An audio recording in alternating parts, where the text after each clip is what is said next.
Hello, this is a guy who likes fanfiction and is too lazy to read, so here is Son of the Sun in audio form. Check the description for the links to the author. Chapter 61. Training for the dangers to come. Or, teaching is not as easy as it looks. Hokage's Tower. It was early in the morning, and Naruto knew that his father wouldn't have any kind of meeting until at least 2 hours. However, when he arrived at his office, he found through Jiraiya's secretary that it wasn't the case, as somebody was already in the office discussing something with the Hokage. But, who the hell requests a meeting with the Hokage this soon? Naruto asked, a bit frustrated. You did.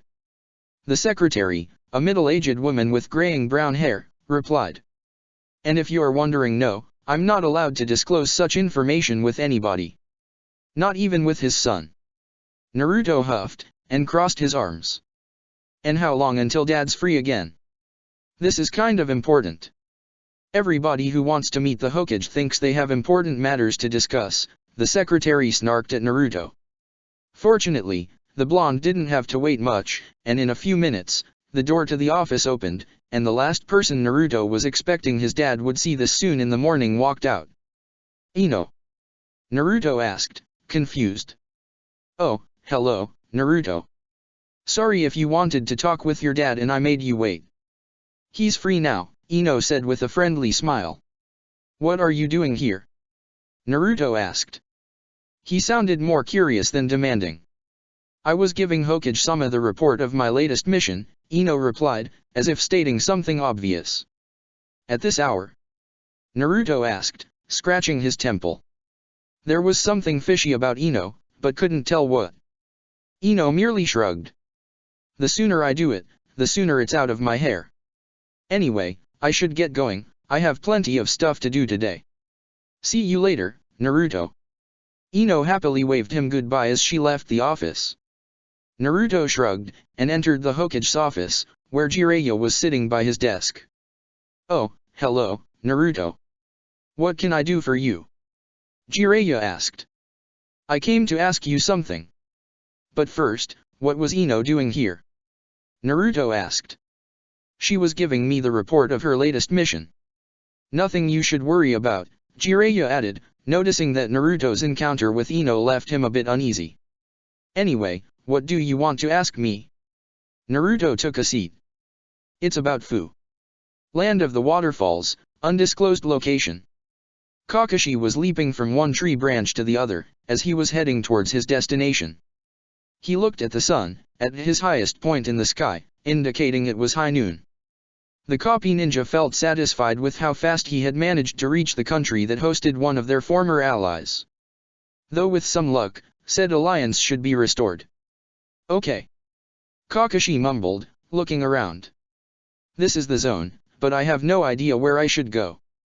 The silver-haired Jonin continued to move forward, expecting to see some patrols or sentries that may direct him to the place he should go. He wondered if he should summon his tracking dogs and have them find the place for him. His thoughts were interrupted when his uncovered eye saw multiple kunai flying at him from higher tree branches. Fast as lightning, Kakashi pulled a kunai of his own, and while jumping backwards, deflected the incoming knives he was unable to dodge. Ah, I was wondering where you'd guys show up, Kakashi nonchalantly said as he let himself fall to the ground below. Two ninja wearing Takigaku headbands emerged from the canopies, a woman in her 20s with light blue hair tied in a ponytail, and a tall man about 10 years older than her, with undercut black hair, a mustache, and a small goatee. The man started to make hand seals. Water release, syrup shot. The man expelled a stream blue jelly-like liquid from his mouth, which immobilized Kakashi and glued him to the ground when it hit his body. Yakari, now. The man stated. The blue-haired woman nodded as he leaped at Kakashi, doing hand seals before winding her fist back.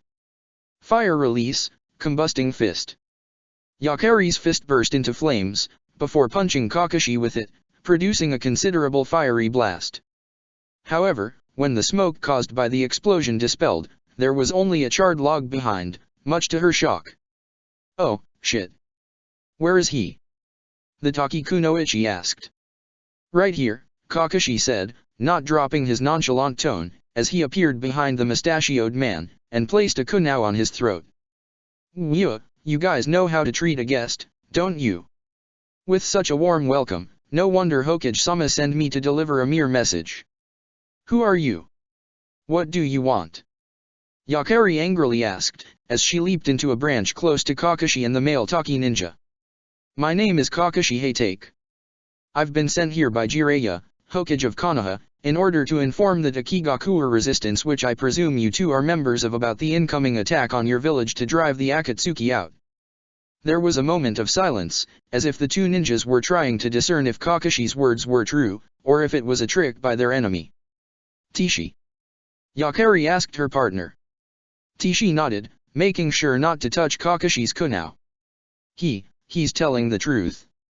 Oh, a censor type, I see, Kakashi said, as he removed the kunao from Tishi's throat. Now that everything's been clarified, can you take me to your base camp? Like I said before, I have a message that I have to deliver to whoever is in charge of the resistance. And no, I can't tell you the message to you two. My orders explicitly said the resistance leader, or leaders if there's more than one, Kakashi clarified, before the two sentries had the chance to protest. All right, it seems that you're telling the truth. We'll take you there, Tishi said, as he started to look for something inside his ninja tool pouch. Sorry for attacking you, Kakashi-san, Yakari apologized, as she made a slight head bow. But you have to understand our situation, with our village lost dash. Don't worry, Kakashi said, dismissing her apology with a hand wave. I know what you guys are going through, and I think I wouldn't be too trusting with strangers if I were in your shoes. Before we go, however, you must put this on your head, Tishi said, as he handed Kakashi a black cotton bag. Nothing personal, but all non-Taki ninjas, even allies from other villages, can't know the location of our base. Of course. I can't believe I wasn't expecting it, Kakashi said, as he took the bag and placed it on his head. Guess I won't be able to enjoy the sights this country has to offer while you guys take me there. Pity. Tishi carried the blinded Kakashi piggyback as he and his partner headed towards their base camp. After about 15 minutes, Kakashi was sure they made several detours, so he'd have a harder time remembering the way with his other senses. They arrived the base camp, and the silver-haired Jonin was allowed to see again. Kakashi found himself entering campsite. It was exactly as he imagined, several rows of camping tents, some bigger than others, a few piles of crates containing what he guessed would be supplies of both the battle kind, such a kunao and shuriken, and necessary goods like food or medicine, torches scattered around, all of them unlit, given that it was daytime, and Taki ninjas doing a variety of activities, such as menial tasks, talking, sparring, sharpening their weapons, and so on. The copy ninja saw a small group of Taki ninja walking towards him. Leading them was a square-jawed man with spiky black hair. For some reason, he had the feeling he had seen this man somewhere. Yoro-sama, Yakari began. This is Kakashi Hatake, from Konoha. He brings news from his village. Very well then. Welcome to our camp. This pretty much what the true Takigakuwa is now, Yoro told Kakashi, as he spread his arms in an enthusiastic manner. Thankfully, things won't stay like this for much longer. Hokage-sama has ensured the cooperation of both Tsunagakuwa and Kirigakuwa. With 3 great villages joining forces, retaking Takigakuwa will be child's play, Kakashi explained, as he gave Yoro a nice smile.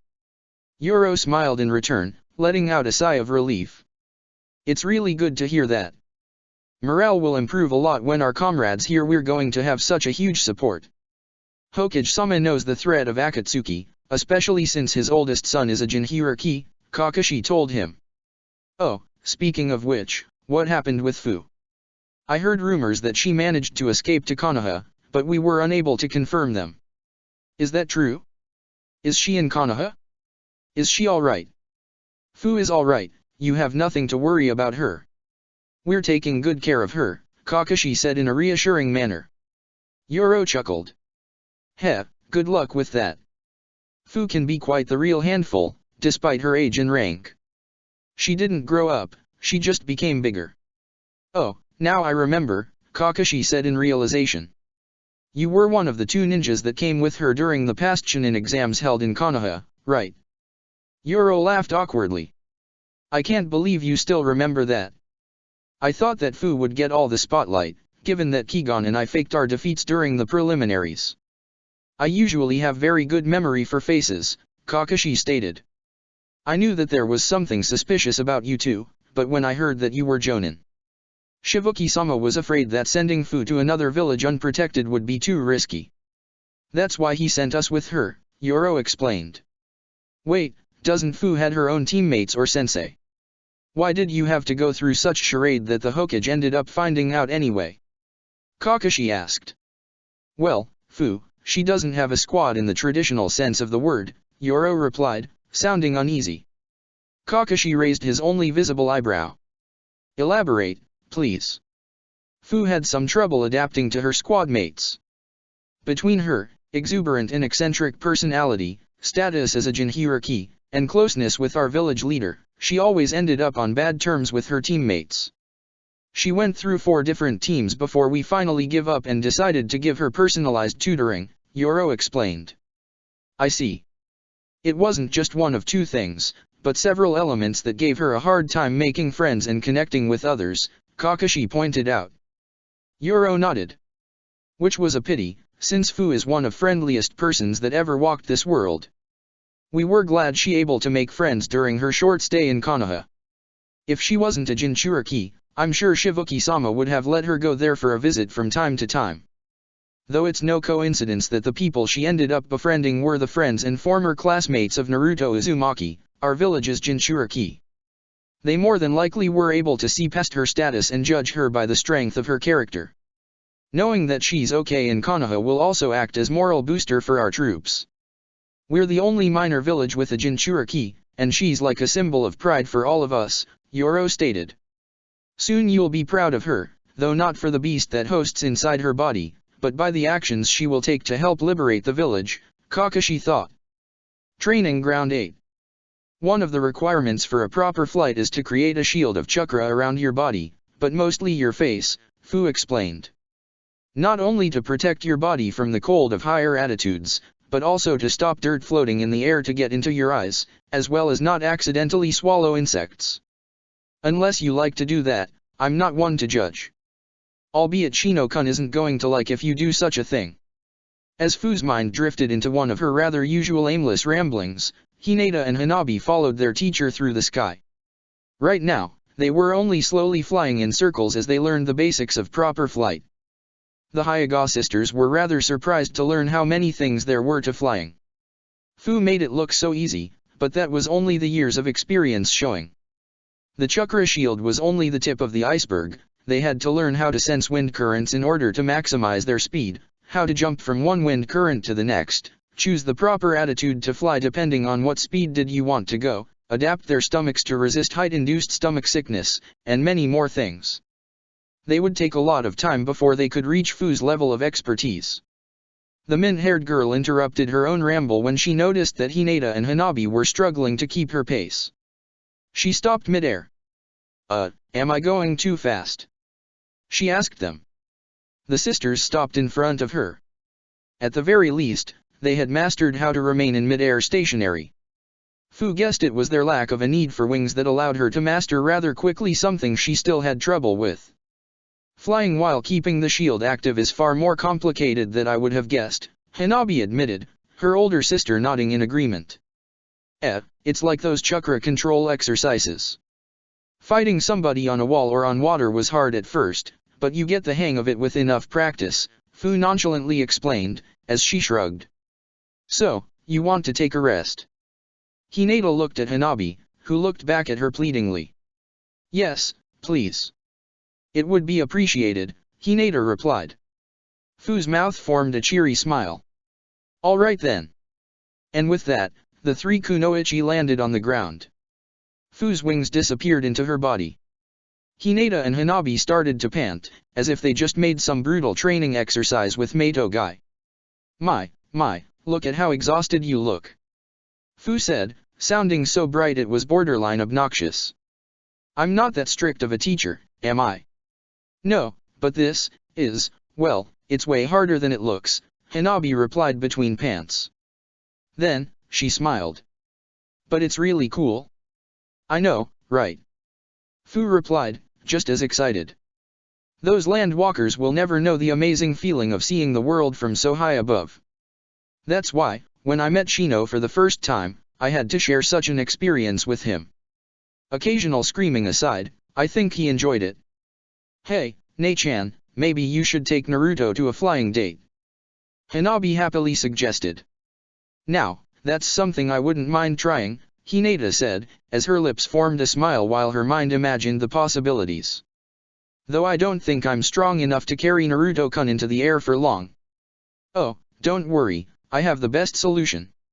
Just follow the same training Shibuki gave me, and soon your arms will be as thick as mine.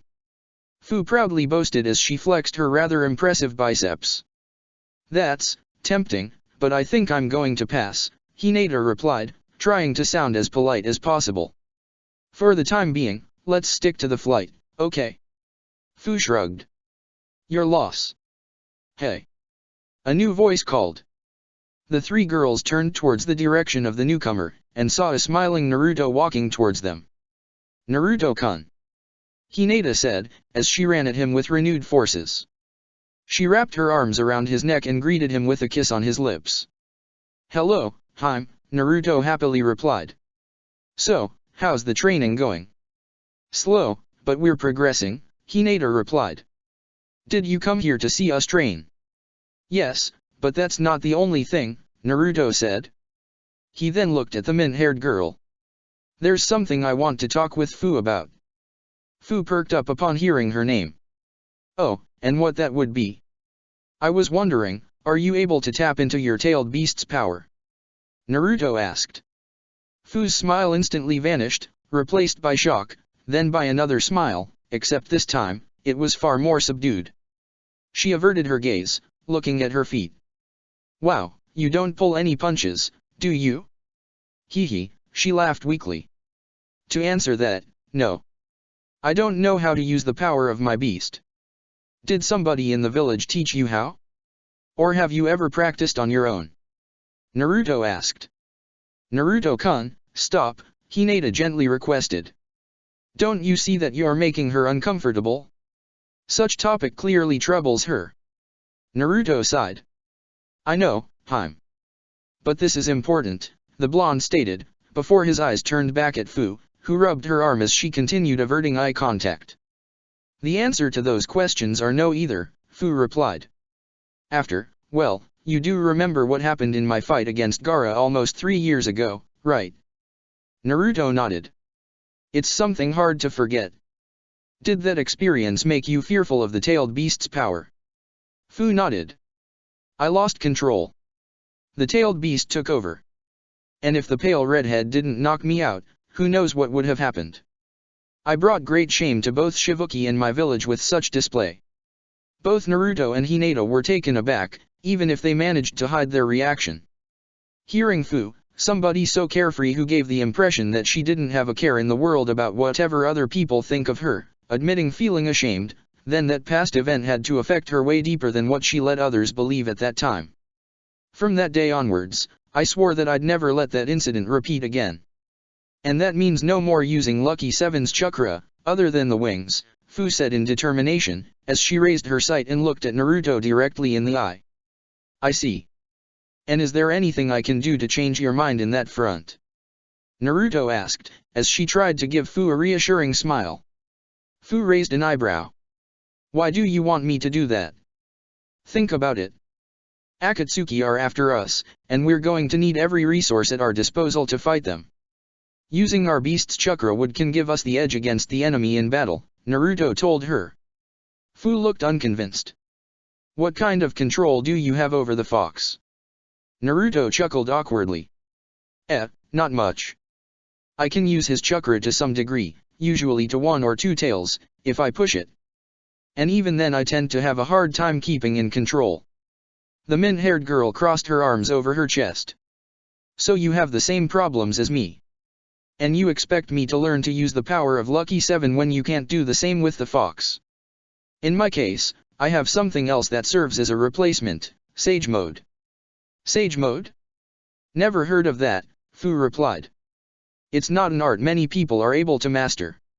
Long story short, you can draw nature's ambient energy and mix it with your own chakra. As a result, your body gets a massive boost in strength and endurance, and ninjutsu becomes far more powerful, Naruto explained. The requirement to learn Sage Mode is that you need to have a rather large chakra pool in order to properly mix nature energy with your chakra. The larger your reserves, the easier you'll master Sage Mode. When Naruto and Jiraiya went to Mount Myaboku to learn Sage Mode, or in the white-haired man's case, to perfect it, Naruto took a little more than a week to master it, and about half of that time was spent trying to understand how nature energy worked. Naruto even figured out a way to work around the Nine Tails, making merging with Fukazaku or Shima impossible by using shadow clones. Naturally, Jiraiya was half amazed, half indignant, and wholly shocked to see Naruto mastering Sage Mode in such a short amount of time while he struggled. It was later revealed that the reason Naruto had such an easy time with nature energy was his colossal chakra reserves. It was like dissolving a spoonful of sugar in water. You'd have a hard time dissolving it on a few drops of water, but no problem with a large bucket. That's why large chakra reserves were a must to master senjutsu. So with that information, Jiraiya trained as much as he could in order to expand his chakra reserves until he got an acceptable level of control. Now, he only needed to merge with Fukazaku alone in order to activate Sage Mode, and could also use clones to gather nature energy like Naruto did. That sounds like fun. Why don't you teach me Sage Mode instead? I have pretty huge chakra reserves. Fu excitedly suggested. I want to learn that too. Hanabi piped in. My chakra reserves got a boost after I awakened the Tensagen. And I'd love to teach it to you, but it's not that easy, Naruto replied, making the two girls to pout a little. In order to be able to draw nature energy, you first need to get a taste out of it. How did you do it then? Fu inquired. The toads of Mount Myaboku have some special oil that, when applied to the skin, makes your body draw nature energy on its own. Fu opened her mouth, but Naruto interrupted her. And before you ask, no, you can't use that oil. The oil evaporates in a few seconds if it's taken out of Mount Myaboku. I don't know why. Maybe we could go to Mount Myaboku then? Hanabi asked, almost pleasing. Naruto shook his head again. Only toad summoners can go there. And before you ask to become one, I find that unlikely. Summon tribes almost never accept more than 2 summoners at once. Both Fu and Hanabi slumped in defeat, letting out depressed sighs. With so many obstacles, there's little wonder as for why there are so few sages out there, Hinata commented. Besides, Naruto said, looking at Hanabi. Why do you want to be a sage so much? You already have the Tensagen. From what I heard, it's a power beyond our wildest imagination. Duh, so I can have both, Hanabi replied, as if stating something obvious. I'll do whatever it takes to be a kick-ass kunoichi like Nichin. She proudly stated, before throwing 2 quick punches into the air. I think you should focus on learning how to use the Tensagen, Naruto said good-naturedly. Then, he looked at Fu. And you should try to learn to control your tailed beast's chakra. To some degree at least. Fu let out a sigh. Okay, you win. You're no fun, you know that. Oh, I'm plenty of fun. Naruto replied, with a wide grin.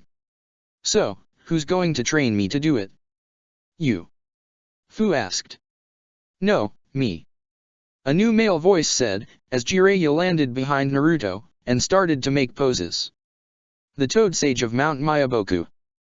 The author of the successful Ika Ika series. Konoha's powerful and handsome 5th Hokage. The legendary Sannin, Jiraiya. Hokage-sama. Hinata asked.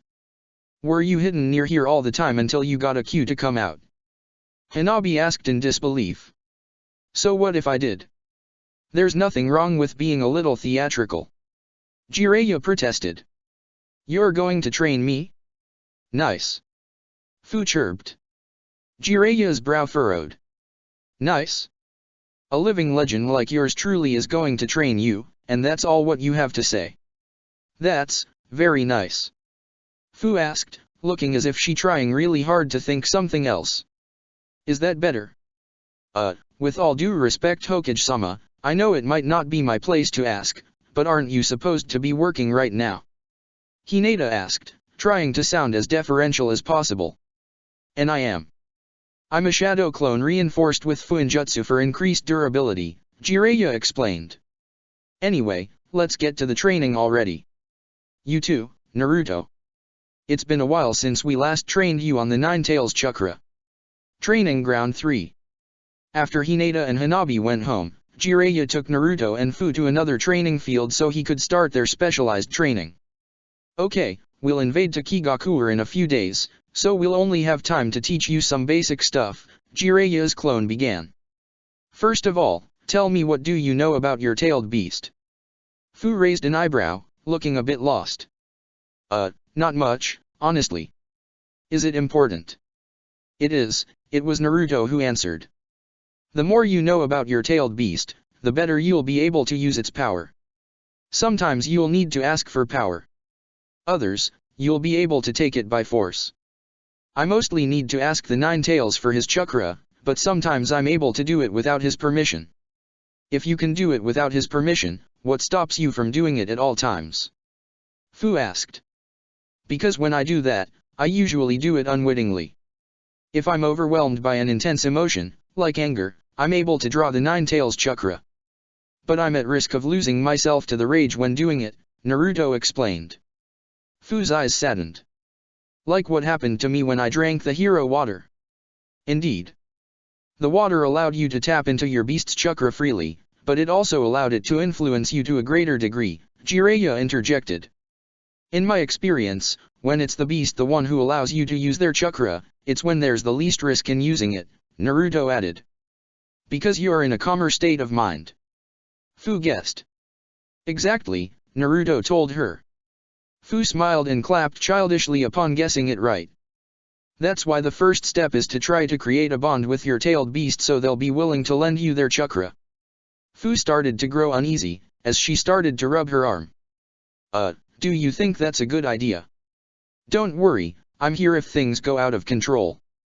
I have a set of sealing tags able to suppress tailed beast chakra, Jiraiya assured her. Well, we can try but... Fu began, leaving the sentence unfinished. But... Naruto asked. But after the Chunin exams, I kinda rebuffed all of Lucky 7's attempts to talk with me. I don't think she'll be very eager to let it go. Naruto was going to point out that it was thanks to her tailed beast that she was able to call for help and evade Akatsuki. But then again, it could also be the beast saving her own skin. After all, he used a similar trick with the Nine Tails in order to get his chakra. Okay, now, let's try to make contact with your tailed beast. Given that we have 2 Jinchuriki, I'll like to try something that I have been thinking. First of all, sit in front of each other with your legs crossed. Jiraiya instructed. Naruto and Fu did so. Okay, now hold your hands. This time, the 2 teens weren't as obedient. Both of them started to feel a bit uneasy. Jiraiya just rolled his eyes and groaned. Come on, I know you two have a significant other, but I'm only asking you to hold hands, not to kiss. An exasperated Jiraiya snapped. Naruto and Fu quickly obeyed the Hokage. Okay, now close your eyes, and try to synchronize your chakra with each other. As you do, think in your tailed beast, and let your chakra drag you to them. Jiraiya's voice started to sound more and more distant, as if the Sannin was slowly walking away. Naruto was already aware of what was going on, but it was something new to the green-haired girl. Hokage-sama? What do we do now? Fu asked, but got no response. Hokage-sama. He's no longer with us. At least not in this place. Open your eyes, Naruto instructed. Fu did so, and gasped. She was no longer on the grassy training field, but she was unable to find the word that properly described the place. It was some kind of large chamber made of a nondescript light brown material. Several torches on the walls provided some dim light to the place. Where are we? Fu asked. Since you're a Jinchuriki, a pocket dimension exists within you where your tailed beast is sealed. I presume this is such place, Naruto explained. But much to the blonde's confusion, Fu shook her head. No, I already talked to Lucky 7 before, and this place looks nowhere like where she's sealed, Fu replied. Maybe this is your seal. It's both, and it's neither, a new voice said, a voice that was foreign to Fu but familiar to Naruto. "Nine tails?" the Konoha ninja asked. Wordlessly, Naruto and Fu started to walk towards the place the voice came from. Much to their surprise, when they reached one of the chamber's end, they saw two gigantic cell gates. The Nine Tails was in the one to the left, while the Seven Tails was in the rightmost one. Whoa!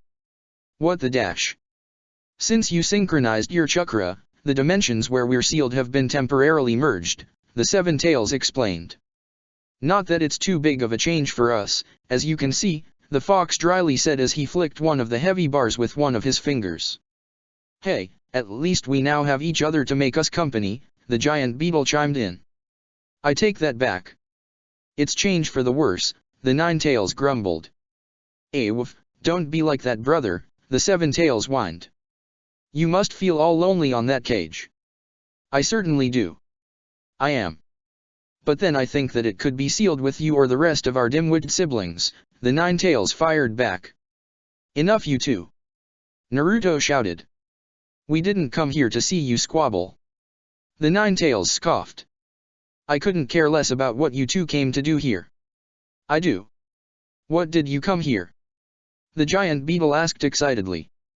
Wow, this beast is almost as overexcitable as Fu. You'd think they would get along just fine, Naruto wondered. We came here to try to fix things up between you two. I know that the fox is a lost cause, but from what I see of you, there might still be hope. There is. The Seven Tails happily chirped. Fu crossed her arms and looked away. It was obvious that the memory of the Chunin exams was still in her mind despite being almost 3 years ago. I'm willing to help her, but she doesn't want to. Not even when that Akatsuki guy almost got us. You already proved to me you can't be trusted.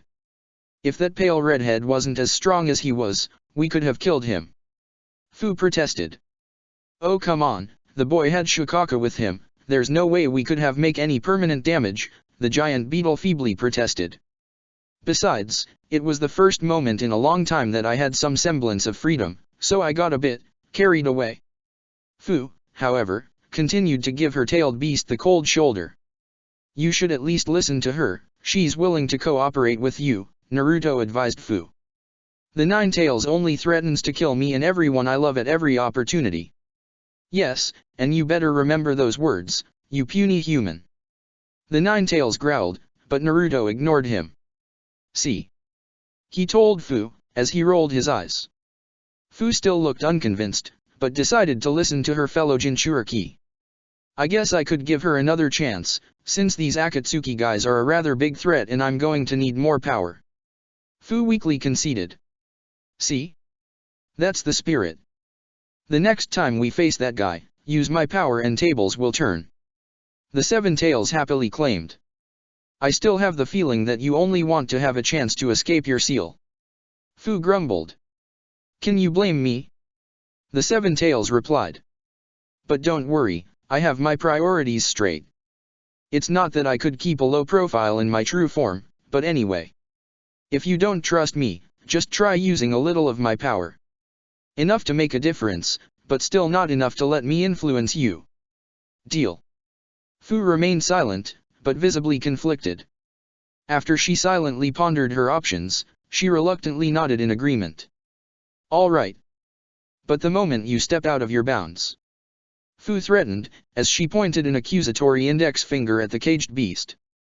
I get it, girl. You won't have to worry, promise. The Seven Tails said, raising all 6 arms defensively. Okay then, let's get started. Wait, you want to give me your power right now? The green-haired girl asked. Why not? That way you can get a taste after such long time.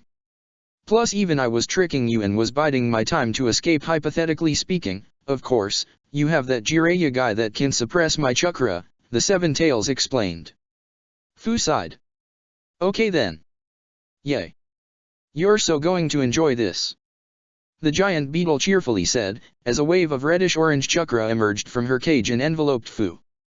Both Naruto and Fu opened their eyes, and found themselves when they were before they were transported to that odd mental dimension, still sitting and holding both hands. The only difference is the reddish-orange aura that surrounded Fu's body. Given the results, I take it went well? Jiraiya asked, snapping the two teens back into the real world. They both stood up as Naruto nodded. Yeah, the Seven Tails is far more reasonable than the stupid fox. I heard that. I know, I don't care. Well, Fu, how do you feel? Jiraiya asked. Before answering, the green-haired girl took a few seconds to contemplate her glowing hand, as if it was a new part of her body. It feels, oddly nice. It doesn't feel like that time in the Chunin exams, Fu explained. There are many reasons for that. For once, you're using much less tailed beast chakra. You also aren't under the effect of the hero water either, Jiraiya explained. Say, how about a spar against Naruto to test your new power? Fu enthusiastically nodded. Yes. Naruto smirked. Okay then, bring it on. Hyuga State, next day. Much to the Hyuga sisters' disappointment, Fu wouldn't be able to train them in the art of flying, since the green-haired girl herself was undergoing some training of her own with the Hokage and Naruto on how to control her Jinchuriki ki powers. Not that they didn't have anything to do, since their training to control the Tensagen had just barely begun. They simply enjoyed flight practice much more. Right now, the two sisters were in the state's ample backyard, practicing their telekinetic/gravity-based powers. Nobody really knew what those powers were by stacking concrete blocks on top of each other, forming a tower. The point of this exercise was to test the limits of their power by lifting and manipulating large, heavy objects. Another similar exercise was to use lots of tiny bits of wood, which helped them refine their control by handling multiple small objects. Watching over their training was Takia, the high priest of the acolytes. Despite not having a Tensagen, not even a Byakugan, the man proved himself to be a competent teacher. I've read the scrolls and books detailing the powers of the Tensagen many times during my life. If I had one, I'm confident that I'd be able to master its powers with reasonable aptitude, the old man had replied when Hanabi pointed such thing out. Can I read those scrolls too? I'd prefer to choose what I get to train on, Hanabi said, as she lazily placed a block on the top of the tower, which briefly threatened to fall. Hanabi-sama, training can't be done in the order we wish. I know these exercises must be tedious, but the Tensagen is no ordinary ability, and great skill honed through practice is needed in order to fully master it, Takia patiently explained. There has to be a better way to learn this, Hanabi said as she stomped towards the small pile of books and scrolls that were resting on a bench, which Takia was using for their training. The young, impatient Hyuga schemed over the texts, until she found something worth her interest. Aha! This sounds pretty exciting. Why don't you teach us how to do this? Takia walked towards Hanabi, picked up the scroll the young girl was holding, and read it. A disapproving expression appeared on his face. The truth-seeking ball? I think this is far too advanced for somebody who had just begun her training, Takia said, shaking his head. Can I see what this truth-seeking ball is? Hinata asked, walking towards her teacher. Takia nodded and wordlessly handed the Hyuga leader the scroll. Truth-seeking ball. Also called truth-seeker orbs, this jutsu is the ultimate elemental combination, as they're composed of all 5 basic elements, as well as yin and yang. Across history, very few individuals managed to acquire this power, as it is not something a normal human being can attain, regardless of their strength, skill, or determination. While she found such description fascinating, there was something about it that made little sense. Wait a minute, Hinata said, as she stopped reading.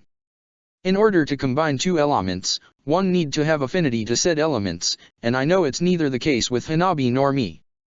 We had our elemental affinities tested. I'm just lightning, and she's just fire.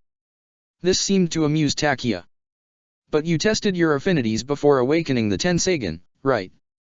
Yes, but awakening it didn't change our affinities, Hinata replied. Seeing Takia's expression, her confidence in her words faltered. Right. Why do you have to take my word for it? I'm sure you can see it for yourselves if I'm right or not, Takia told them. Hinata wordlessly left the backyard. She returned a couple minutes later with 2 pieces of chakra litmus paper, and handed one to Hanabi. Okay, let's see, Hinata said, as she and Hanabi channeled their chakra into the paper. Whoa! Much to the sisters' shock, the paper quickly crumbled while turning wet, was sliced into multiple bits that turned almost immediately into dust, which ignited into small explosions as if it were gunpowder. What? Hinata dumbly stammered. So, do you believe me now, Hinata-sama? Takia asked, savoring the moment of validation. Hinata silently nodded. This is so cool. Hanabi loudly cheered, as she threw both fists into the air. All 5 elements. Just wait until I tell Kaida. She's going to be so jealous. While Hanabi continued cheering and planning all the cool things she'll do with all 5 elements at her disposal, Hinata continued to read the scroll. Once again, she stopped reading when she reached something that left her a bit puzzled. Before any attempt to produce truth-seeking balls can be made, the user must have a certain level of mastery over the Tensagen Chakra Cloak. Tensagen Chakra Cloak? What is that? Hinata asked. The Tensagen Chakra Cloak is a state that brings to the surface the power of the Tensagen. You need to awaken it in order to have access to most of its abilities, Takia explained. Wait, but we are already using Tensagen abilities without that mode. Hanabi pointed out. Your kinetic abilities are nothing but a scratch in the surface. Or did you think moving objects from afar with your chakra was all the eyes of the Sage of the Moon had to offer? Takia asked. Then why aren't we learning how to use this mode, instead of working with concrete blocks? Hanabi asked, her exasperation growing with each second. We're doing exactly that. Takia replied, who was also becoming a bit heated. 6 Paths Chakra is hard to control, and these exercises will help you in that regard. Takia-san, maybe my little sister expressed it in a rash and impatient form, but I agree with her in this regard. Our chakra control is already good enough, Hinata softly said, trying to sound reasonable. I was wondering if you could speed up our training. We're going to face powerful enemies in the near future, and we can't take a lot of time trying to master this new power. Takia crossed his arms over his chest, and pondered the Hyaga's words. When she put it that way, her request sounded more reasonable than Hanabi's lack of patience with a repetitive exercise. Very well then. I'll introduce you to the Tensagen Chakra mode, and I'll see for myself if you're ready to learn it or not, Takia conceded. Way to go, Nei-chan. I wish I had your way with words, Hanabi said, earnestly happy. Hinata giggled at her in return. Training Ground 7. The next day, Fu had asked the animal squad to go train with her, or at the very least, see her train, so she could show them the fruits of just one day of training with Naruto and Jiraiya. Given that the animal squad was temporarily lacking a sensei and didn't have any kind of schedule for today, they decided to tag along and spend some quality time with their seldom-seen friend. But what they saw wiped out completely whatever intention they were of training with Fu. I knew that she gotten stronger over the years, but this... A dazed Kiba said. This is too much. The 3 Chunin of the animal squad stared at the orange blurring forms of Naruto and Fu trading blows, moving so fast they were nearly impossible to track. Naruto was using his Sage mode, while Fu was using the most basic stage of the Tailed Beast Chakra Cloak. Even then, it gave her enough of a power-up to push Naruto to fight seriously. Though, given that it was a normal spar to help Fu get accustomed to the 7 Tails Chakra, they decided to limit themselves to Taijutsu only. No ninjutsu, or even Kunao or Shuriken. Naruto didn't use clones, and Fu's wings were hidden beneath her skin. Every time the 2 Jinchuriki traded blows, it would be accompanied by a loud thunderclap and a shockwave that raised some rather strong winds. And given that they traded several blows per second, for the onlookers it was like being in the center of a powerful storm. Watching them going like that, doesn't make you feel inadequate? Tamaki uneasily asked her teammates. Maybe, but they're Jinchuriki, and Naruto is a sage on top of that. They're on a completely different level we normal humans are unable to reach, Kiba said in mild resignation, shrugging. I'm sure that Kakashi-sensei would be able to fight either of them, and he's neither a Jinchuriki nor a sage, Shino pointed out. You guys just love to oppose me no matter what, right? An annoyed Kiba asked. No. But if seeing them makes you feel inadequate, then maybe we should train harder. Even if we can't reach their level, at least we'll have the satisfaction to know that we're doing our best, Shino explained. We might never be able to reach Fu and Naruto-san's level, but we can at least aspire to surpass Kakashi-sensei. Nobody contested Shino's statement, and continued watching Naruto and Fu's bout in silence. They swore they could hear some giggles and laughs among the constant thunderclaps, as if the blonde and the mint-haired girl were having the time of their lives beating the tar out of each other. They spent like that for a few more minutes until the two of them put some distance from each other, in order to take some breath. While the two Jinchuriki were visibly panting, and their visible skin a lot in Fu's case had several bruises, the two of them looked ecstatic. "We can't stop if you feel I'm going too hard on you," Naruto taunted. Fu smirked in return. "Ha, asking to stop and making it look as if it's because of me. Give some credit, will ya? So, how are you doing? Feel any different?" Naruto asked. Fu looked at her hand, flexed her fingers before curling them into a fist, and threw a punch forward. "I've never felt better. I can move so fast it's almost as if I weigh nothing, yet at the same time I can hit really hard while my fists barely feel the impact." Fu cheered. "It's nice to see that you're getting the hang of Tailed Beast Chakra, but try not to revel on it too much. Remember that the Tailed Beast will use it to trick you into letting her take over you," Naruto warned her. Yeah, I know. But don't worry, I'm not feeling any different," Fu reassured him. "If the Tailed Beast Chakra influenced you, would you notice it? Did you notice it when you lost control during your fights against Gaara?" Shino promptly asked. The green-haired girl opened her mouth to reply, but no words came from it. She tried to tell him that yes, she knew when something was wrong, but the truth was that it wasn't the case. "Well, no," Fu was forced to admit. "But if I started to lose myself, I would notice that there's something wrong, right?" "Sometimes yes, others not so much," Naruto replied. "There were a couple moments in which the Nine Tails Chakra completely overwhelmed me, and I thought that everything was okay. Tailed Beast Chakra is at its most dangerous when you are overwhelmed by an intense emotion. So the key to control it is to remain calm." Fu asked. "It's a possibility. If you keep your head cool, the Tailed Beast won't be able to influence you." Naruto then looked at the animal squad. "Hey guys, why don't you fight against Fu now? Fight against Fu while using Tailed Beast Chakra?" Kiba incredulously asked. "No thanks, I choose to live." "Come on, guys, it will be fun." Fu insisted. "Then you and I have very different concepts of fun," Kiba snarked. "Listen, Fu won't go all out against you like she did with me. She'll have to remain calm while keeping the Tailed Beast Chakra active. Such mental effort will stop her from fighting at her best," Naruto explained. "Plus it's 3 versus 1. And I'll go easy on you guys, promise." Fu happily added. The three Chunin looked at each other unsurely. "Well," Kiba and Tamaki looked unsure. "Well, she said that she'll go easy on us. Plus we do this to help a friend in need," Tamaki said, though she clearly wasn't happy with the idea. "And I know what you're going to say," Kiba said, looking at Shino. "So yeah, let's go with it. It might be good training for us as well." As the animal squad Chunin walked towards Fu, Naruto cancelled his sage mode and left them some space, taking their role of spectator. The four ninja adopted fighting stances, and the handicap spar began. Though it wasn't exactly clear who was the handicap for, given the difference in power between both sides. As expected, the fight was nowhere near as fast-paced and brutal as when Naruto was fighting her.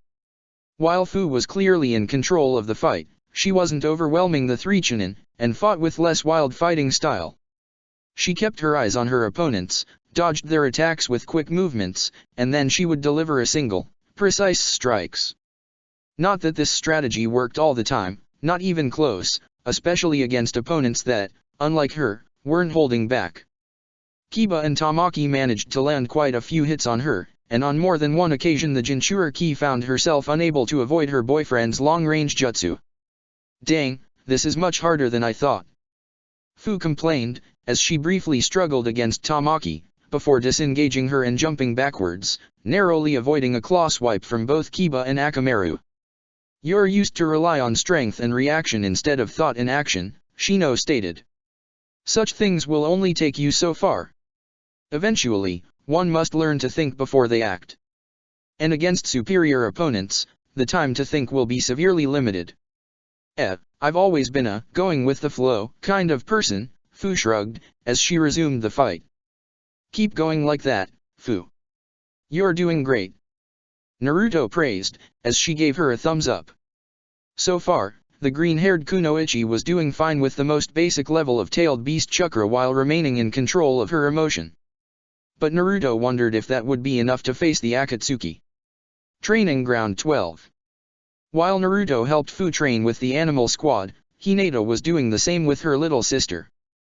The Hyuga clan head, and Hanabi's sensei, Yamato, were watching the young Hyuga fighting against both Senju siblings. Fire release, burning palm.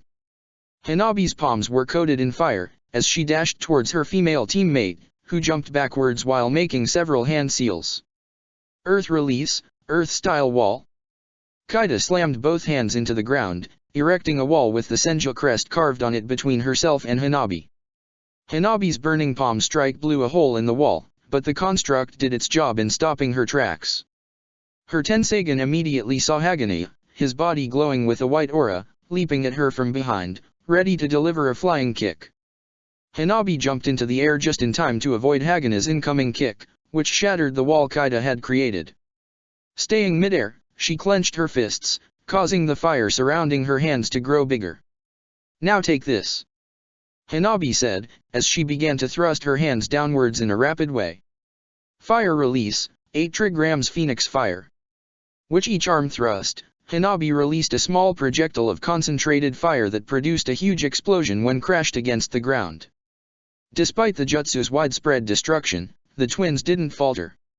Brother, I need some senjutsu juice, Kaida called. On it, Hagane replied, as he jumped to her side, before bumping fists with her. Hagane's white aura spread to Kaida.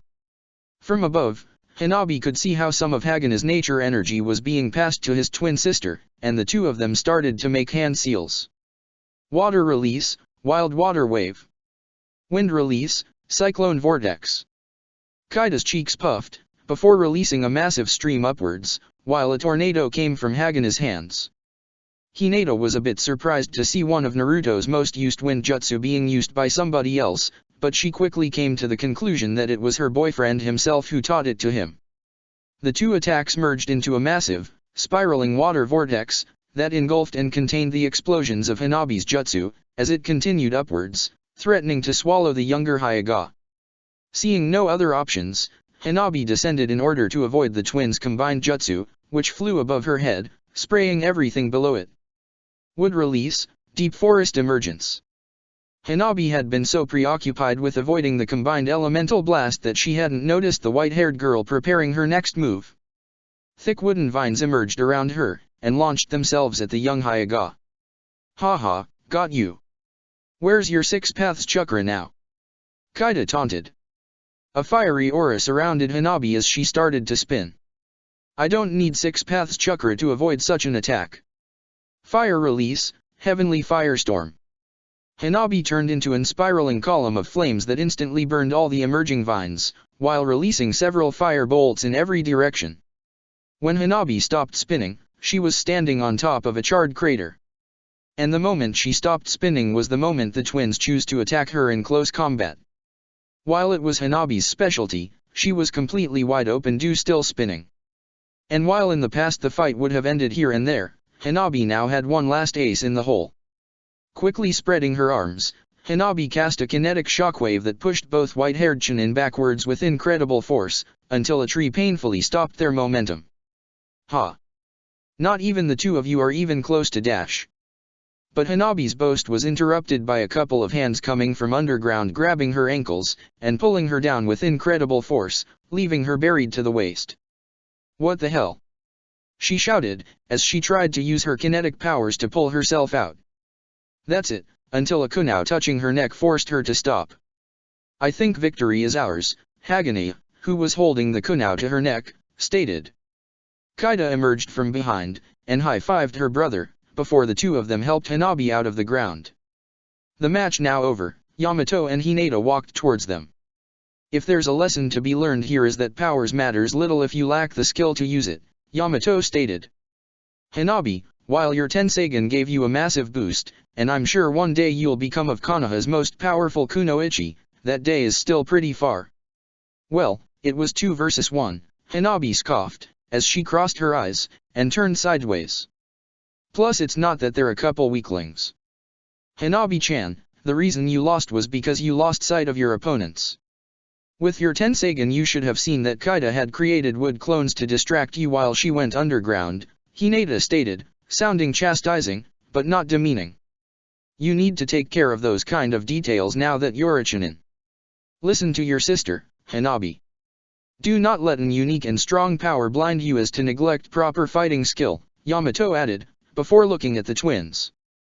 That goes for you too, you know. Hey, I'm not relying on wood release that much, Kaida protested. Hagane, however, took the criticism in stride. Yamato-sensei isn't lecturing us to make us feel bad. Listening to our teachers is the best way to improve. Sensei's pet, both Hanabi and Kaida seethed. Okay, I don't want any bad blood here. Let's take a rest before resuming the training, understood? Yamato suggested. All right. The 3 Chunin said in unison. Hokage Tower. Come in, Jiraiya said after hearing somebody knocking the door. The door opened, revealing a lizard-masked Umbu. Hokage-sama, here's Kakashi's latest report regarding the Takigakuwa resistance, the Umbu sodically said as he handed the white-haired Sannin a scroll. Jiraiya nodded, took, and unfurled the scroll before reading its contents.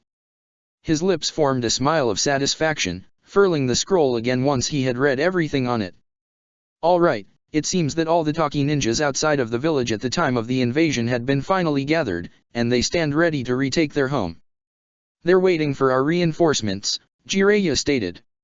Which we will be sending immediately. Understood, Hokage-sama, the Umbu said, as he was ready to leave.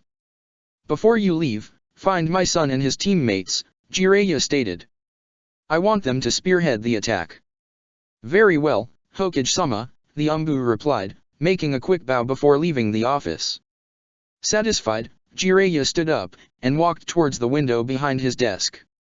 All right, Akatsuki, you thought you can do whatever you want with no one able to stop you, Jiraiya said to no one, as his gaze drifted to the village before his eyes. We're about to prove you wrong. Chapter 62. The Battle for Taki. Or. You catch more foo with honey than vinegar. It's a pity we have to abandon this village, Haydn said, sounding a little saddened. I couldn't even get started on the construction of the Jashin Temple. I thought there was already a Jashin Temple in the Land of Springs. Wasn't there where you were trained? Kakuzu asked. Well, yes, but the temple was in the middle of fucking nowhere. Jashin-sama would be mostly pleased if I build a temple to him in the heart of a ninja village. Oh well, guess that another slaughter will have to do, Haydn said, with his usual sadistic glee. Do as you wish, Kakuzu apathetically replied, as from their vantage point, they watched the activity going on in the village below them. A messenger had arrived with the news that the Taki resistance, alongside reinforcements from Konoha and Suna, were heading towards the village. Kakuzu and Haydn, pretending they cared about keeping the village, had ordered everybody to put a defense and repel the invaders, even if they did know that the village was already lost and those poor idiots would die for nothing. Well, not for nothing. Maybe if they managed to kill some enemy ninjas before going down, their lives would weaken Akatsuki's enemies even if just a little. Even if he would never admit it, Kakuzu felt it was a pity he couldn't keep the village for longer. It was a place that he hated like no other, and having it under his control would have been his ultimate revenge. Anyway, I'll better get everything ready. You stay here and keep them busy. Try to kill some of them if you can, Kakuzu told him as he turned around, and walked away.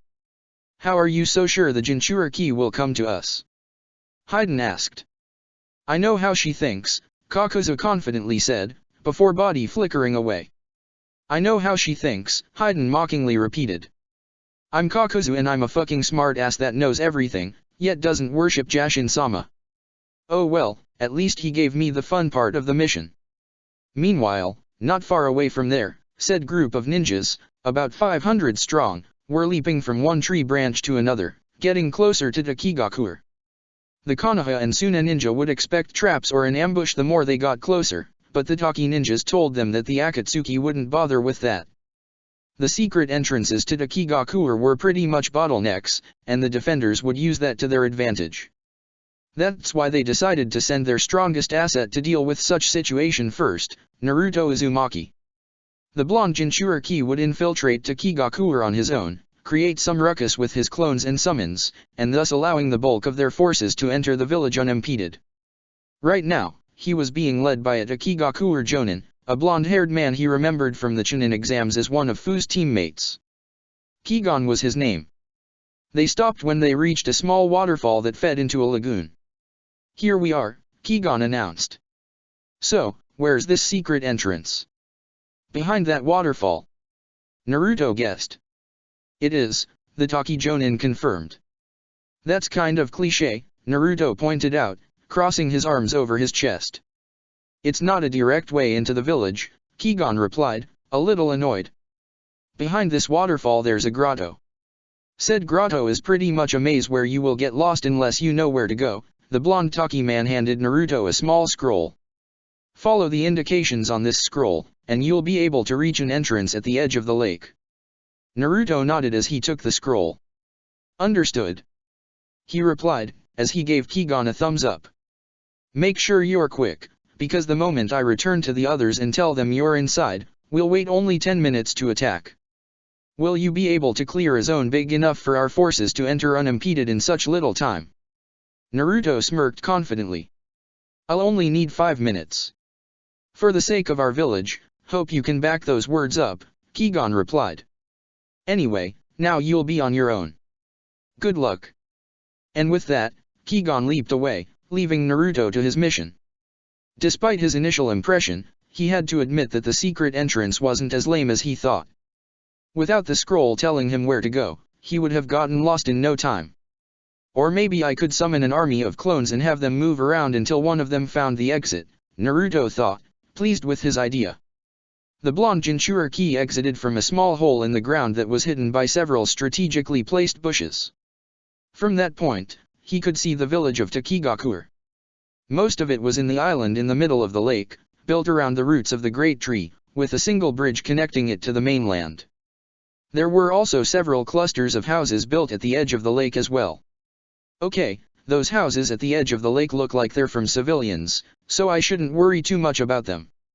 Now, the best way to call their attention would be to attack the bridge. But how? This requires a clever, intricate plan like any other, Naruto said, as he started to think for a couple minutes. After doing some thinking, the blonde Konoha ninja grinned, and made his trademark hand seal. 100 Naruto clones appeared besides him in an instant. "Everybody, charge! Seek the enemies, and kick their asses!" The original Naruto shouted. His command was met with a chorus of "Yeah, let's go, let's show them our strength." And, oddly enough, a couple of "I'm hungry." The Takigakuer defenders, composed by mercenaries, cultists, and a few Taki ninjas that decided to defect to Kakuzu's side, were soon swarmed by a tsunami of orange and black. "We're under attack," a thug cried. "The hell? Why do these guys look the same?" another one asked. "They're clones, you idiot," a cultist told them. "Impossible. Nobody should be able to produce so many clones." The first thug angrily fired back, as he destroyed a clone of Naruto. "We can." Several Naruto clones replied in unison, almost indignant at the mere thought of casting doubt on their boss abilities. The flash attack of the Naruto army quickly pushed the defenders of the bridge back into the main village, with the clones following suit. Sadly, by that point, most of the ninjas guarding the village had been alerted of the invasion, and quickly run to face the army of orange-clad clones, which quickly began to dwindle in number as kunao, shuriken and destructive elemental ninjutsu flied at them. "Well, so much for the clones," Naruto said, as he leaped into the air, landing in the surface of the lake. He bit his thumb, and made several hand seals. "Guess I'll need to bring the heavy hitters." Summoning jutsu. Naruto slammed his palm on the water, creating a giant cloud of smoke, as well as producing some waves due to the water that has been displaced. When the smoke dispelled, everybody could see a gigantic toad, his rusty red skin covered in multiple warts. He was wearing a blue vest, had a short to him blade attached to his belt, and his lips were holding on a still smoking pipe. The giant toad took a few moments to contemplate his surroundings. Naruto? The giant toad asked, noticing the blonde standing on his head. Is this the village you told me about? Yup. Naruto enthusiastically nodded. Are you ready for the action, Bunta? Gamabunta, or Bunta, as he was sometimes called, unsheathed his blade to state his answer. I just hope it won't be just the two of us, Gamabunta stated, as he prepared to attack a group of mercenaries and Jashin cultists. Nah, we're just clearing the way for the rest to join us, Naruto reassured him.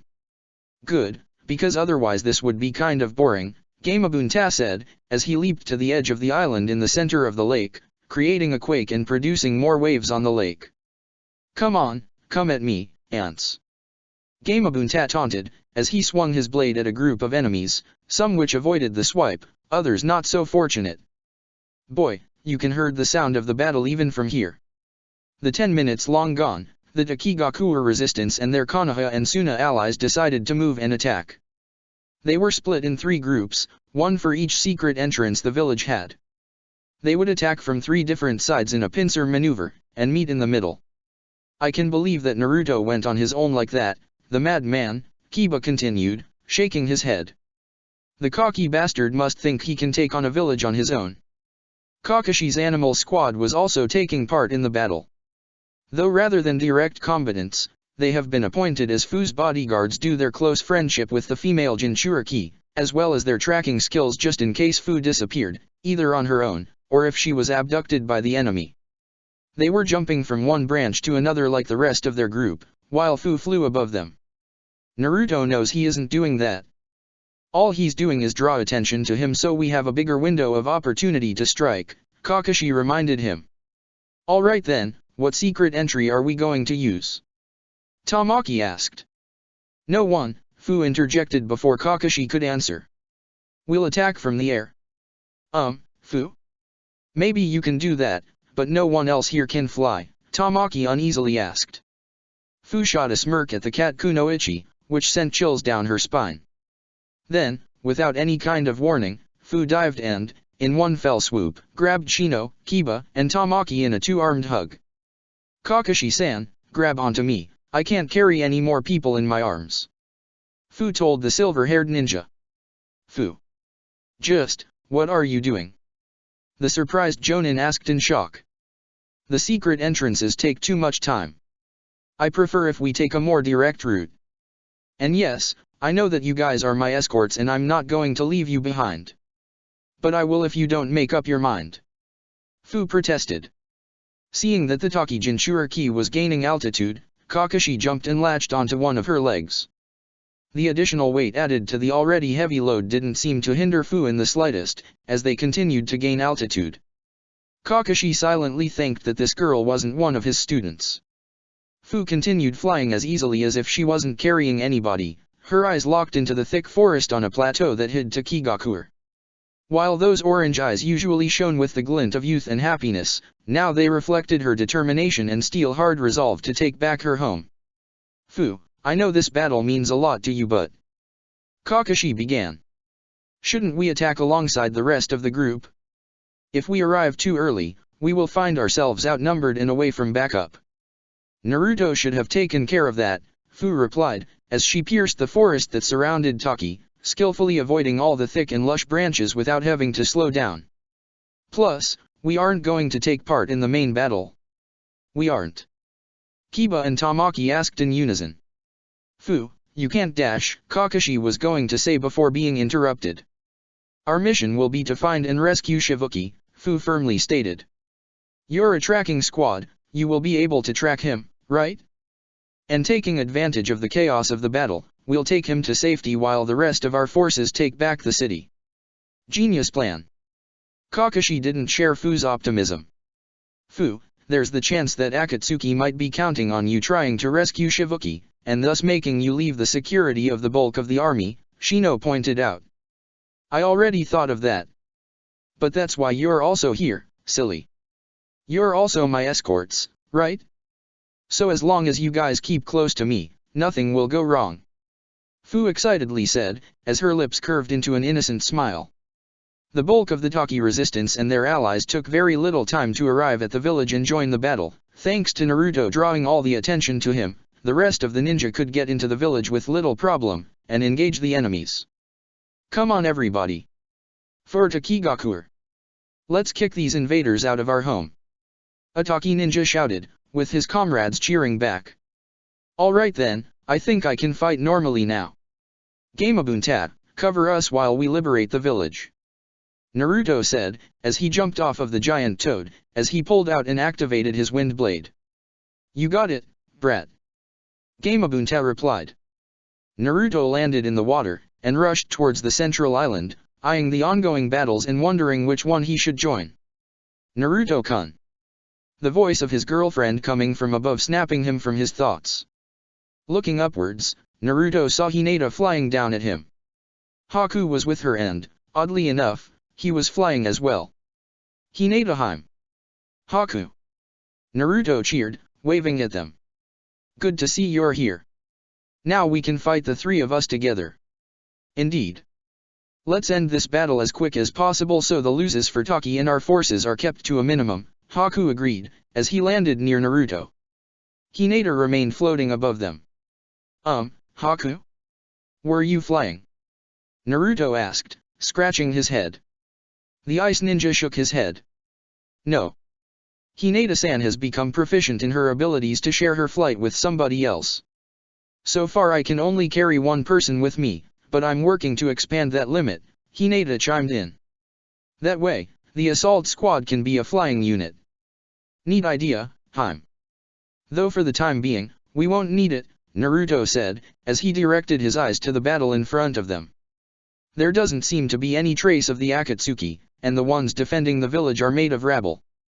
Thugs, mercenaries, and screaming cultists that look scary but aren't that though. Okay then.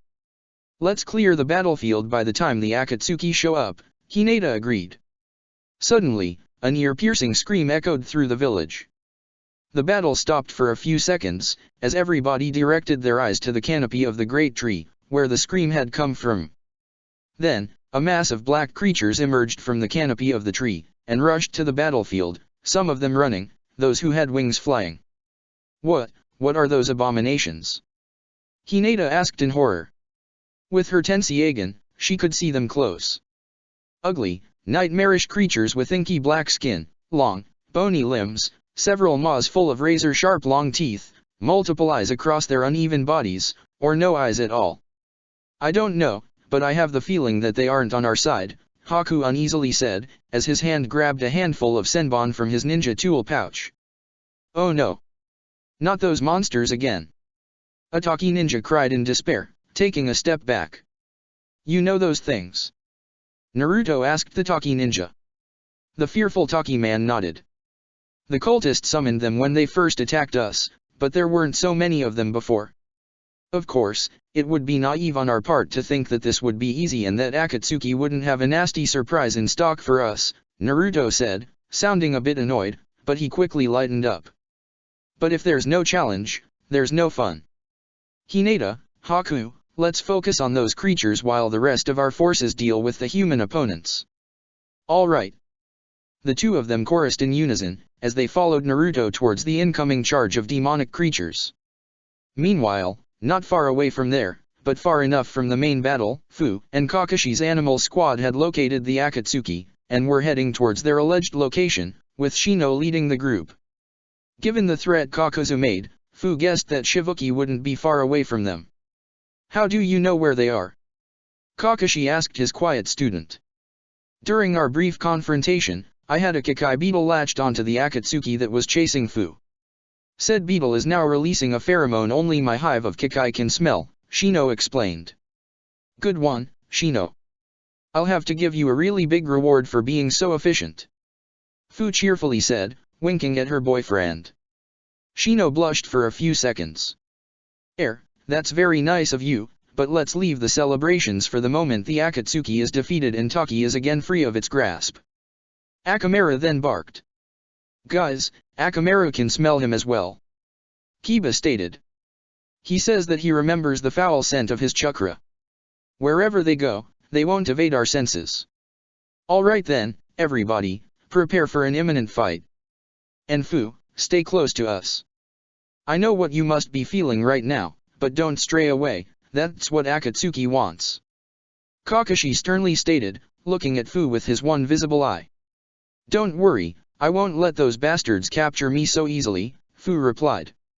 We're heading out of the village, Tamaki mentioned. And indeed, the others noticed that they were heading towards the forests west of Taki. I think they're moving, Kiba added. My guess is that they know we're coming, and are taking us to a trap. Or they just simply want to isolate us from the rest of our allies, Kakashi stated. Probably both. All of them tensed up the moment they left the village and entered the forest. Now, they would be alone. Whatever Akatsuki had prepared, it wouldn't be pretty. Fu, do you know if there's something around here? Something the Akatsuki could use against us? Tamaki asked the green-haired girl. Fu placed a finger under her lips, as she started to think if there is anything special about the forest, but nothing came to mind. She shook her head. As far as I know, there are nothing but trees. Kilometers and kilometers of trees, Fu replied. Remember that Kakuzu used to be at Akigakuer ninja. It's probable that he knows secrets about the village and its surroundings many of the younger Taki ninjas such as yourself might ignore, Shino pointed out. If you say so, Fu replied, shrugging again. Though I won't let my guard down. Too bad we didn't take Hinata with us. With those eyes of her, she could be able to see any potential trap in advance, Kiba said. Maybe in another life. But now, we'll have to do without Nhyuga to help us, Shino replied. They continued leaping from one branch to another, until Akamaru started to bark. Kiba? Tamaki asked. Akamaru said that they've stopped. I think they're ready to fight, Kiba explained the others. And so are we. Fu firmly shouted, punching her palm. They arrived to a clearing in the forest. In the middle of the clearing, lying on his side, with his arms and legs restrained by ropes, laid Fubuki, the former hopefully not for long leader of Takigakuer. Fu couldn't help but gasp in shock upon seeing her leader and big brother-like figure. Shivuki! She cried, while repressing her urges to speed towards him. Even she knew they were using him as the bait for a trap. Let's help Shivuki, but stay close to each other, and watch for any trap or ambush. It's not a matter of if, but of when, Kakashi instructed, as he uncovered his Sharingan. The 4 members of the animal squad landed around Shivuki, each one of them facing to a different cardinal point, while Fu landed besides Shivuki, and quickly dropped on her knees, untied him, and checked if he was okay. Shivuki. Are you okay? Did those mean guys hurt you? Do you need something? Fu hurriedly asked as she untied her leader. Oh my Kami, you look awful. Shino, I need you to heal him a little. Fu, you have to leave. They used me to lure you out of the village. The Akatsuki are here. A panicked Shivuki stammered. We're already aware of that, Shivuki-san, Kakashi told him, without dropping his fighting stance. By the way, do you think you can fight? We're going to need all the possible help. As Fu helped him to sit up, Shivuki shook his head. On top of the daily beatings I got from the guards, those bastards barely fed me. I can barely stand on my feet. Shino, go and heal Shivuki, I believe you have a spare soldier pill, right? Give one to Shivuki, Kakashi ordered. With that, you should be able to provide us some assistance. Assistance that, in the end, will fail to make a difference, a new, raspy voice grumbled. Everybody saw how Kakuzu and Haiden landed in front of them. They immediately turned towards their direction, but without leaving their backs uncovered. Who knows how many allies the Akatsuki still had? Hehe, you were right. Those retards fell right into our trap, despite being so fucking obvious what it was. Haiden laughed. What is your trap, may I ask? Shino asked. You lured us to this clearing, but you didn't even ambush us. You blew the element of surprise by announcing your arrival. If this is a trap, it's a very poor one. Didn't your sensei teach you that a ninja must learn to see through deception, or, as more commonly said, appearances can be deceiving? Kakuzu asked in a somewhat mocking tone, as his hands formed hand seals, before slapping Hayden's bare chest. 5 Purple Ray Barrier. Suddenly, Hayden started to glow with a purple light, and a purple-colored beam of chakra fired from his body into the sky. 4 other beams fired from different parts around their position. The 4 peripheric rays started to curve towards the central one, until the 5 rays converged, creating a dome-shaped purple chakra barrier around the area. And now, the trap is complete, Kakuzu continued. The 5 Purple Ray Barrier is a secret jutsu of Takigakuer they used back in my day to protect the village, but not anymore since I stole it. It's a powerful barrier that uses a human being as focal point and it slowly feeds into their life force. Once the focal point dies, the barrier will go down. Why are you telling us this? Tamaki demanded. She was getting some really bad vibes from Kakuzu's overconfidence.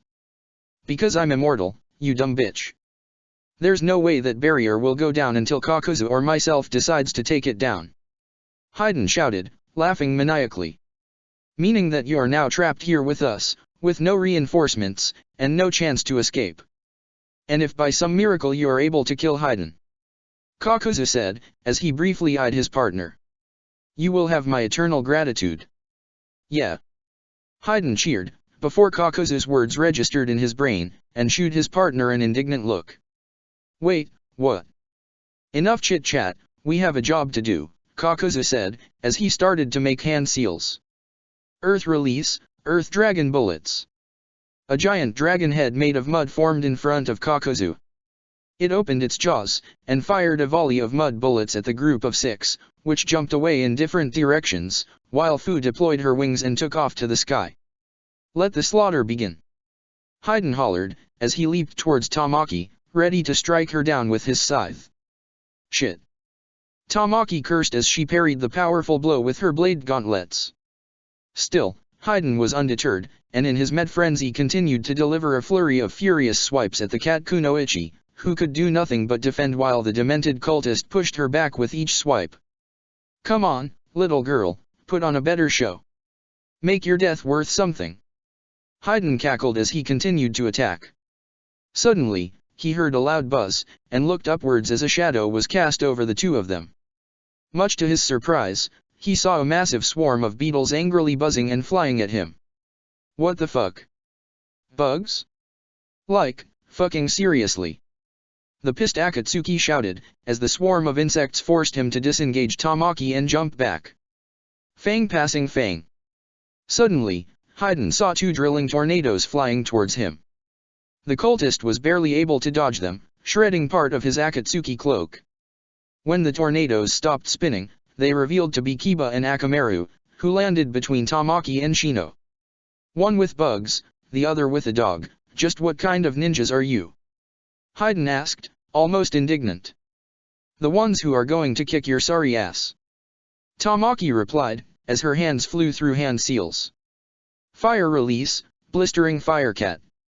Tamaki breathed a stream of fire, which quickly took the shape of a giant cat, rushing on all fours towards Hayden.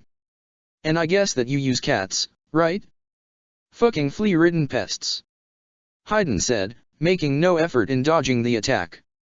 The fire cat crashed against him, and he was soon engulfed by a fiery torrent of flames. Yes. Direct hit. Well done, Tamaki. Kiba congratulated his teammate, who smiled proudly in return. However, when the fires dispelled, Hayden was still there, completely unscathed. So, that was all? Hayden mockingly asked. Tamaki and Kiba stared at the Akarsuki in shock, their mouths wide agape. It seems he may be an immortal after all. Shino observed. Meanwhile, a few meters from the clash against Hayden, Kakashi, Fu, and Shibuki engaged Kakuzu. Fu was engaging him in hand-to-hand combat, while Kakashi and Shibuki supported her from afar. You didn't learn anything from our previous duel, did you? Kakuzu asked, as he and Fu traded blows. Whenever their fists clashed, a small shockwave was produced. Fu gritted her teeth in irritation. Things are different now. I have my friends backing me up. And I do have my partner as well, for all what it's worth, Kakuzu nonchalantly replied, as he blocked a lateral kick with both arms. But even if I was alone, the result would be the same. You only saw a smidge of my power. Show me your full power, then. Fu challenged him. Before Kakuzu could answer, the sound of 1,000 birds chirping could be heard. The Taki Akatsuki disengaged Fu and jumped upwards, barely avoiding Kakashi's lightning blade coming from the side, before the copy ninja could skewer him. Word of advice, Kakashi hey take, Kakuzu stated as his feet touched the ground again. Assassination jutsu tend to work better when they don't make a noise so loud it can be heard in the entire continent. Kakashi remained silent as the blue electricity coating his hand flickered away, and merely glared at the masked Akatsuki with anger-filled eyes. Kakuzu ignored Kakashi and directed his stare back at Fu. If you want to skip the warm-up and go directly into the heat of the battle, I'm more than happy to comply, Kakuzu replied, in an oddly satisfied tone. Hiden. The scythe-wielding Akatsuki was busy fighting the 3 Chunin of the animal squad. The fuck you want, Kakuzu? Don't you see I'm busy murdering some brats? Hiden hollered at him. The Jinchuriki asked us to go all out on her, Kakuzu said, as he removed his cloak, and tossed it away, revealing a body full of stitches scars. I'm going to do it. Hiden's anger instantly evaporated, and a sadistic grin appeared in his face. The Jashin cultist disengaged the 3 Chunin, and jumped towards Kakuzu. Why didn't you say it before? I love when we go all out. Hiden said in glee. The 3 Chunin took advantage of the brief pause, and rejoined their sensei and the 2 Takigakuer ninja. Hey, what the hell is going on? Kiba asked. I'm not sure, but whatever they plan to do, we won't like it, Kakashi said. Kakuzu then bent over, and everybody could see that there were 4 different masks sewn to his back. The masks then started to tremble, as if they tried to break from Kakuzu's body, which they did after struggling for some seconds. Turns out those masks were attached to 4 inky black beings made by a mass of pulsating threads. Upon escaping Kakuzu, they placed themselves in front of the 2 Akatsuki. More threads emerged from the huge gap that was now on Kakuzu's back, and started to stitch the skin together. I think I'm going to throw up. Tamaki moaned, green to the gills. I remember Hinata saying that Kakuzu's body was nothing like she saw before. I guess this is what she meant, Shino deduced, remaining as impossible as ever. The number of enemies now matches our group. And we don't even know what those monsters even do, Shibuki observed, as he eyed the newcomers. Oh, you're going to find out really soon, Kakuzu said as he made 3 hand seals. The monster with the red-lipped mask, which looked like a tiger, opened its mouth. Fire release, searing migraine. The thread monster exhaled a massive breath of fire that scorched the earth and burned any nearby plant or tree as it advanced. The Konoha ninjas jumped away, but the Taki duo decided to counter the attack. Fu. Shibuki called, as he made several hand seals. I know. The green-haired girl replied, mimicking his actions. Water release, water wall. Fu and Shibuki expelled 2 cones of water each at the incoming firestorm, Fu's packing more power than Shibuki's. A cloud of steam flooded the battlefield when the 2 elemental forces met, and Kakuzu's attack was nullified. Guys, are you okay? Fu called. Yes. That was close, good one, Fu, Tamaki said from above, perched on a tree branch. I thought that man was an earth release user. An attack of such scale would have only been possible if the Akatsuki had a fire affinity, Shino noted. Double affinity then. Remember Sakura, Kiba pointed out. Your conjectures couldn't be any wronger, Kakuzu said, as he made the ram seal. The monster with the bird-faced mask opened its beak. Wind release, pressure damage. Wind 2? He can't have 3 affinities. Tamaki protested. The bird-masked monster released a monstrously powerful gale, that instantly dispelled the steam, teared apart tree branches and small plants, and naturally, blew away all the opposing ninjas, Fu included. With just those 2 attacks, Kakuzu had already doubled the expanse of the forest clearing. Ugh! Kiba groaned, as he removed several branches from his body, as he tiredly stood up. Just what's with this dash? Kiba, look out! Tamaki screamed. Die, you infidel! Before he had time to react, Kiba saw Hiden leaping towards him, ready to cut him open with that three-blade scythe. Kiba managed to pull two kunai from his ninja tool pouch, and parried the hit. Like with Tamaki before, Haiden continued to deliver vicious swings. Kiba managed to defend himself, but Haiden's blows carried a lot of power, and his weapon had a greater range. Akamaru! Kiba shouted. Akamaru rushed towards his master with a loud bark, and leaped at Haiden. The startled Akatsuki disengaged Kiba and raised his scythe defensively towards the incoming dog. Akamaru clenched his jaws across the scythe's handle, trying to wrestle it away from Haiden.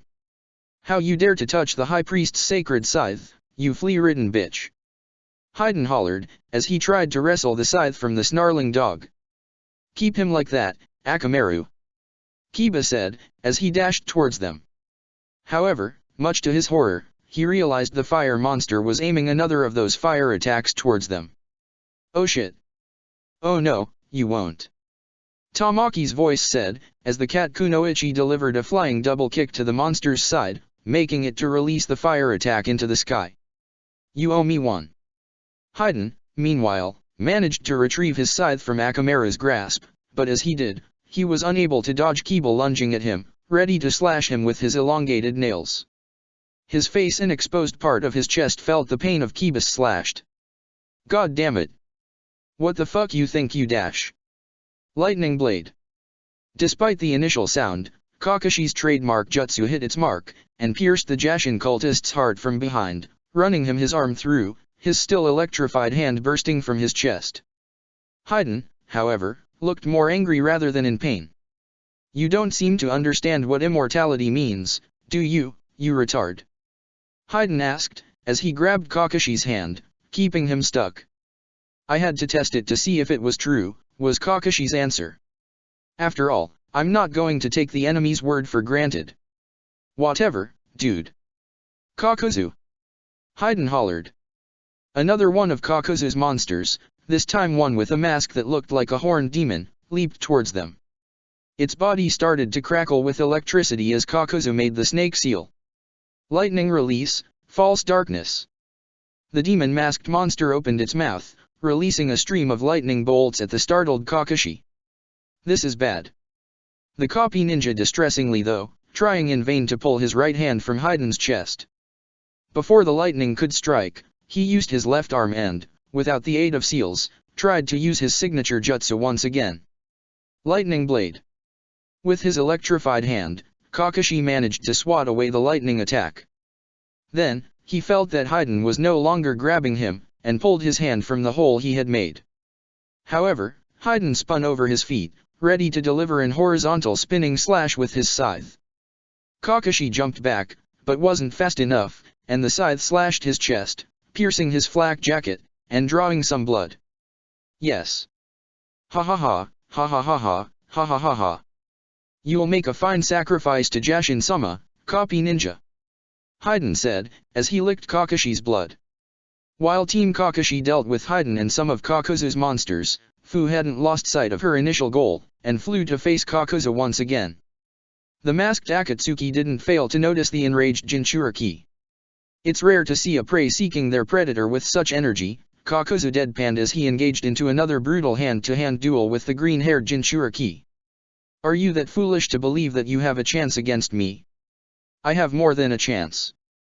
Fu yelled, as a tornado started to form in her fist. Hurricane punch. Fu's punch produced a powerful wind in every direction strong enough to push Kakuzu back. Before he could have time to react, Fu jumped, and tried to deliver a roundhouse kick to the head. But Kakuzu's reflexes were sharper than she thought, and expertly grabbed her by the ankle. In a display of monumental force, Kakuzu then slammed Fu against the ground multiple times. Leave her alone. Shivyuku shouted, as he leaped at Kakuzu with a blade made of water in his hands. Kakuzu merely chucked Fu at Shivyuki, who crashed against her, before they dropped to the ground with a loud thud. Not being able to kill you is rather irritating. But let's hope that can keep you two down enough time so we can get rid of the rest, Kakuzu grumbled. Before Kakuzu could decide which enemy he should take out next, that decision was made for him when he was covered head to toe by an angry swarm of beetles. What the? Kakuzu asked, trying to swat the bugs away. You won't lay a finger on Fu while I'm here and I can fight, Shino said in cold anger, as with a hand motion, commanded his swarm to drain Kakuzu dry of chakra. However, the swarm of beetles had the unintended effect of hiding Kakuzu while he made a hand seal. One of the thread monsters, the one with the turtle mask, leaped at them. Water release, roaring waterfall. The turtle-masked monster opened its jaws, expelling a massive cone of water wide enough to hit both Kakuzu and Shino with immense force. Shino jumped, as he recalled the swarm attacking Kakuzu, who made no effort to move and was engulfed by the incoming torrent. He didn't care about hitting himself with his own jutsu in order to get rid of my Kikai swarm. Shino noted, as his brain tried to formulate a strategy. Elemental blasts of such scale will wipe my swarm away in an instant. I didn't think I'd have to resort to this jutsu so soon, but guess that the quality of the enemy demands it. You are in a barame, aren't you? Very few clans use insects to attack enemies, Kakuzu noted. If you were 5 years older, I could cash a nice bounty for your head. Such a pity, but I can't let you live. Please don't make it harder than it should be. I'm sure you already noticed that your set of skills will be of little use against me, so let's not drag this out. Time is gold, as they usually say. Trust me, the feeling is mutual, Shino coldly replied, as he made a singular hand seal. A barame secret art, giant beetle growth. Several bursts of smoke exploded around Shino, creating 8 beetles as large as Akamaru. Kakuzu, however, was unimpressed. That changes nothing. No matter what you do, you won't be able to land a hit on me, Kakuzu confidently said. Maybe. With a hand motion, Shino directed the enlarged beetles at the Akatsuki adopted a fighting stance. Then, much to his surprise, the beetles deviated their trajectory in the last second, flying to the sides. But I'm sure she can. Kakuzu noticed a shadow looming over him. Looking up, he saw an enraged Fu descending upon him, her fist ready to crush him into pulp. While her body was battered and had numerous bruises, she didn't look as she was unable to keep fighting. How did she recover so soon? Kakuzu thought in frustration, as he instinctively raised his arms to protect himself. Too late to dodge, I need to harden my skin. Take this. Fu screamed, as her fist hit Kakuzu's crossed arms, unleashing all her anger into that blow. Fu felt like her fist was hitting solid rock rather than soft flesh, but she didn't mind. If Kakuzu turned into stone, she'll shatter him to bits. The force of the impact caused a powerful shockwave, while it also sank Kakuzu to his knees into the ground, cracks in the ground spreading from the penetration point. Fu continued punching Kakuzu both arms, sinking him a little more with each hit. Sensing its master cornered, one of the monsters quickly rushed to his aid. The bird-masked creature opened his beak as it charged a devastating wind release against the Jinchuriki.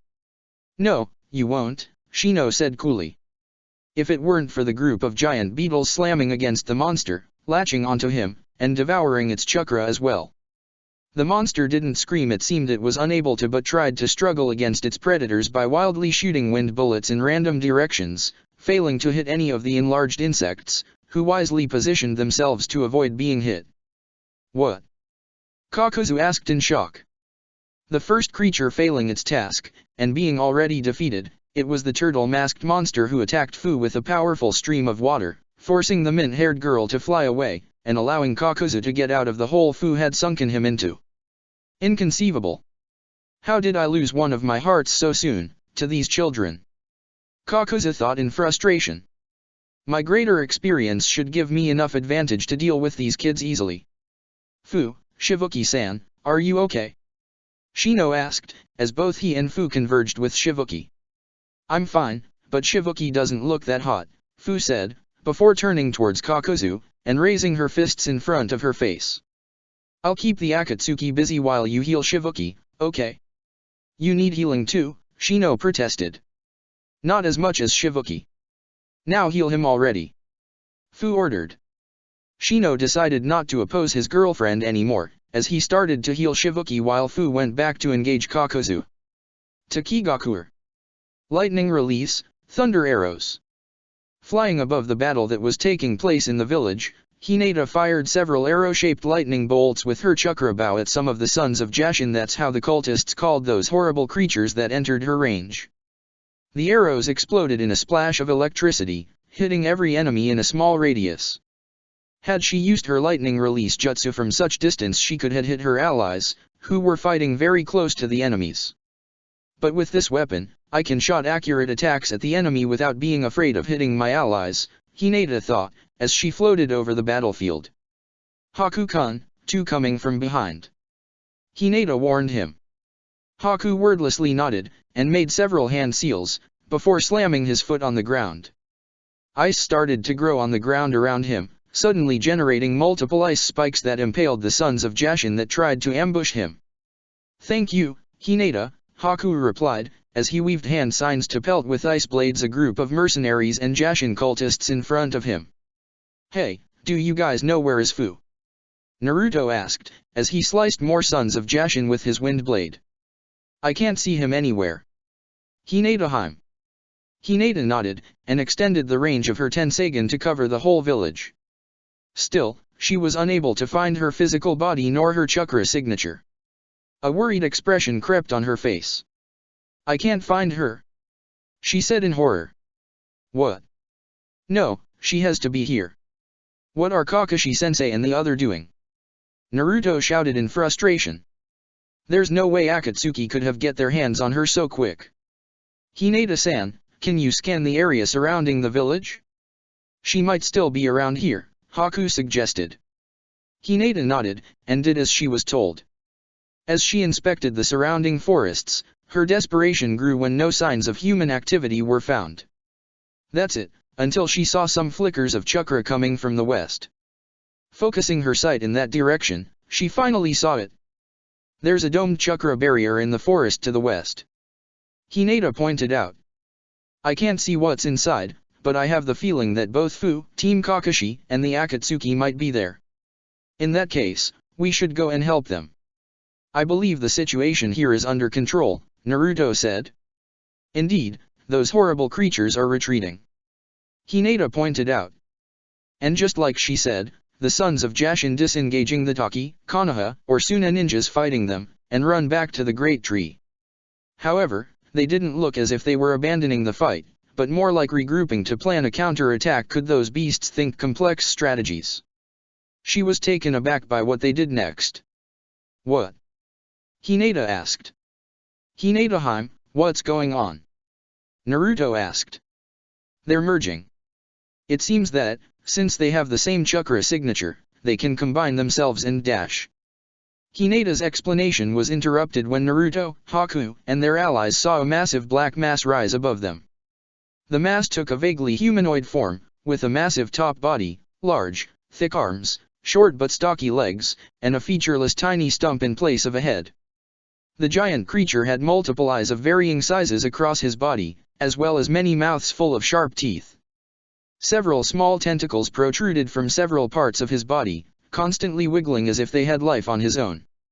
What the hell is that?" Naruto screamed upon seeing the abomination. "Our secret weapon. Behold the power of our Dark Master, you unclean infidels," a Jashin cultist said in joy. "The wrath of Jashin. A colossal avatar of our God's will, that will purge this place of the unbelievers." The massive creature took a step forward, crushing a house under his feet, and several ninja of both sides.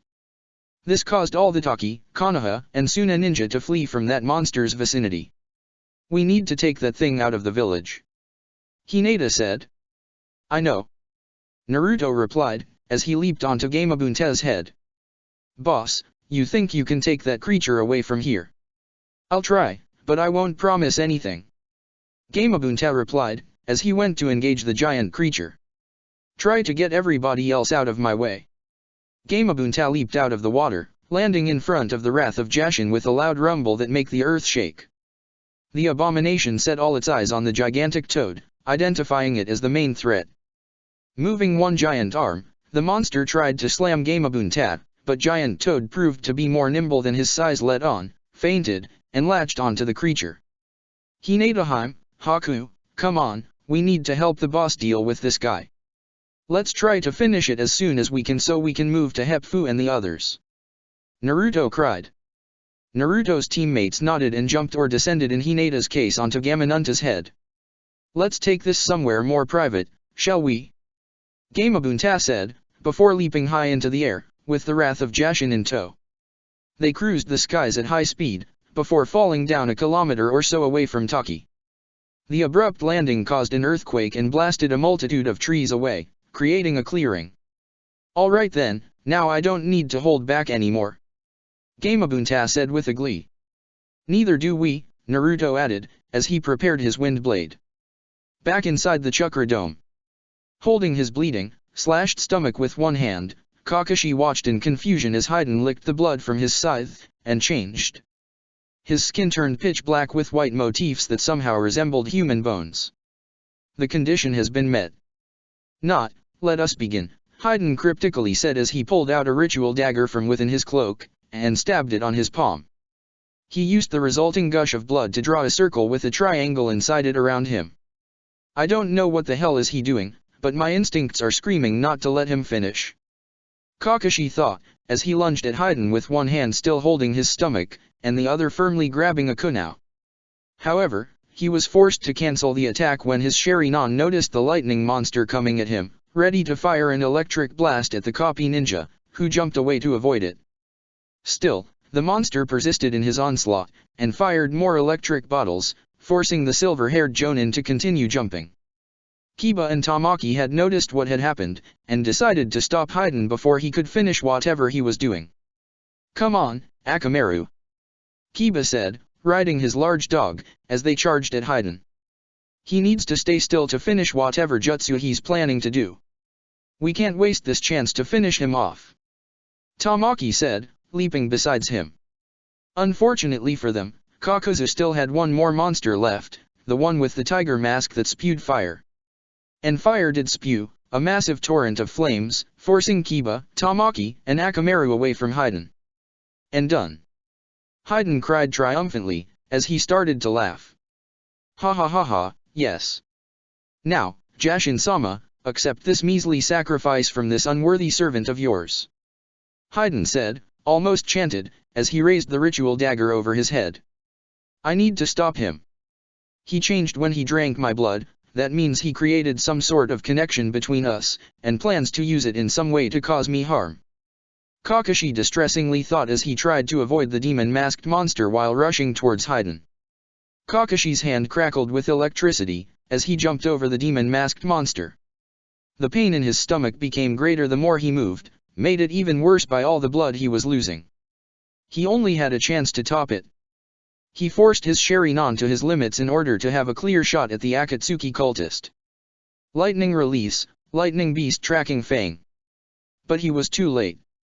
Now, suffer. Haiden brought down his dagger, piercing his flesh, causing him a great pain that flooded him with a perverse sense of joy and pleasure. And the silver-haired Jonin felt that very same pain in his own flesh. Kakashi-sensei. Tamaki cried in horror. Chapter 63. The Immortal Team, Part I. Or, you can't kill what's dead on the inside. So, any of you guys have any experience fighting giant monster, thingies with lots of eyes, mouths, and tentacles, all in places that shouldn't have any of those? Naruto asked as he eyed the wrath of Jashin, whom had recovered from the shock of the landing. The answer may surprise you, but no, Haku deadpanned. The wrath of Jashin let out a thundering roar from all its mouths at the same time, as it charged at Gamabunta while raising one of its massive arms. Fortunately, that thing telegraphs its attacks way in advance, Hinata noticed. The arm came down, and Gamabunta managed to catch it with his webby hands. However, it packed so much force, the giant toad was pushed backwards, crushing a few trees under him. His attacks might be easy to predict, but that doesn't make them any less painful. Gamabunta loudly wheezed. Come on, do something. First of all, Naruto said, making his favorite hand seal, as he created 2 shadow clones. Go collect some nature energy. Obediently, the clones leaped away, and disappeared between the lush trees below. So, anybody has an idea of how should we tackle something so big? Let's go for the eyes, I think they may be its weak spots, Hinata suggested, as she readied her chakra bow. Haku did the same.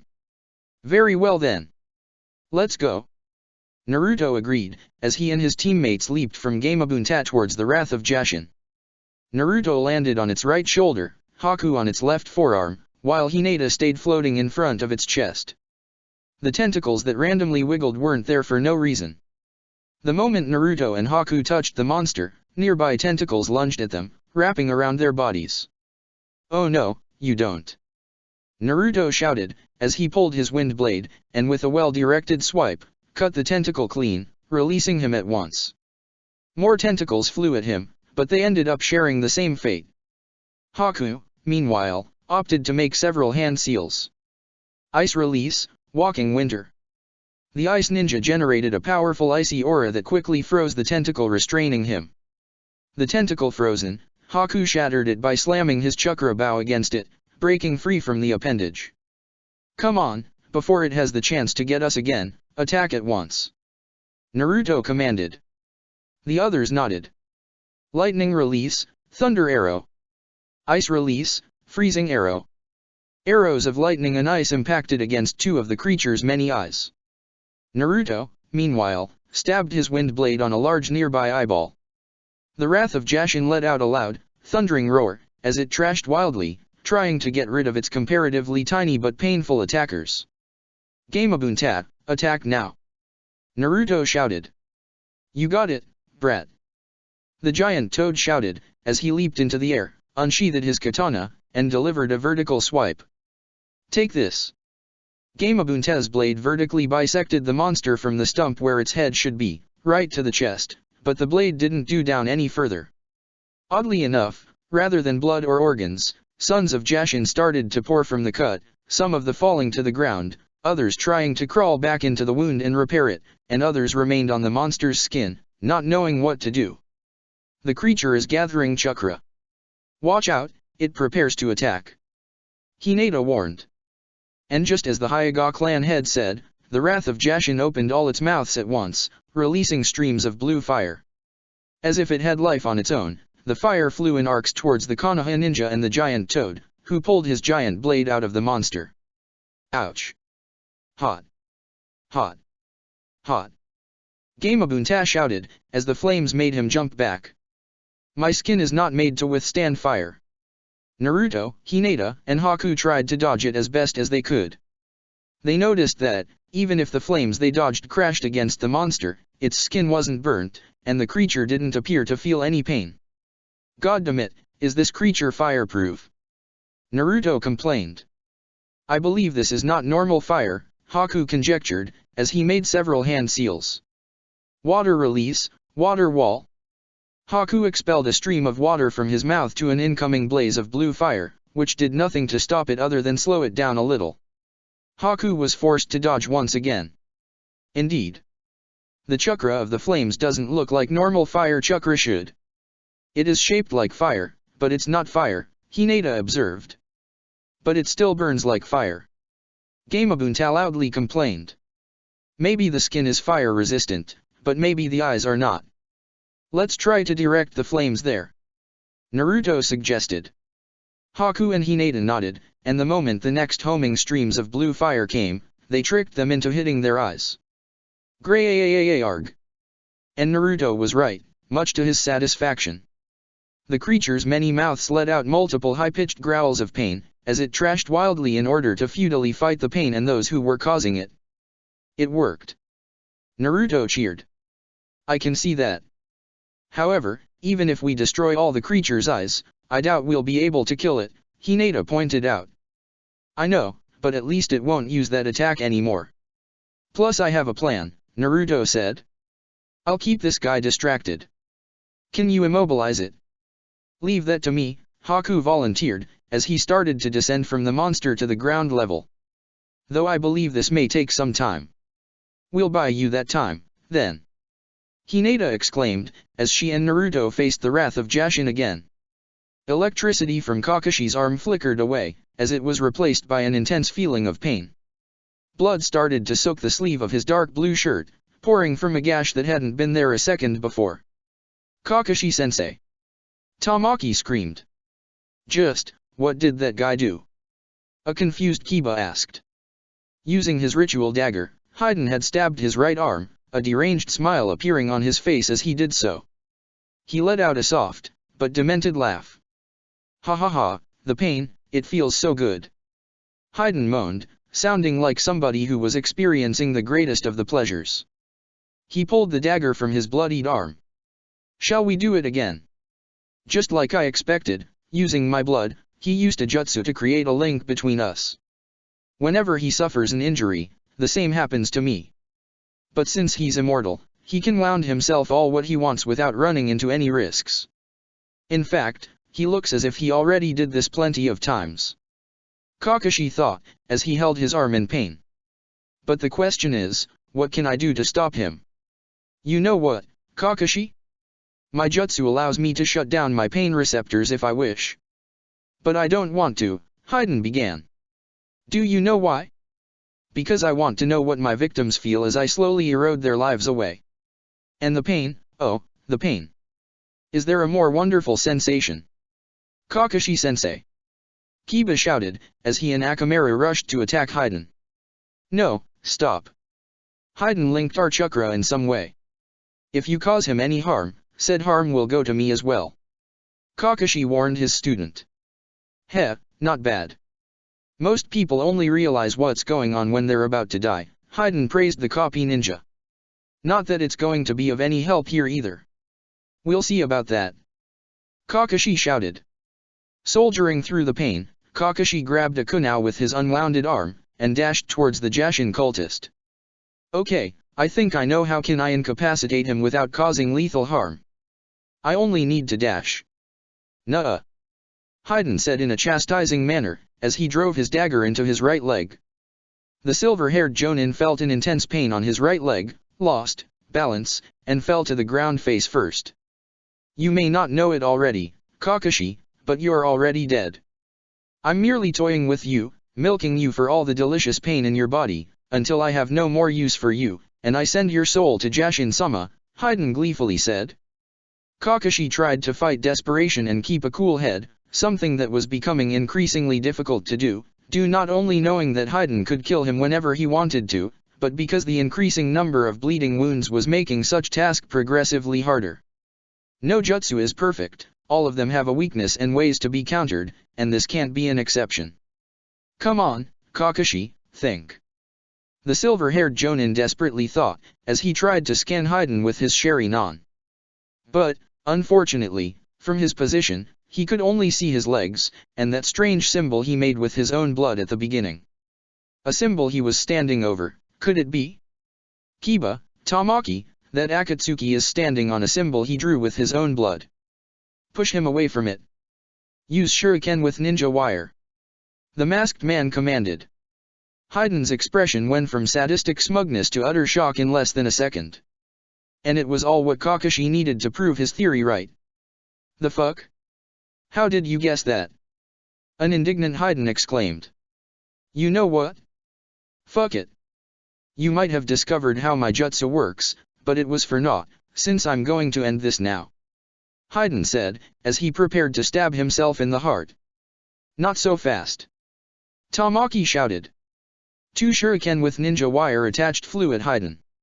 Using the wire to maneuver it, the shuriken wrapped the wire around Haydn's arms, before Kiba and Tamaki pulled in opposite directions, immobilizing him. Kakashi suppressed a groan as he also felt like an invisible force was trying to rip his arms apart. His students noticed this, and hesitated for a second. Don't waver. Don't worry about me, I'll be fine. Focus on bringing Haydn out of that circle. Kakashi insisted. Kiba and Tamaki nodded, as they continued pulling Haydn back. The Akatsuki, however, despite offering no small amount of resistance, was being pulled back, slowly but surely. Goddammit! Haydn shouted, as he was forced to take a step back, but wasn't fully out of the symbol. Kakuzu! Lend me a fucking hand, you asshole!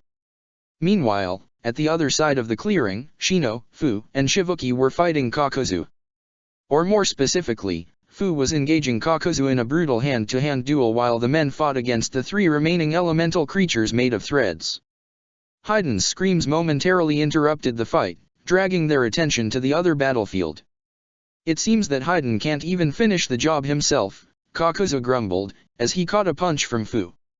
Why do I always have to babysit that moron? Kakashi-sensei seems to be grievously wounded. If I don't help him, he might perish, Shino stated. Then go. Fu and I will keep Kakuzu busy. Shibuki told him, as he made several hand seals. Water release, water bullet jutsu.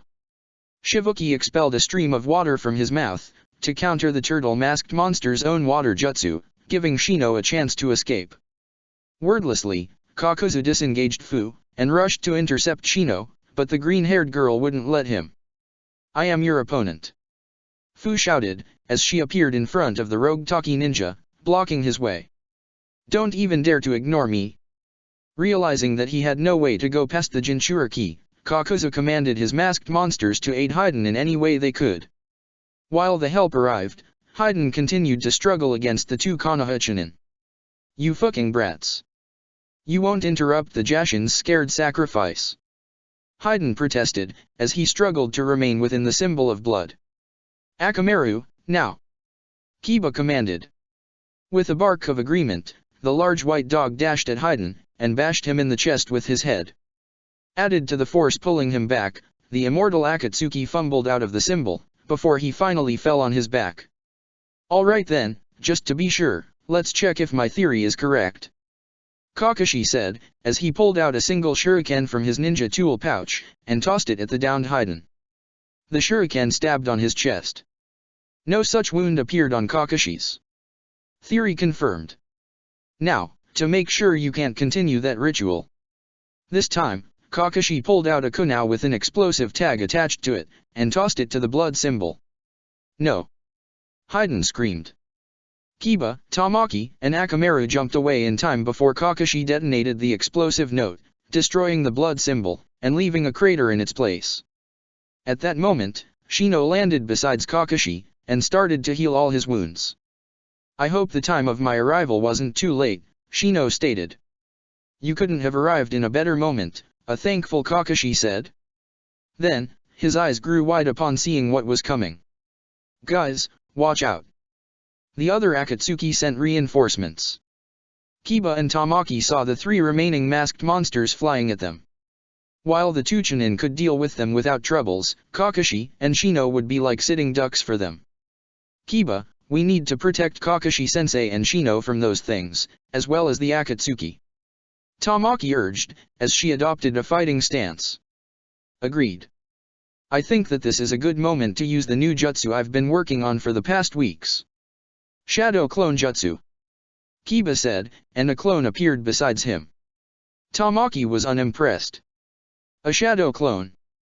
That's your new jutsu. That's just the first part. Akamaru. Kiba called his dog, who rushed to his side. Both Kiba and his clone rode on Akamaru's back. The additional weight was apparent on the dog's struggling expression, before making the tiger seal. In Yazuka's secret art, human-beast mixture transformation 3-headed wolf. Kiba, his clone, and Akamaru disappeared in a cloud of smoke, revealing a large, white-furried, 3-headed wolf in its place. The 3 heads let out each a bark in unison. Tamaki was still unimpressed. So, your giant wolf transformation has 3 heads instead of 2. Guess that's an improvement, she said, shrugging a little. The 3 heads shot her an annoyed stare. Okay, here they come. Tamaki said, as the masked monsters hovered over them, readying their attacks. Meanwhile, back to the forests surrounding Takigakur, the battle against the wrath of Jashin continued. Haku had descended all the way down to the ground, and from his point of view, he could now truly appreciate how massive the colossal aberration was. The ice ninja rummaged through his ninja tool pouch, until he found a soldier pill, and popped it into his mouth. Even with the pill, I might not have enough chakra to completely immobilize it, but I have to try it nevertheless. Haku wondered aloud, as his hands flew through hand seals. Here goes nothing, ice release, encompassing mantle of the Yukion. The temperature abruptly dropped to sub-zero levels, as the green grass and brown soil of the ground started to crystallize, soon becoming white and light blue ice. The ice quickly spread all around Haku, the trees, the rocks, and most importantly, the wrath of Jashin's legs. Though Haku was directing all his chakra towards the latter point, the giant monster seemingly realized what was going on, and tried to move one of its legs to crush Haku. However, he was too late, and both legs were frozen solid. But the monster didn't give up, and using his massive strength, tried to free its lower limbs. The ice started to crack. "Oh no, you don't," Haku said, making a hand seal, intensifying the cold of his jutsu, which repaired the cracks in the ice. "Naruto-kun.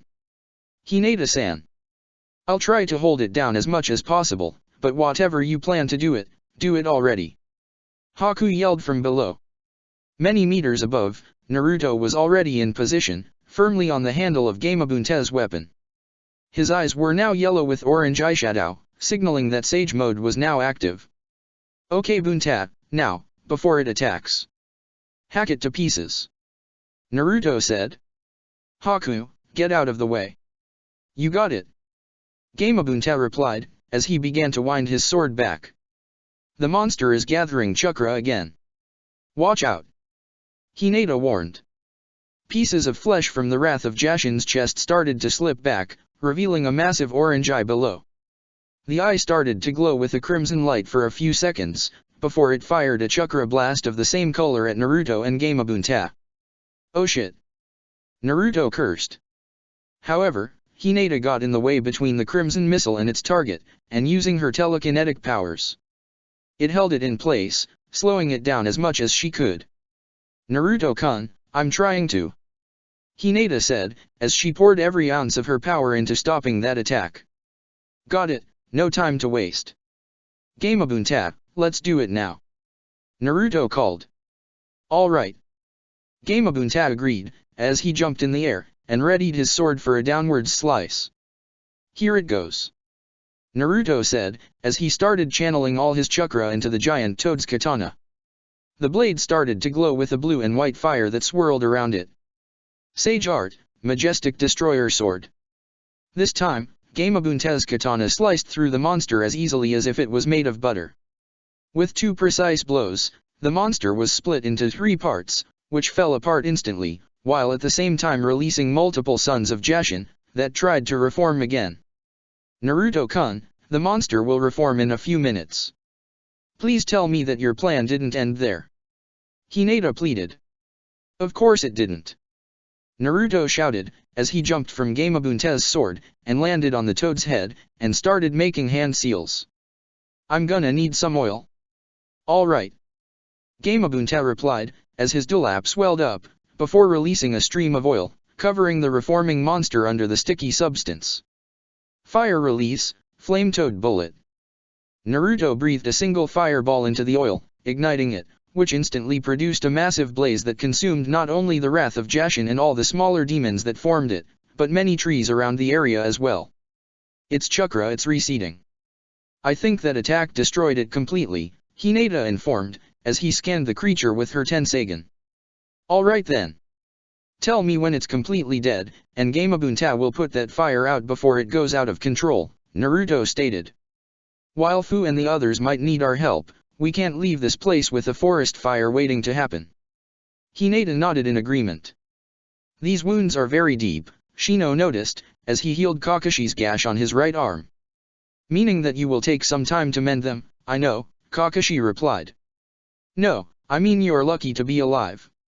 If the Akatsuki decided to forego toying with you and went for a vital spot, there would be nothing neither me nor any medic could have done to save you," Shino pointed out.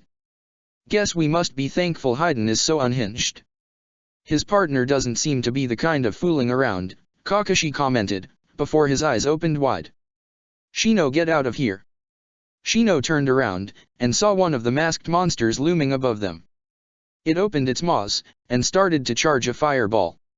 However, before it could fire and turn Kakashi and Shino to ashes, the 3-headed wolf Kiba and Akamaru fused into blasted it with a sonic roar, making it to shoot the fireball in another direction where, thankfully, nobody was standing.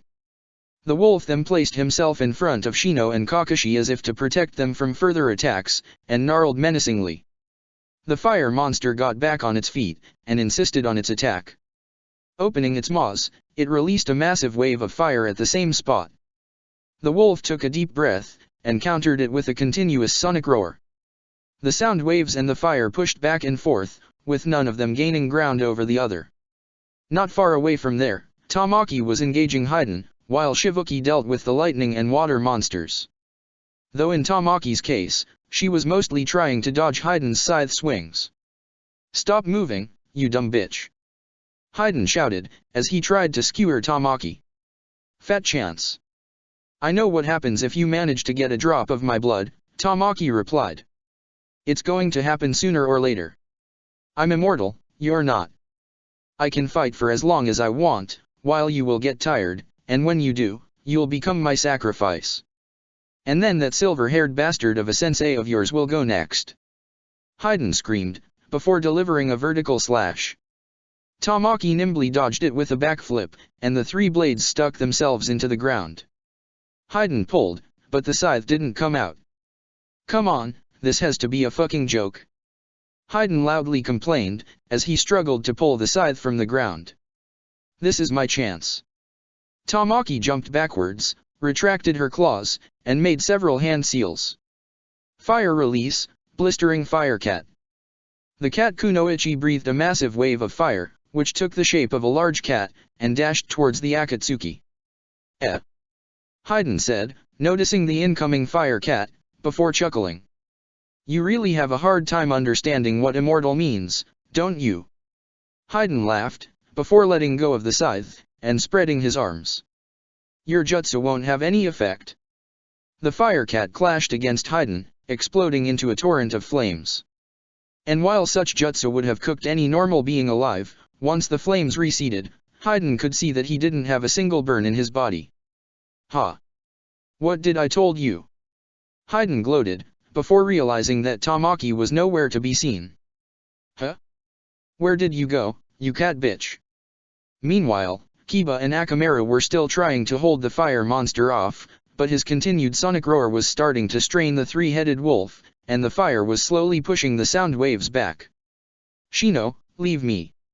I don't think Kiba will be able to hold that thing for much longer," Kakashi warned his student. "Not until I'm able to heal you," Shino insisted. "Shino, this is no time for dash. Drill claw." Suddenly, a human tornado appeared out of nowhere, descending from above towards the masked monster still breathing a wave of fire.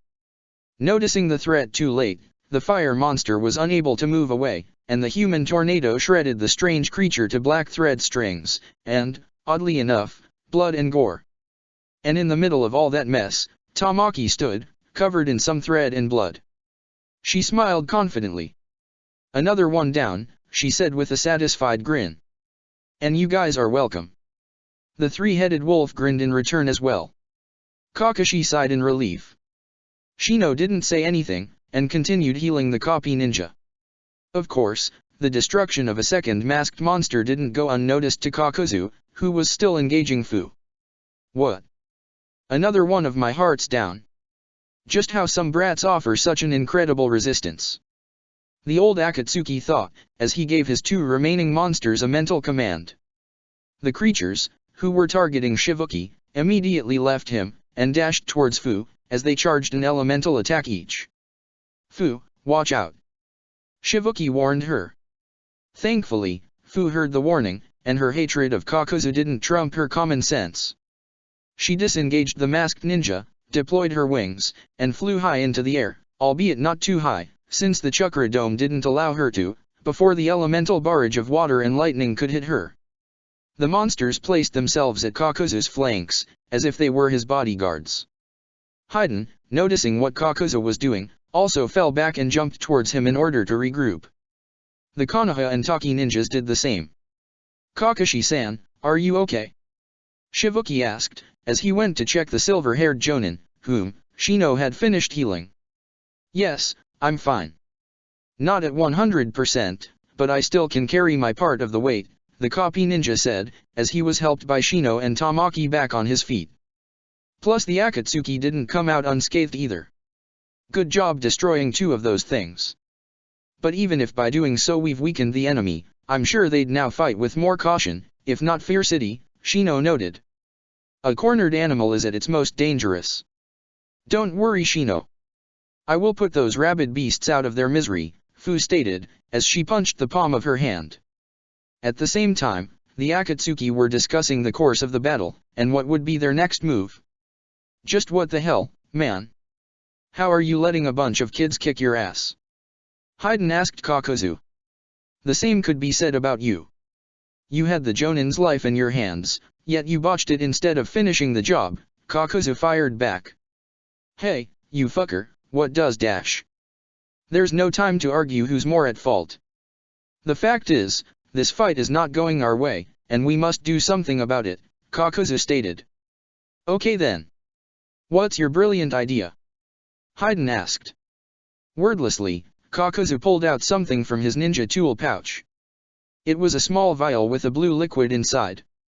You're so fucking weak. Are we going to resort to that already? If you have a better solution, I'm all ears, Kakuzu replied in cold anger. If not, shut up, and drink your part. Fine. Whatever, Haiden lazily conceded, as he pulled out an identical vial from a hidden pocket within his cloak, as both he and Kakuzu downed their contents in one go. Shivuki and Fu immediately recognized the liquid the Akatsuki had ingested.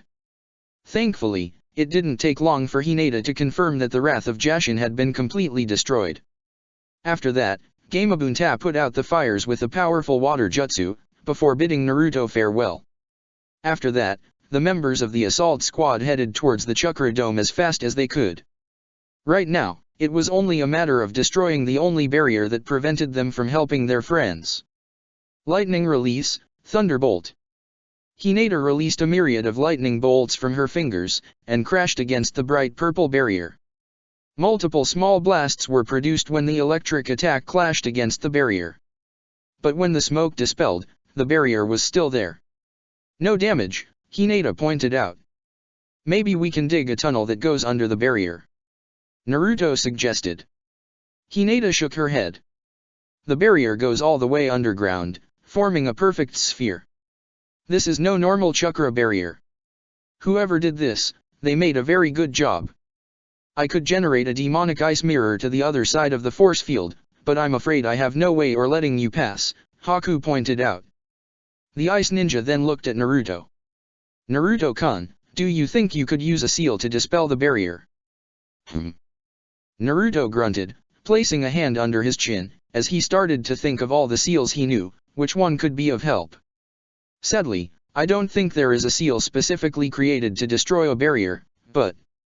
The blonde then pulled out a small book that, according to its cover, was about Fuinjutsu and started to furiously flip through the pages, as if looking for something. What is it, Naruto-kun?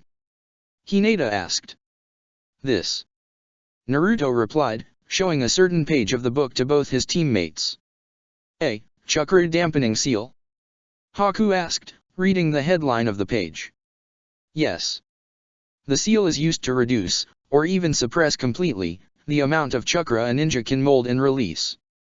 It's normally used on cuffs to stop criminals from using chakra, Naruto explained. And how is that going to help? Haku asked. I'll create a sealing tag with this seal, and use it on the barrier. The amount of chakra will consume it immediately, but it will significantly weaken the area I place the seal on, which would make said area vulnerable to our attacks.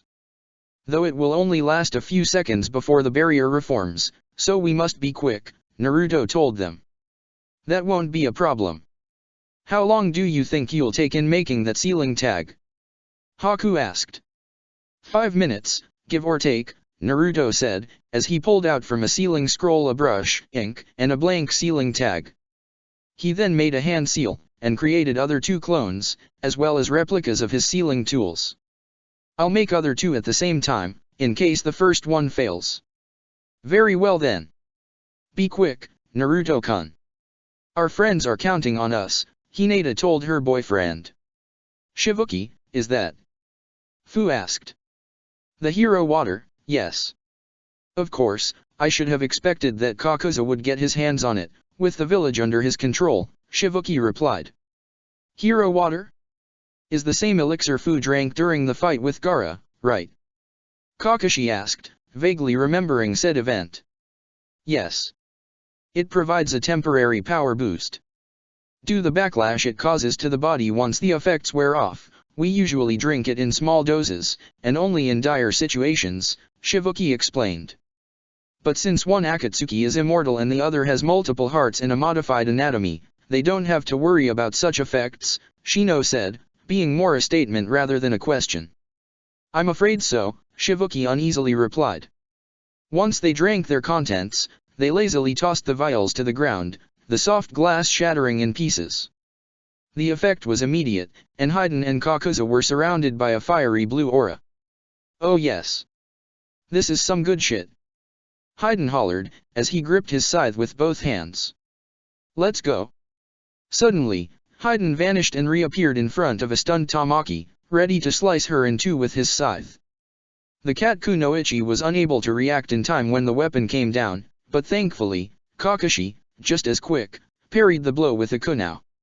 However, the blow packed so much strength, the silver-haired Jonin was hurled backwards.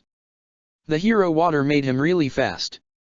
If it wasn't for my Sharingan, I don't think I could have seen him move at such speed, Kakashi thought, as he managed to land on his feet on a large tree branch.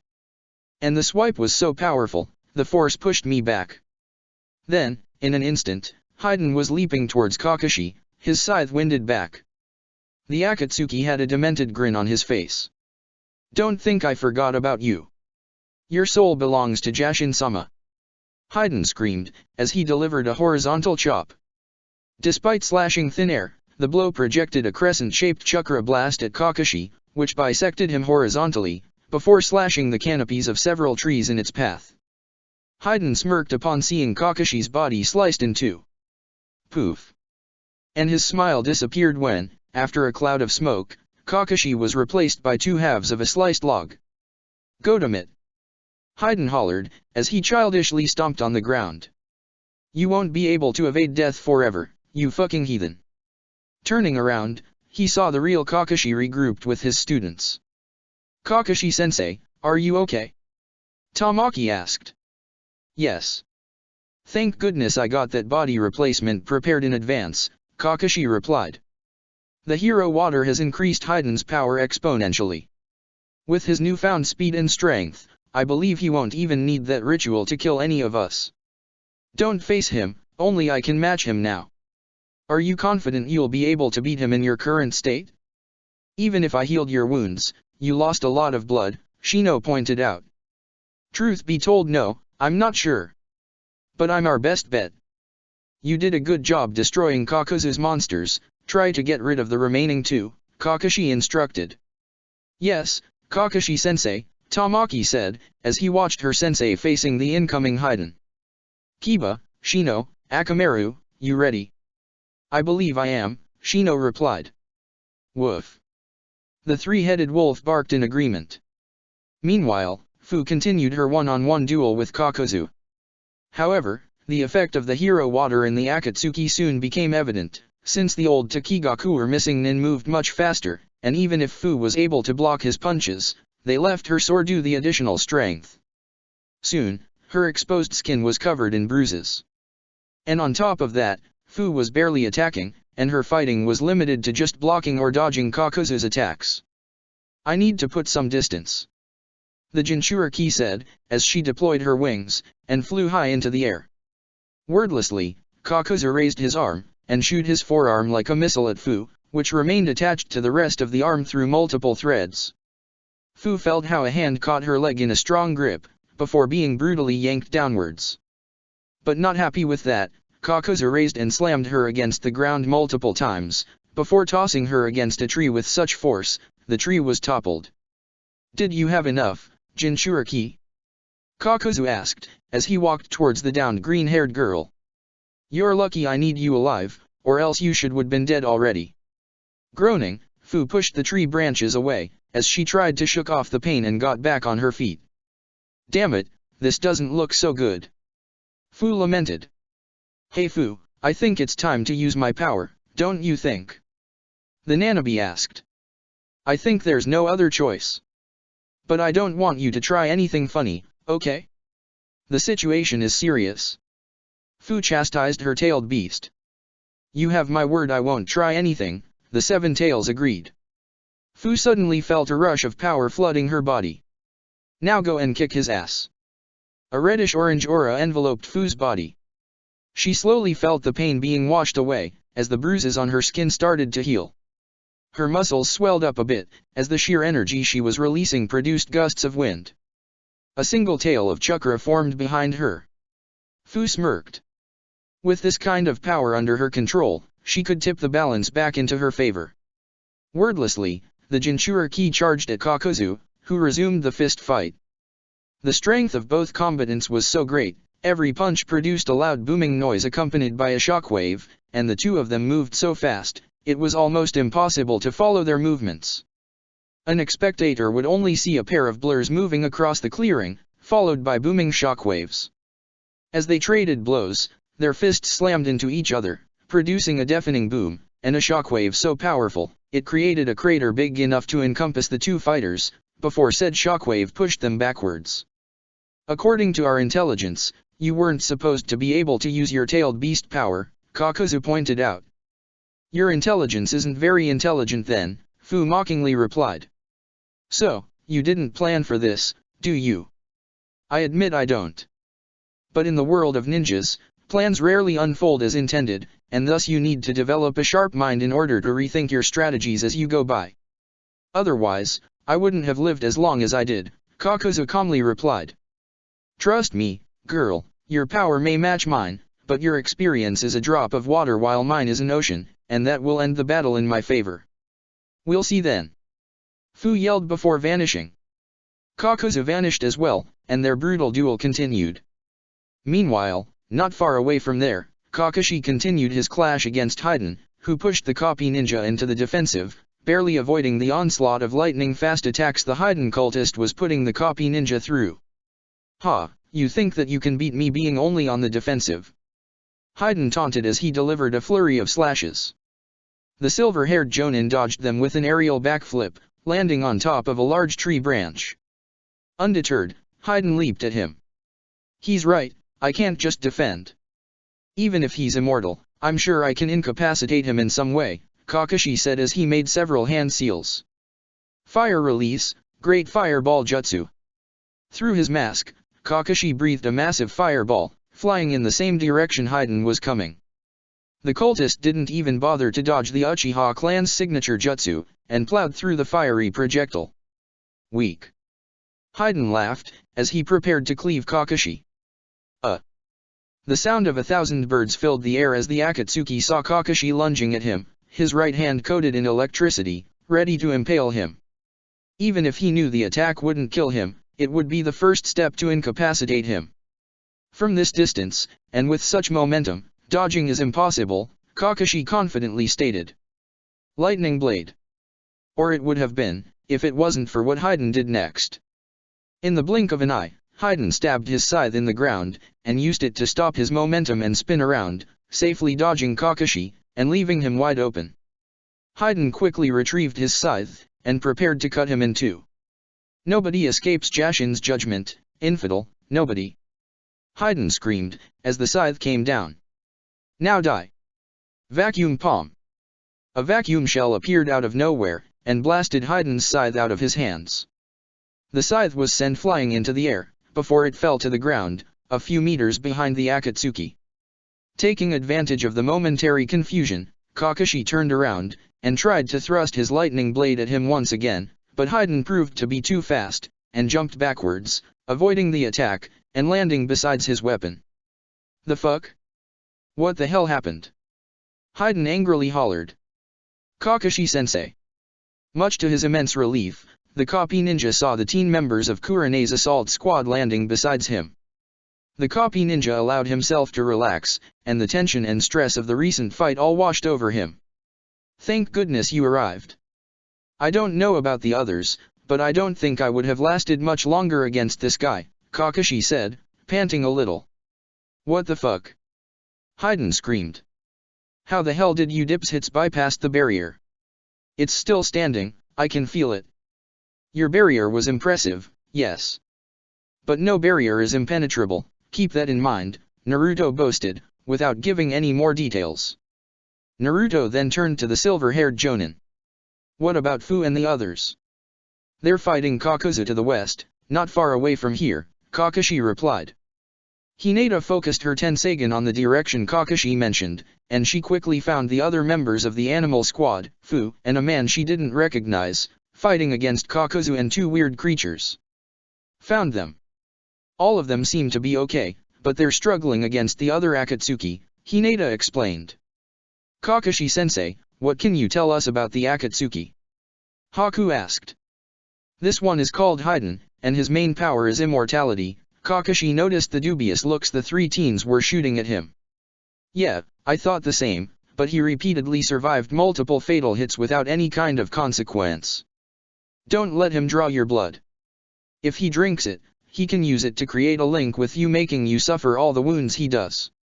He almost killed me that way. Don't let him get our blood, got it, Naruto nodded. The other, well, it's a bit hard to explain. His body is like nothing I've seen before. He seems to be made of threads that move on their own and keep his whole body together. He also commands 4 creatures that can use an element each. Though my students managed to kill 2 of them, Kakashi told him. This Akatsuki's chakra flares with such intensity, it's almost like looking directly into the sun, Hinata noticed after directing her eyes at Haiden. That's because both him and his partner drank vials of Takigakure's hero water. Said water can give your body and chakra a massive boost, but the backlash it causes after the effect disappears can be crippling, even fatal, Kakashi explained. But since one of them is immortal and the other has a bizarre anatomy, they can bypass that backlash, Naruto concluded. Smart bastards. Alright then, what are we going to do? Hinata asked. I believe Naruto and Haku should stay here and help me deal with his man, Kakashi suggested. Naruto can safely fight him without the risk of drawing blood, while Haku has the necessary skills to put him down permanently, even if we won't be able to kill him. Your skills will do more good against the other Akatsuki.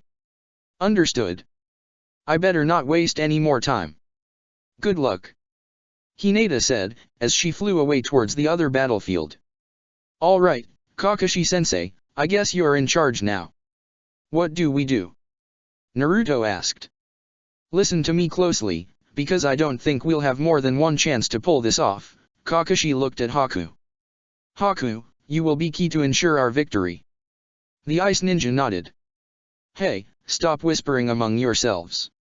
Whatever clever plan you might come up with, it won't work. Haiden said, as he adopted a fighting stance. Hey, the blonde shit, aren't you a Jinchuriki? So what if I am? Naruto defiantly replied.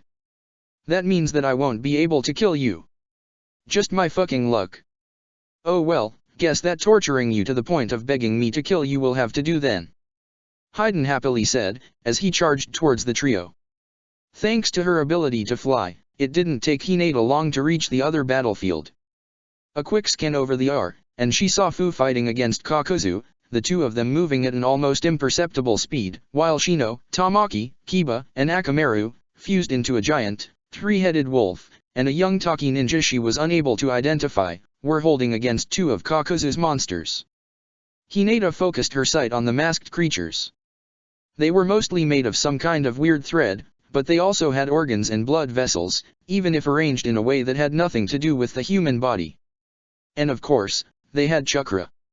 Though she didn't need the Tenseigin to realize of that when one of the creatures opened its mouth, and released a torrent of water towards the Konoha and Taki ninjas, which were forced to jump backwards in order to dodge. Should I help Fu-san, or Kakashi-sensei's students? Hinata internally wondered.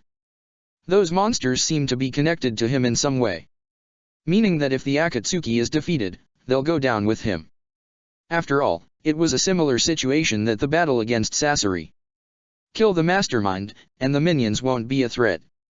Even if pained her not to be able to help her fellow Konoha comrades, the Hyuga clan head flew straight for the brawl between Fu and Kakuzu. Her hands flew through several hand seals. Lightning release, thunderbolt. The moment Kakuzu showed an opening, Hinata shoot several lightning bolts at him from her fingertips. However, the Akatsuki's reflexes and movements were far greater than the Hyuga had anticipated, and quickly jumped backwards before her jutsu could hit him. He's fast. I thought I had a clear shot, Hinata thought. Oh, it's you. One of my Sky Sisters. Fu cheered upon seeing Hinata. Hello, Fu-san. I hope you don't mind if I join you in your fight against this horrible man, Hinata said, as she hovered near her. Not in the slightest. But I should warn you, this guy drank the hero water, a treasure from my village, and now he's much stronger than usual, so be careful. I can take his hits fine, but I'm not sure about you, Fu explained, sounding a bit apologetic. That explains why his chakra burns with such potency, Hinata replied, then she smiled at Fu, before taking a fighting stance. And don't worry. I won't be able to take hits as well as you do, but I'm very good at dodging them. Fu grinned in return, and mimicked the Hyuga. Those eyes, so, you must be the new Hyuga clan head. The one who evolved the Byakugan to a higher level. The Tensagan, I think it's called, am I right? Kakuzu guessed. Hinata was taken aback by the Akatsuki's words. How do you know that? I have my sources. I knew those eyes were special the moment I saw them, Kakuzu guessed. So far, you don't have much of a reputation to have a bounty on your head yet, but I'm positive I can get quite an obscene amount of money from those eyes in the black market. Many were those seduced by greed or power who wanted to get their hands on my eyes. And as you can tell, none of them were successful. You won't be any different, Hinata stated. I bet none of them had my vast experience. While I admit that the two of you are powerful, deep down you're nothing but children that only play to be ninja, and have no idea what life is like, Kakuzu said as his hands rushed to form hand seals. Earth release, crushing avalanche. Several shadows loomed over the two kunoichi. Looking up, they saw in horror massive boulders falling towards them, prompting them to jump out of the way. But while they were doing so, Kakuzu fired his hands, which latched onto the girls' throats. The hands' skin blackened as they hardened into a stone-like substance, before the Akatsuki pulled his hands back, slowly dragging them through the ground. However, before Kakuzu could bring them closer, Hinata's body crackled with electricity, before her body released a powerful electric discharge, shocking both Kakuzu and Fu, but forcing the former to release both of them. Sorry for that, Fu-san, Hinata said, coughing a bit, as she started healing her neck. Fu said nothing, but gave her a thumbs up to indicate that it was okay, as she rubbed her sore throat. A lightning release user. Without my other hearts, that gives you something of an advantage over me, Kakuzu noted, but didn't sound overly worried. Oh well, guess I'll have to fight a bit more carefully. This should be enough. Suddenly, a multitude of threads started to burst from the scars of Kakuzu's body, wiggling as if they had life on their own. Kakuzu's hands once again flew through hand seals. Earth release, Earth clone jutsu. 6 molds of earth formed around Kakuzu, growing and eventually taking the shape of perfect replicas of the Akatsuki. Without any word from the original, the clones charged forward. You'll need something better than that to defeat us. Fu shouted, as she launched herself against the incoming attackers. Fu-san, wait. Don't rush in. Hinata called her. This is not good. It seems like the tailed beast's chakra is affecting her mind, albeit in a subtle way that doesn't make her realize of it. I better stick close to her. Something that would become hard to do since half of the clones chose her as their target, and surrounded her, ready to attack. Hinata frowned, and after quickly making 2 hand seals, her hands started to crackle with electricity. None of these clones should withstand an lightning-enhanced palm strike, Hinata mused aloud, as one of the clones lunged at her. Moving aside to dodge the incoming punch, Hinata delivered a palm strike to the clone's chest, opening a hole in it, causing it to crumble into small rocks. Just as I expected. The other 2 clones launched themselves at Hinata since she was now wide open, but the Hyuga proved to be faster than they anticipated, and with a backflip she dodged them as well. However, while she was doing so, she noticed something she hadn't seen before, chakra lines traveling underground towards both Fu and her. Following those lines, he realized they came from Kakuzu. Much to her horror, she realized the clones were nothing but a distraction. And Fu wasn't aware of this, as she happily fought against the clones. "Fu-san, watch out!" Hinata screamed. "Huh?" Fu dumbly asked. But it was too late. While Hinata was able to jump in time to avoid the mass of threads that came from underground, Fu wasn't so fast, and they tightly wrapped against her limbs. Kakuzu pulled the arm those threads came from upwards, tossing the green-haired girl into the air. He then motioned down, violently slamming Fu against the ground. "Fu-san!" Hinata shouted, as she dashed to help her friend. However, the clones that were fighting Fu, plus those Hinata didn't destroy, got in her way. "Get out of my way!" Pushing even more chakra into her hands, Hinata delivered a palm strike to a Kakuzu earth clone that not only shattered it on impact, but created a shockwave imbued with lightning that also destroyed a clone that was behind it. The Hyuga repeated the process with a nearby clone, but the others didn't fall to the trap this time around, and dodged the ensuing shockwave. They kept the distance, but made no move to attack. "They want to keep me busy so I don't help Fu-san, I have to get rid of them as fast as possible," Hinata thought, as panic started to crawl her spine. "Fortunately, I don't need to fight you." Hinata started to elevate into the air, as she flew above the Kakuzu clones. However, much to her shock, one of the clones pushed the other into the air, and dived at her feet first, ready to deliver a flying kick. With a quick hand motion, Hinata stopped the clone on his tracks with a telekinetic blast. However, while she was doing so, the other clone leaped from the ground, and roundhoused her in the face, making her fall to the ground. As she stood up, she glanced at Fu for an instant. Much to her horror, she saw Kakuzu now lunging Fu against a tree with such a tremendous force, the tree was toppled down. He then slowly pulled the threads, dragging Fu closer to him. The tailed beast aura had already vanished. Jinchuriki are prey hard to capture, but eventually all of them fall to Akatsuki, Kakuzu said to one in particular, as he was about to grab Fu. "No. You won't get your hands on her," Hinata said as she got up, but the clone's incoming punch forced her to jump backwards. Her hand crackling with electricity once more, she thrust her palm forward. "Get out of my way." The vacuum wave combined with electricity shattered the last clone into dust, as Hinata rushed past him in order to reach Kakuzu and Fu before it was too late. However, something unexpected happened. The ground beneath Kakuzu's feet started to shake, and before he had any time to react, a black mass of beetles emerged from below, engulfing the Akatsuki completely. "What the hell is this?" Kakuzu shouted, as he futilely tried to swat the insects away.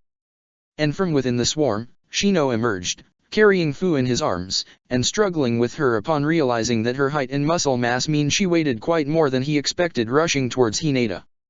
"Nice save, Shino-kun," Hinata praised the bug user. "How is she?" Shino asked, as he placed the half-conscious Jinchuriki in the ground. "Despite the beating she got, her wounds aren't that grave," Hinata stated, as she scanned her. "The tailed beast chakra is already starting to heal her. I'll speed up the process then." "Try to cover us," Shino asked, as he started to heal the green-haired girl. Hinata nodded, as she placed herself between the two and Kakuzu, adopting a fighting stance. "You won't get your hands on her again," Hinata firmly stated. "I fought against ninja way stronger and more experienced than the likes of you," Kakuzu boasted. "While I admit that you're far stronger than I had anticipated, you're still below my level. This time, I'm going to fight without holding back." Suddenly, the masked creatures fighting the rest of Shino's teammates and Shivuki disengaged them, and leaped towards Kakuzu. The monsters were reabsorbed into his body, but rather than keep them hidden like he did before, the Akatsuki merged with them, turning into a monstrous mass of thick black threads that appeared to be wearing a human body. Two masses of threads sprouted from Kakuzu's back, as if they were grotesque wings. The two masks appeared on each one of the wings. "Let's see how well you do against this," Kakuzu said. Chapter 64. The Immortal Team, Part 2. Or. Trees are a girl's best friends. Shivuki, Tamaki, and the three-headed wolf all landed near Hinata, Fu and Shino, facing Kakuzu's new form. The Akatsuki looked at the Konoha and Taki ninjas, and shot them an unnerving grin. Fortunately, Shino had already healed Fu, since they would need the green-haired Jinchuriki's power if they hoped to beat Kakuzu in this new form. Well, who wants to go first? Kakuzu asked. You, just when you think that old man couldn't be any more gross, he proves you wrong, Tamaki stated, as she made a grimace. His external appearance is irrelevant, is the power he possesses now what we should worry about, Shino interceded. Why? Because if Kakuzu and his creatures were formidable opponents when fighting on their own, their power became even greater by joining forces. That's right, kid. The whole is greater than the sum of its parts. There are moments in which a numerical advantage is necessary, but given that you have destroyed 2 of my hearts, this form is the best approach, Kakuzu agreed. Not just that. He still is under the effect of the hero water, which now also extends to the creatures he merged with, Shivuki pointed out. You're correct once again. Now, let's see the extent of my new power, Kakuzu said, as he made a series of hand seals. The 2 masks at his sides opened their jaws at the same time. Oh shit. Fu said, as she and everybody else tensed up. Guys, prepare to run.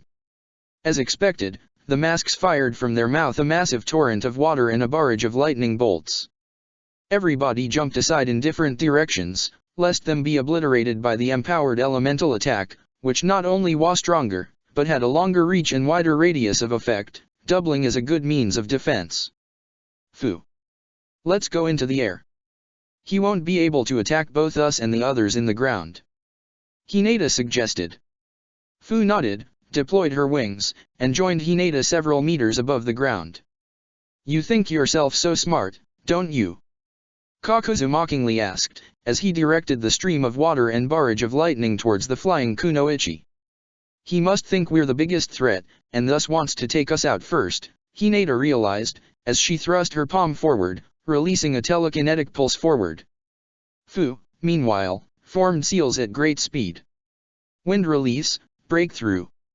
Fu blew a gust of wind from her mouth that, combined with Hinata's telekinetic blast, was able to stop Kakuzu's water and lightning attack, locking into a stalemate as both attacks pushed back and forth.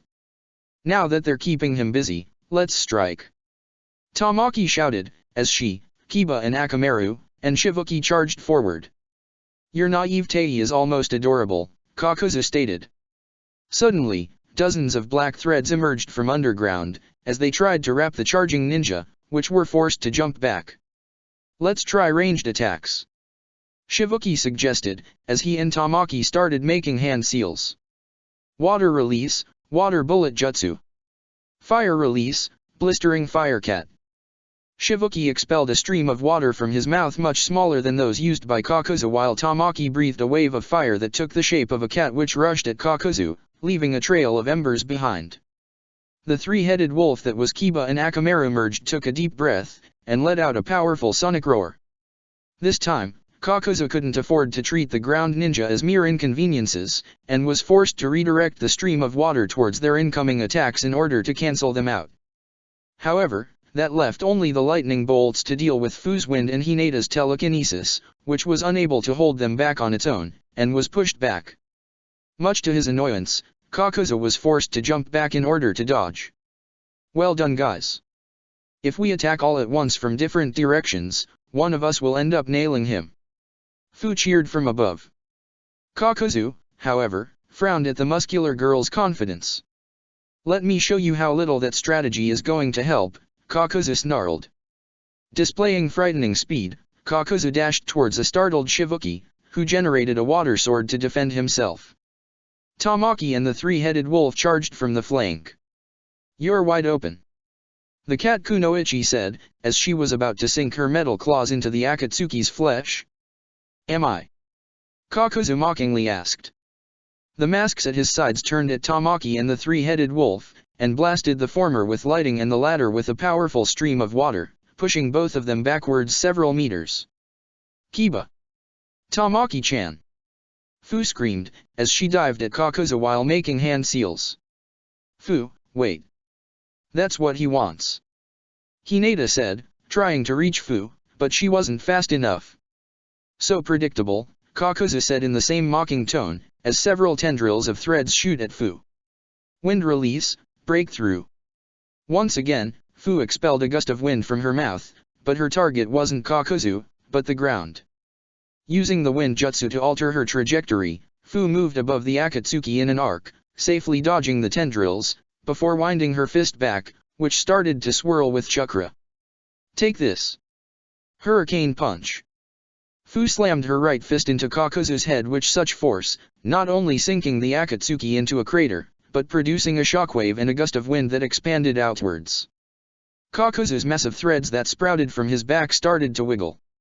Foolish, he said. The mass of threads shaped into several tentacles that quickly coiled themselves around the Jinchuriki. However, before he could catch his prey, Fu was yanked backwards by an unseen force, and the thread tentacles only grasped thin air. The green-haired girl found herself at Hinata's side once again. "Whew, nice catch." "That was pretty close," Fu told Hinata, chuckling a little. "His chakra seems to fluctuate before using those strange threads," Hinata explained. "It may be the key to read his movements. If we can do that a few more times, I'll only need a few more hits to put him down for good," Fu confidently stated. "While that may work, I believe we'll need a more effective strategy. His power is too great for a drawn-out battle, we'll need to end this in one hit," Hinata told her. "One hit, Fu said, as her face adopted a thoughtful expression. "Guess my punches alone won't do it. We'll need everybody here to strike at once." "Indeed. Let's join up with the others and listen, this is what we're going to do."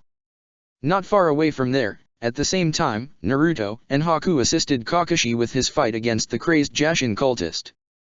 While the copy ninja engaged him in hand-to-hand combat and Haku aided the white-haired Jonin from afar, Naruto made his favorite hand seal. Shadow Clone Jutsu. Two clones popped alongside Naruto. Without saying a word, both clones dashed in opposite directions, disappearing among the trees. "Ha! You must be a pretty shitty ninja even if your clones run away from you, haha." Haiden laughed, as he delivered a flurry of swipes at Kakashi, who dodged them as fast as he could. Haku, meanwhile, made several hand seals. Ice Release, Ice Dragon Crystal Blast. Putting his hands together and casting them forwards, Haku generated a serpentine dragon made of ice that flew at Haiden while letting out a distorted roar, leaving a trail of frost above the ground he passed by. Haiden, however, wasn't impressed by Haku's jutsu. Grinning, he reared his scythe backwards, before delivering an horizontal swipe at the dragon. "Take this, you piece of shit!" Haiden hollered. The swing generated a crescent-shaped chakra blast that not only shattered the ice dragon, it had enough power and momentum to force through it and reach Haku. The ice ninja dropped to the ground, and the wave of chakra harmlessly passed above him. He saw how it cleanly cut a couple trees behind me. Such destructive power. Haku mumbled in awe. "Did you like that?"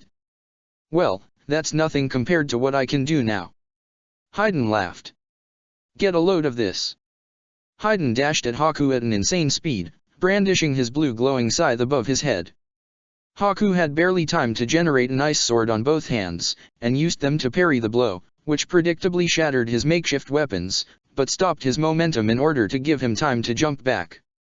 Naruto, meanwhile, took advantage of Haiden focusing on Haku to attack the Akatsuki from behind. He formed a raise non in his right hand. "Now is my chance." Raise dash. But before Naruto could strike, Haiden vanished and reappeared in front of him, scythe ready to skewer the blonde to pieces. "How can be so fast?" The blonde wondered as the scythe, glowing with chakra, came down on him. But before he could be hit, the chirp of 1,000 birds filled the air, and the scythe was parried by an electrified hand. It took Naruto and Haiden a moment to notice that Kakashi had appeared between them. "No matter how fast you are, I can anticipate your movements as long as my Sharingan can see them," Kakashi boasted, as his other hand crackled with electricity and thrust it at the Akatsuki, who jumped back in order to avoid it. "Thanks for the tip, idiot. Then I'll make sure to gouge your eyes out," Haiden shouted.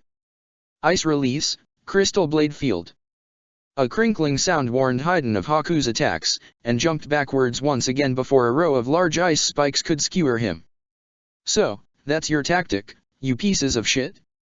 One of them attacks from the front, while the others try to catch me off guard. Or wait until I'm attacking you? Haydn asked in rapid fire, before smirking. Well, let's see if you can find an opening to attack now. Demon Cutter. Haydn dashed towards Kakashi with his scythe extended to the side, as he started to spin, becoming a razor tornado. Kakashi dodged the attack, but Haydn charged at him once again from the opposite direction. Ice Release, Ice Barrier. Haku slammed his palms into the ground, using it as a conduct to send chakra towards Kakashi's position. A wall of ice formed between Kakashi and the Akatsuki, but the latter managed to shatter it as if it was thin glass. My ice jutsu barely faze him. Haku thought in resignation. He then perked up. Thankfully, my bloodline limit is far from the only skill I possess. While Haydn sometimes attacked Naruto and Haku, it was obvious Kakashi was his main target. This man seems to be determined to finish what he started with that ritual from before. Kakashi thought. Normally an enemy like this wouldn't be much of a problem, but with the hero water boosting his strength and speed, I don't know if we'll be able to hold out until the effects wear off. Haydn charged at him as expected, but much to the copy ninja's confusion, he removed his cloak, and tossed it at Kakashi. The silver-haired man reacted by cutting it in half with a low-powered lightning blade, but after doing it, he realized that Haydn wasn't there anymore. So if I understood correctly, all I need is to blind you for a second. You can't read my movements, right?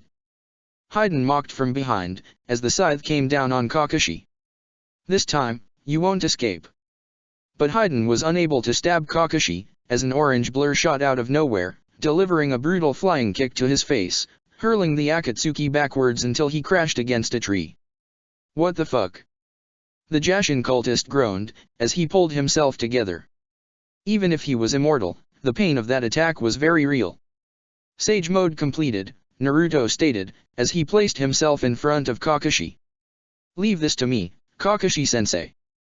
My Sage mode will tip the balance back in our favor. Sage mode? Haydn asked, and noticed that Naruto's eyes were yellow with orange pigmentation around them. Oh, so that's the Sage mode that made that wimp Deidara to run away like the little bitch he is. Well, you'll find out that I'm nowhere near as cowardly. Don't mistake common sense with cowardice. Soon you're going to realize why your friend decided to flee when he saw me, Naruto boasted. Hey, that fucker and I aren't friends, we're just co-workers. Haydn protested. And didn't you hear that I'm immortal? No matter how much power you get, you won't be able to kill me. We'll see about that. Naruto said, making a hand seal. A clone popped into existence. Naruto started to form a Rasengan, while the clone infused it with wind chakra. A whirring sound could be heard, faint at first, but growing progressively louder as the jutsu started to take form. Even then, I'm not stupid enough as to take the brunt of your attack, Haydn said, as he prepared to move, but much to his shock, his body didn't move. What the fuck? Haydn started to feel very cold. Suddenly, ice started to grow all over his body, and in a few seconds, his entire body minus the head was encased in a block of ice. Thanks for lowering your guard, Haku said, as he kept his hands forming a hand seal. Ha! You think this little ice can stop me? I only need to break it with the force my chakra. Haydn boasted, as he started to release chakra in hopes of breaking the ice. What the hell? You remind me of somebody who tried the same tactic against that, and predictably, it didn't work, Haku replied. He then turned at his teammate. Naruto, go ahead. He won't move. The jutsu is ready. Naruto said, as he reared the arm holding the wind shuriken back. What the hell is going on? How can this ice be so hard? Haydn said as he futilely tried to overpower the ice with his chakra, but it felt like pushing into nothing. Wait, if this is ninjutsu, how is that I can't feel the chakra in the ice? Oh shit, don't tell me this is a Genjai dash. Wind release, Rasen Shuriken. Naruto threw his most powerful jutsu just as Haydn realized that the ice wasn't really there, and the ice ninja was just playing with his mind. He sent a controlled burst of chakra through his body, and the ice disappeared, but he had no time to avoid the incoming chakra shuriken. She dash. The Akatsuki's curse was cut short by a massive explosion that created a dome of powerful, razor-sharp winds that would have shredded the body of a normal man to little bits. Even then, the pain was excruciating. And Haydn only enjoyed the pain when it was caused by his demonic ritual. So, Naruto completed Minato-sensei's jutsu. Kakashi said in awe. He had heard from others beforehand of such thing, but this was the first time he saw it in action. It truly made the vanilla Raiznon look like an academy-grade jutsu. Even if I failed to do it in the past, now that Naruto opened the door, I might be able to get it this time around. When the dome of razor winds dispelled, Haydn was lying on the middle of a large crater, but his body was unharmed. Slowly and trembling, he got up. SC? It hurt like a bazillion fucking hells, but I'm not worse for the wear. Haydn boasted, his voice stuttering a little from the massive onslaught. He spread his arms to show his lack of visible injuries. Nothing that you can throw at me can harm me. The purpose of that jutsu wasn't to harm you, but to distract you, Naruto pointed out. Distract me? From what Haydn was interrupted mid-question as ice started to creep all over his body, slowly encasing him in an ice block. Oh, I see. Another fucking genjutsu. How retarded do you think I am to fall for the same trick twice? Haydn asked in a mocking tone, as he made a hand seal, and sent a burst of chakra through his body. But much to his surprise, the genjutsu didn't disappear. He tried again, but the result was the same. What the fuck? In no time, Haydn was completely encased inside a block of ice. A realization dawned upon him. This is not a genjutsu, this is a real ice jutsu. Damn it, I need to break free. Haydn distressingly thought as he began to release his chakra from his whole body in explosive bursts. Cracks started to appear in the block of ice, but Haku made a hand seal, and those cracks disappeared. Naruto-kun, Kakashi-sensei, now's the chance. Go before he breaks free. Naruto and Kakashi nodded, rushed at the frozen Akatsuki, and started to slap several sealing tags across the block of ice. Once they judged they had placed enough, they jumped back as they made the same hand seal at the same time. Sealing trap, activate. The seals started to glow, and chains of symbols appeared from the paper tags, spreading around the block of ice, forming a net. The seals, combined with the ice, put Haydn in a state of stasis. And done. Naruto cheered. Did we incapacitate him? Kakashi asked, a bit unsure. He was still under the effect of the hero water, so it's possible that the sealing didn't take. He's no longer trying to break the ice, Haku helpfully added. So I'd said we've won this round. Naruto walked towards the frozen Akatsuki, and sneered. What about that? Just because you're immortal doesn't mean that you're invincible. Naruto, he can't hear you, you know, Kakashi pointed out.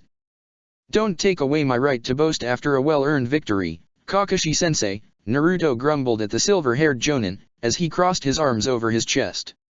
Suddenly, despite none of them being sensors, the trio felt a massive chakra disturbance. Looking up, they saw the purple-colored chakra dome that covered that part of the forest slowly breaking apart and vanishing. Hey, look at that, it seems that he was the one keeping that chakra dome active, Naruto pointed out. Unexpected. I never imagined this deranged Akatsuki would be skilled in barrier jutsu so complex and powerful, Haku pointed out. Skilled or not, that doesn't matter anymore. Naruto, leave a few clones here to watch over the Akatsuki, then let's go help my students, Kakashi asked. Naruto nodded, and did as he was asked.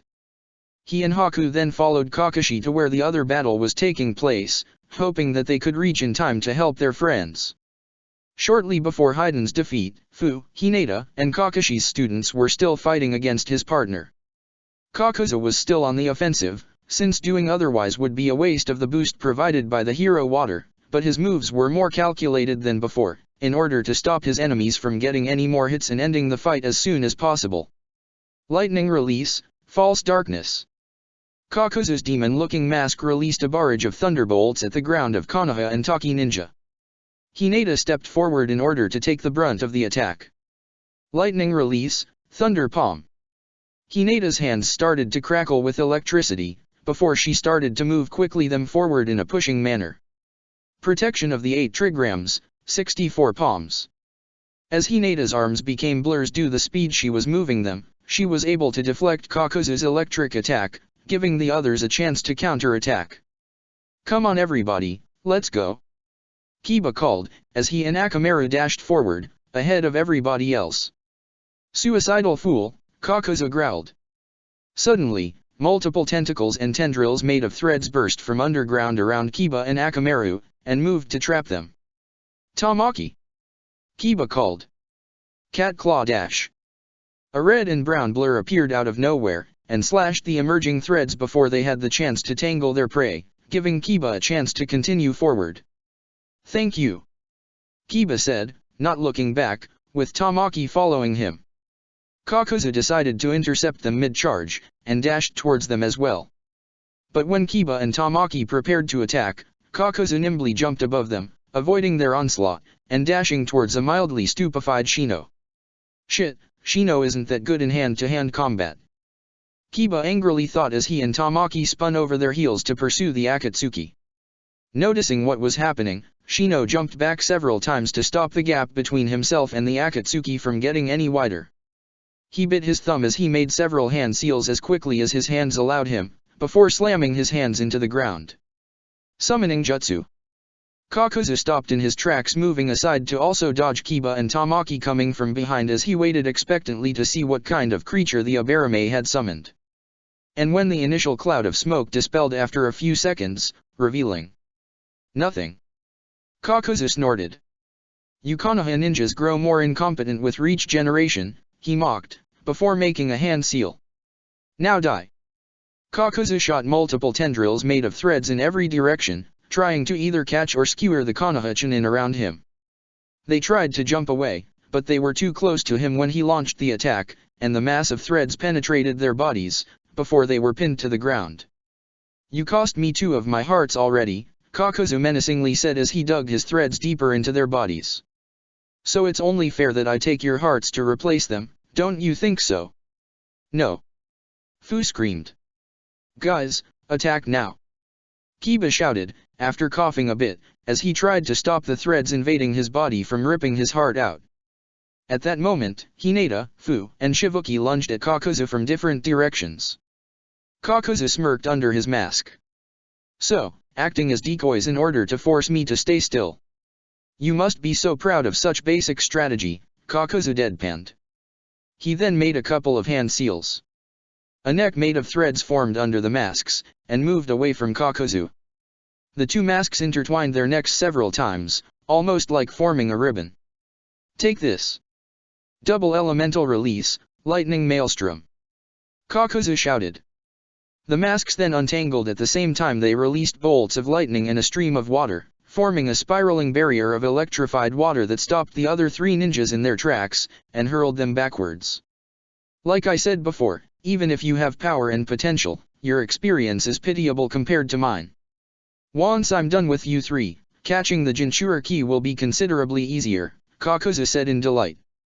"You might have much more experience than us, but that also makes you underestimate your opponents," Shino asked, while he grabbed on the tendrils of threads and tried to pull them out of his body. Suddenly, the ground started to shake, a little at first, but much stronger later. Then, without any warning, a gigantic rhinoceros beetle emerged from underground, hurling Kakuzu high into the air, while snapping the threads that connected him to the 3 Konoha Chunin. "Now I believe it's your time to attack," Shino told the others. Shibuki made several hand seals. Water release, water shuriken. The young Takigakuer leader created several water stars which flew at the Akatsuki. Hinata, meanwhile, unfolded her collapsible chakra bow, and fired several electric arrows at the flying Akatsuki. Being unable to maneuver while he was midair, Kakuzu could only wrap the mass of threads around himself in order to form an improvised protective cocoon to shield himself from the incoming projectiles, before finally falling to the ground with a loud thud. When he undid the makeshift cocoon, he saw that Hinata had somehow crossed the distance that separated them, and slipped into a fighting stance. "You're within my field of divination. 8 trigrams, 64 palms." Before the Akatsuki could react, Hinata moved to deliver Kakuzu a series of soft but painful finger strikes. Even with all his body modifications, he still has a chakra network, and thus he still has Tenketsu. They might be arranged in a different way than a normal human, but as long as I can see them, it doesn't matter. Kakuzu, meanwhile, tried to defend himself from the Hyaga's onslaught, but was finding to control both his chakra and the threads that made up most of his body increasingly difficult. He tried to move in order to block the hits, but Hinata's fierce attacks disrupted his motor coordination, and was unable to. This is bad. If she seals all my Tenketsu, I won't be able to dash. 64 palms. Hinata shouted, as she finished her combo with a palm strike to the chest, pushing Kakuzu backwards several meters. Breathing heavily, Kakuzu tried to stand on his feet. The effect of the hero water had vanished, unable to resist Hinata's onslaught. He tried to gather some chakra, but was unable to. Panic started to set as he realized he was defenseless against the Konoha and Taki ninjas. I need to reopen my Tenketsu, Kakuzu realized, as he focused on a few of his sealed chakra points and tried to force them open. If I can gather some chakra dash. Quickly, attack now. Hinata commanded. Before Kakuzu realized, 2 human tornadoes flew at him from opposite directions. Instinctively, he aimed his masks at each of them, ready to blast them with water and electricity. But when the masks opened their mouths, nothing came out of them, realizing a second too late that he had no chakra, and a second too late to change course of action and dodge. Passing Fang. Drill Claw. The 2 human tornadoes known as Kiba and Tamaki slammed against the masks flanking Kakuzu, shattering them, as well as shredding the external shell of interlocked threads, destroying vital organs, and a heart each. And before the Akatsuki could time to reflect on losing 2 hearts at once, a shadow loomed over him. Forcing himself to look up, he saw Shino riding the giant beetle he had summoned earlier, diving at him. The Akatsuki was able to react in time and grabbed the beetle's horn before it could skewer him alive, but the force of the charge pushed him backwards several meters.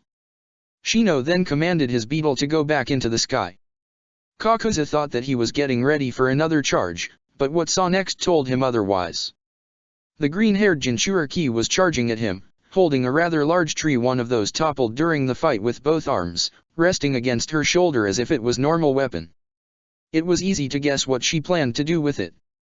I'd say something witty now, but I'm way too angry for that, so just die already. Fu shouted as he swung the tree as if it was a mere club against Kakuzu. The Akatsuki was hit with such force, it was launched high into the air, until it slammed against the force field he and his friend had erected either. The gravity did the rest, and Kakuzu's barely alive body fell to the ground. A moment of silence happened as everybody gathered around Kakuzu but kept their distance for obvious reasons and stared at his fallen form. Is he dead? Did we win? Kiba asked. Hinata shook her head. I can still see his chakra. But I'm afraid he won't live for much longer, Hinata helpfully said. Should we try to keep him alive and take him to Konoha? To have a live Akatsuki prisoner would be invaluable, Shino suggested. Hinata shook her head. In any other cases, I'd agree with the idea. But this man has proved himself to be too dangerous. Yeah, you saw what he can do. I doubt any of our cells in Konoha would be able to contain him for long, Tamaki agreed with Hinata. We kill him then, Kiba concluded. Anybody willing to deliver the finishing blow? Fu grabbed the fallen tree again, and slowly dragged it towards Kakuzu.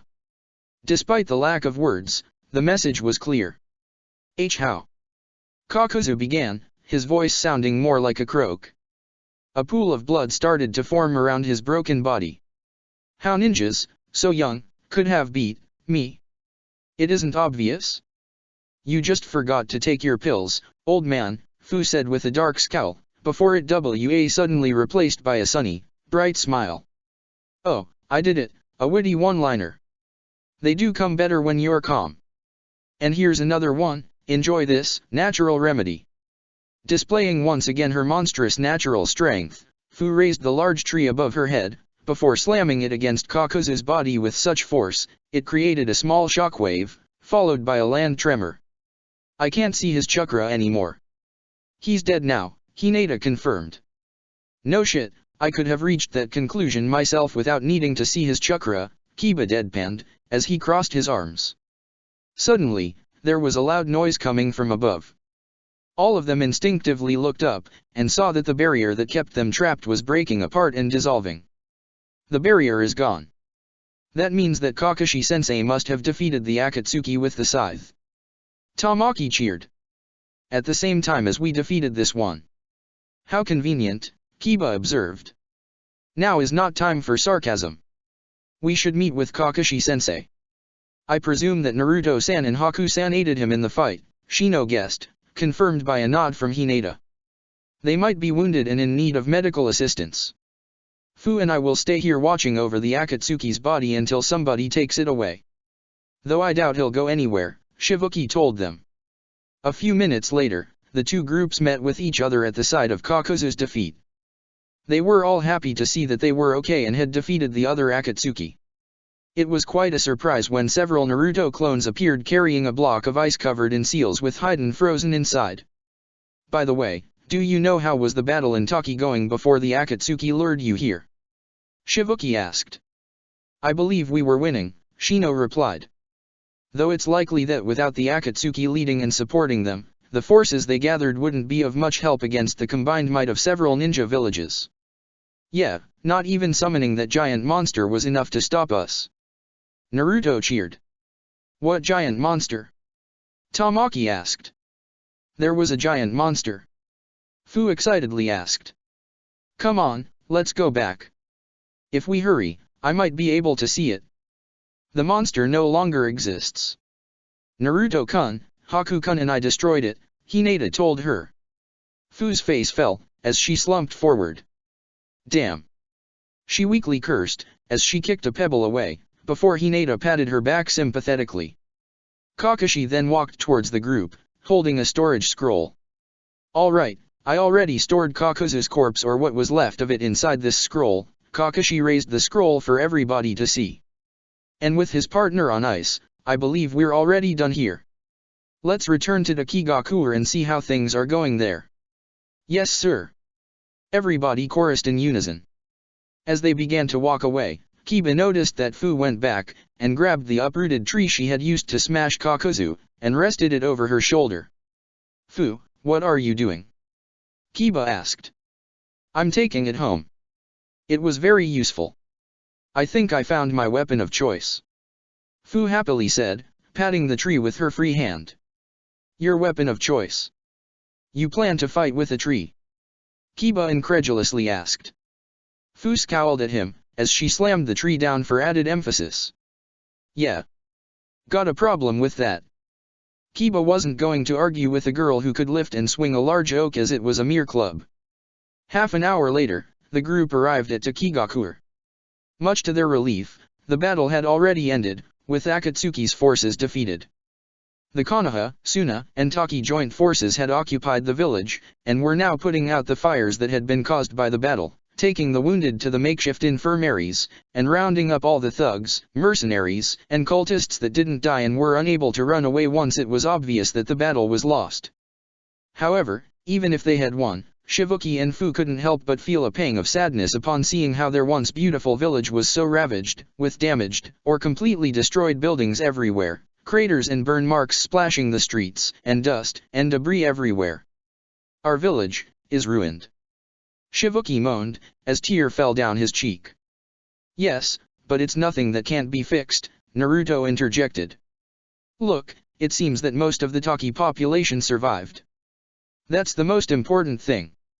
Even then, what are we going to do now? Shibuki asked. It isn't obvious.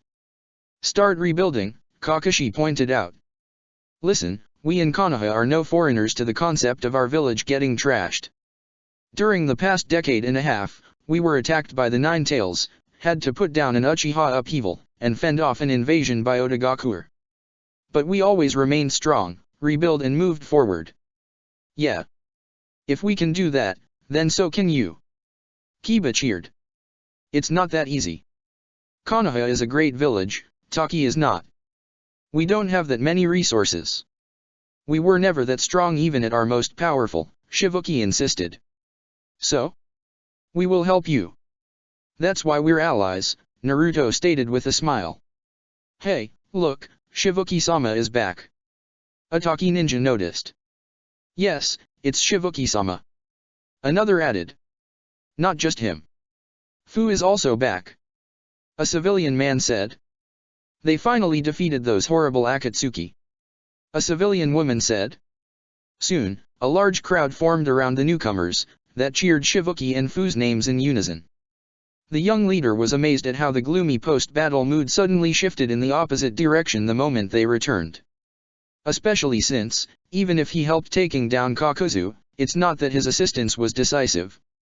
Shivuki, Fu said, managing to be heard among the cheers. She held both his hands, and looked at him into the eyes. Even if we won and our home is ours once again, our job here isn't done. Like our Konoha friends said, we need to rebuild. And the people of Taki need a leader. We need you, more than ever. And if you think our village is weak, then work to make us stronger. And if you think your leadership isn't up to the challenge, then work to be better leader.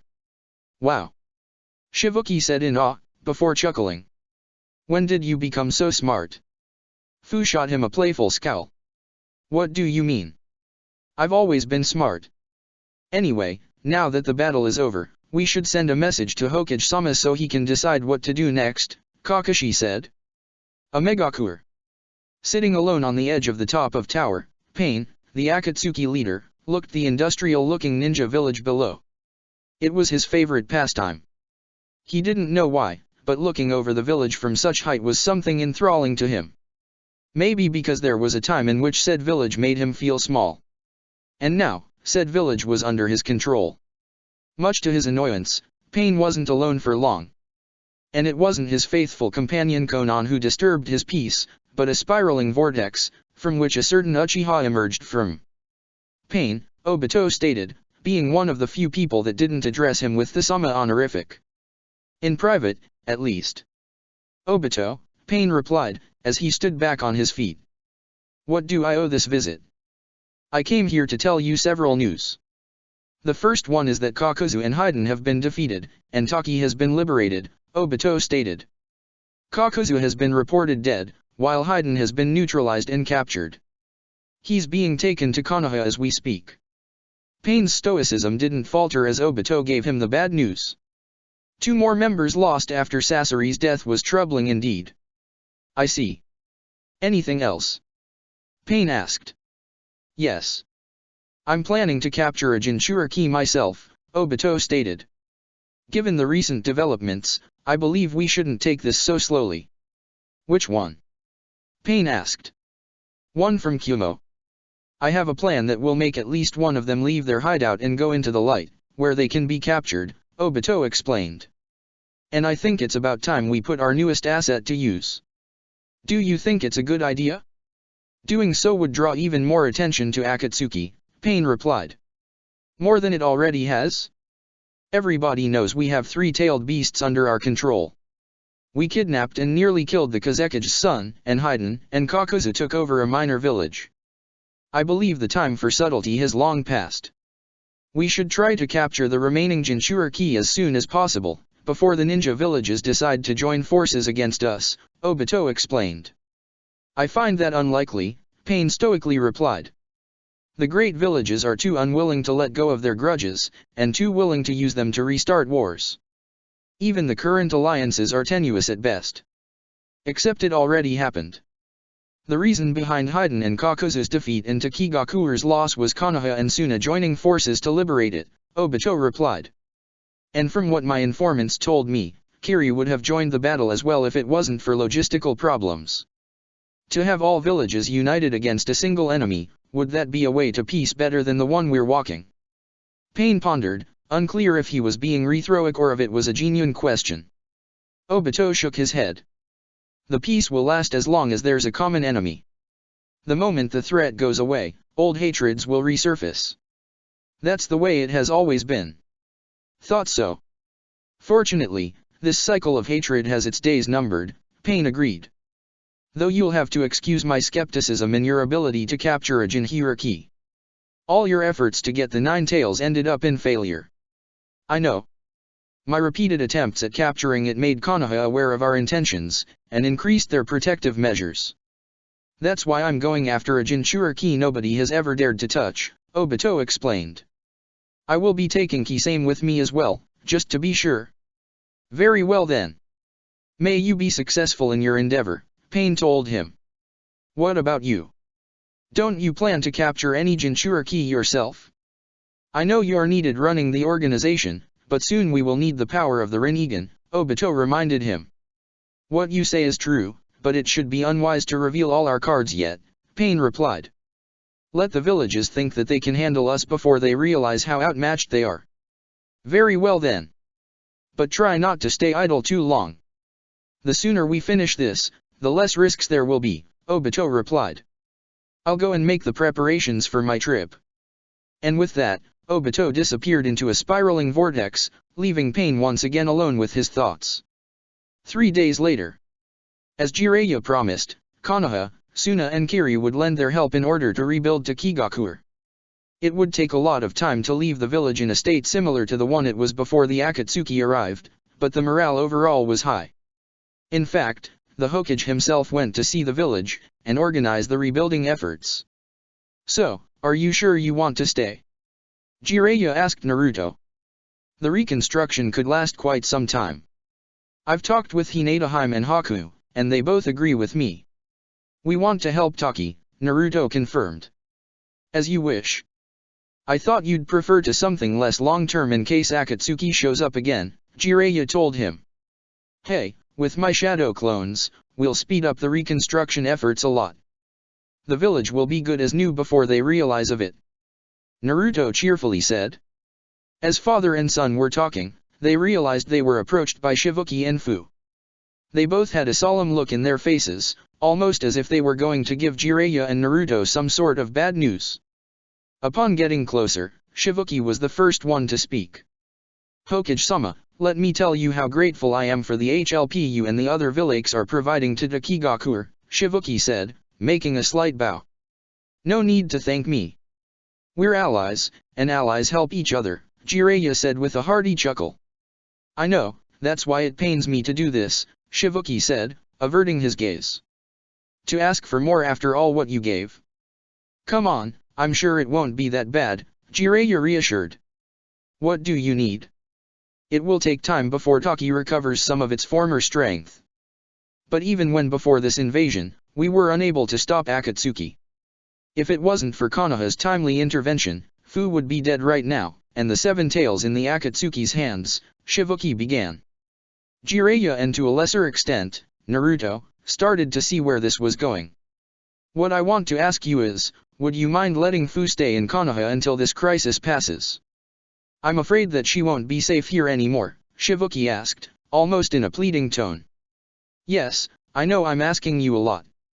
You already have a Jinchuriki, and another one would be like placing an even bigger target on your village. But honestly, I don't know what to do, and you're the only ones I can trust with this. I don't think there would be any problem. Keeping Jinchuriki safe is of everyone's interest, Jiraiya admitted. What about you, Fu? Are you okay with leaving your home? Fu nodded, though Jiraiya could see there was some regret in her body language. It's not an idea I like, but given what Akatsuki did to my home when they looked for me. Fu stated, as she rubbed one arm. Though I can't help but feel guilty if something happened to Konoha because of me. Akatsuki already has Konoha in its sights because of me to begin with, so there's nothing you should feel guilty about, Naruto stated, patting her on the shoulder. Fu forced herself to smile, and nodded. If you say so, she replied. Albeit I'm not going to go immediately. I want to stay here and help with the reconstruction effort. I'm really good at lifting heavy stuff. She happily added, as she flexed her biceps. Naruto laughed awkwardly. Yeah, Hinataheim told me how you defeated Kakuzu. And while I'm in Konoha, I can continue my Jinchuriki training with you and Hokage-sama, so when the Akatsuki send another pair of goons to get me, I'll be even better prepared, Fu added. Good to see that you're eager to continue. Anyway, it seems the situation here doesn't require my presence anymore, Jiraiya concluded. So I'll be going back to Konoha. We'll better get going back. The sooner we get to work, the sooner we'll be able to return to Konoha, Naruto said. Fu nodded, and the two Jinchuriki left and joined their friends, already working hard on the reconstruction efforts, and enjoy their peaceful time together while it lasted. And it wouldn't last for too long. Chapter 65. Wedding bells among the chaos. Or, here comes the bride momentarily. A month later, there was a large gathering in the Sarutobi clan's private training ground. However, training wasn't the reason all these people were meeting there, despite most of them being ninjas. In fact, rather than their usual attires, said ninjas were wearing more elegant clothes, the men wearing suits and the women wearing kimonos. Yes, the kind of clothes one would wear to a formal, important event, like a wedding. More specifically, the wedding between Asuma Sarutobi and Kurenai Yui. After the latter revealed her pregnancy, the two of them decided to marry as soon as possible. In other circumstances, they might have taken more time to plan things out, but given the looming threat of the Akatsuki in the horizon, they wanted to jump right in. Attending the ceremony were, as expected, the entire Sarutobi clan, Asuma, and Kurenai's students, their ninja friends, and their respective students if they have them like Kakashi or Guy. There was also Jiraiya, Tsunade, and their children. The ceremony took place without any incident, but there were some whispers that were quickly shushed about Kurenai's rather noticeable belly.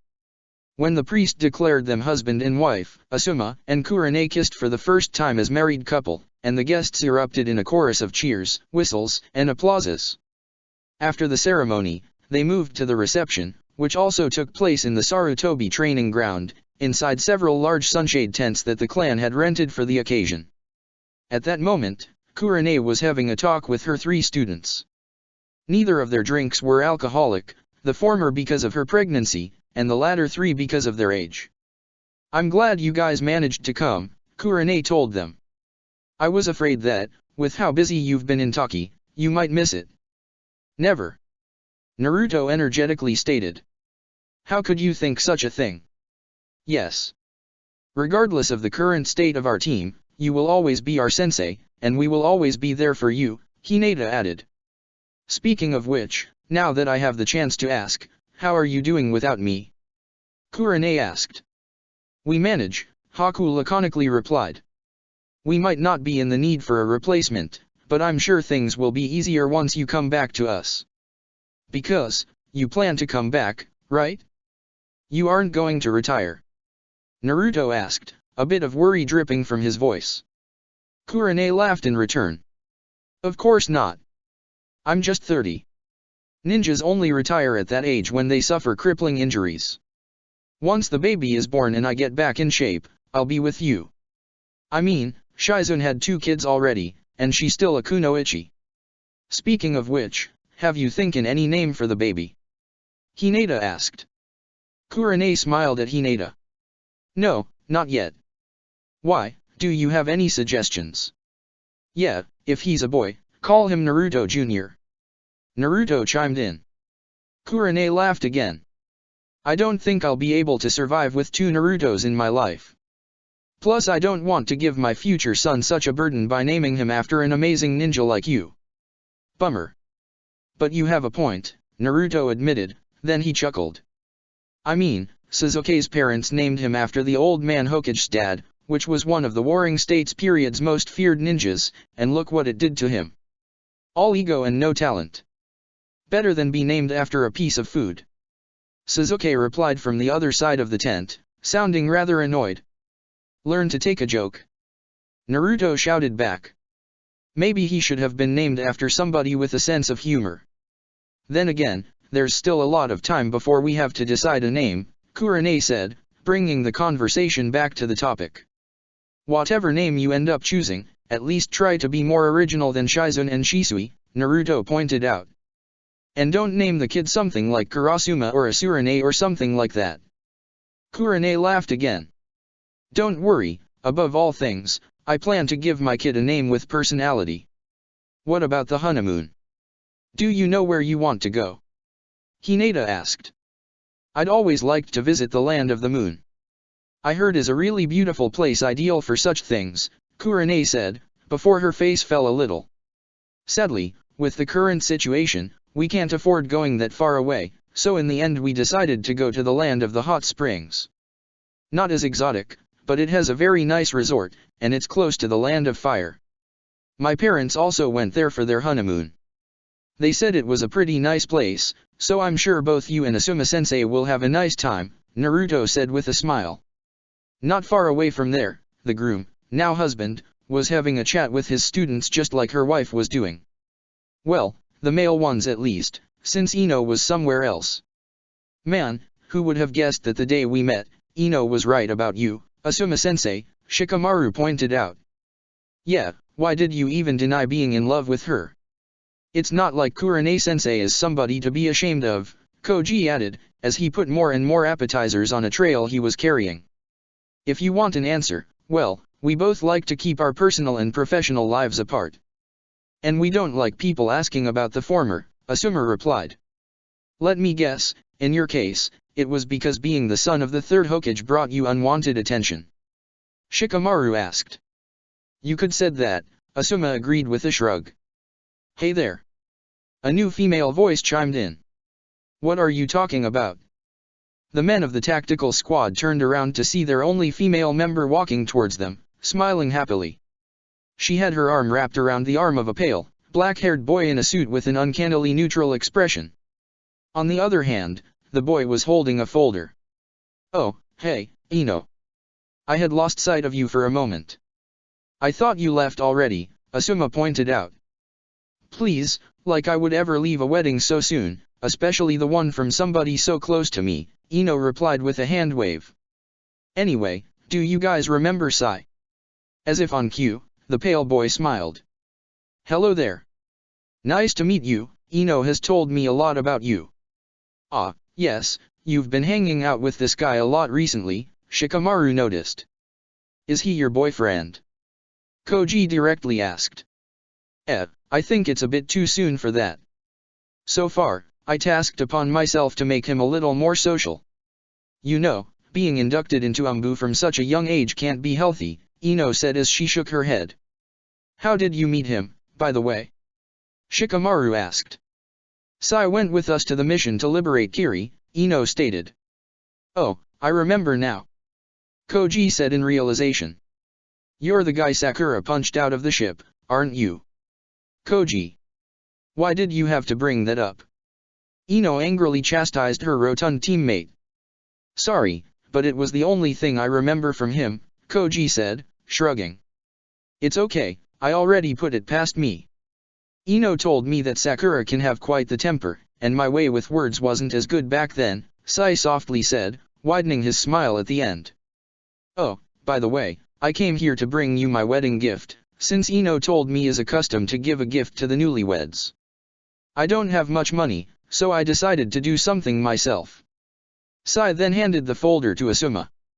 The bearded Jonin opened it, and much to his surprise, he saw a picture of both him and Kurenai the moment they were saying the I do during the wedding. Despite being only a pencil sketch, it was amazingly realistic and lifelike, almost looking like a black and white photograph. It looks really impressive, boy. Thanks a lot, Asuma praised, as he closed the folder and placed it under his arm. But, if it's a picture of the wedding, when did you do it? During the wedding. It was the only time I could have been able to capture the moment, Sai explained. I had to miss part of the ceremony to do it, but sometimes you have to sacrifice something in order to obtain the better results. It's okay, kid. Your gift was really thoughtful and tasteful, Asuma praised. Thanks, but part of the credit goes to Ino. She was the one who suggested it, Sai stated. And with a good reason. If I didn't say anything, you would have bought him that booklet about how to cope when you stop smoking. Ino said, mildly angry. What? You said that your sensei was going to stop smoking, so something like that would have been useful, Sai replied. Or it's something that's just functional, not a proper wedding gift. See? I still have a lot of work to do with this guy, Ino said, shaking her head. She then smiled brightly again, and turned at Asuma. But I'm so proud that you finally decided to drop such an ugly and unhealthy habit. Especially now that you're going to be a dad. Asuma chuckled, as he sheepishly rubbed the back of his neck. Haha, yes. Kurenai said that I either stopped smoking, or that she wouldn't marry me. Guess that the choice was obvious. Like I said before, you sometimes need to sacrifice something in order to obtain something even better, Sai added with a smile. The way you talk, it seems like you're speaking from experience, kid, Asuma noted. All ninjas end up sacrificing something during their careers, sooner or later, Sai replied with his unwavering smile. Yeah, I know that too well, Asuma replied, as he briefly reflected on how Hiruzen being the Hokage strained their relationship.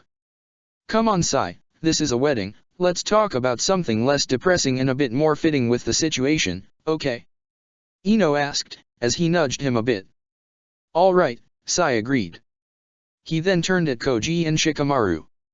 I see that most people came with a date, but you two seem to be on your own. Do girls find your appearances too ugly or your personalities too disgusting for staying with you? Asuma raised an eyebrow, and repressed a chuckle. The sound of Ino's hand slapping her face echoed through the whole village. While I don't need to justify myself on such issue, I do have a girlfriend. She's just from Suna, and she isn't here, Shikamaru pointed out. And yes, I know that's something a lot of single people say in order to boast, but in my case is true.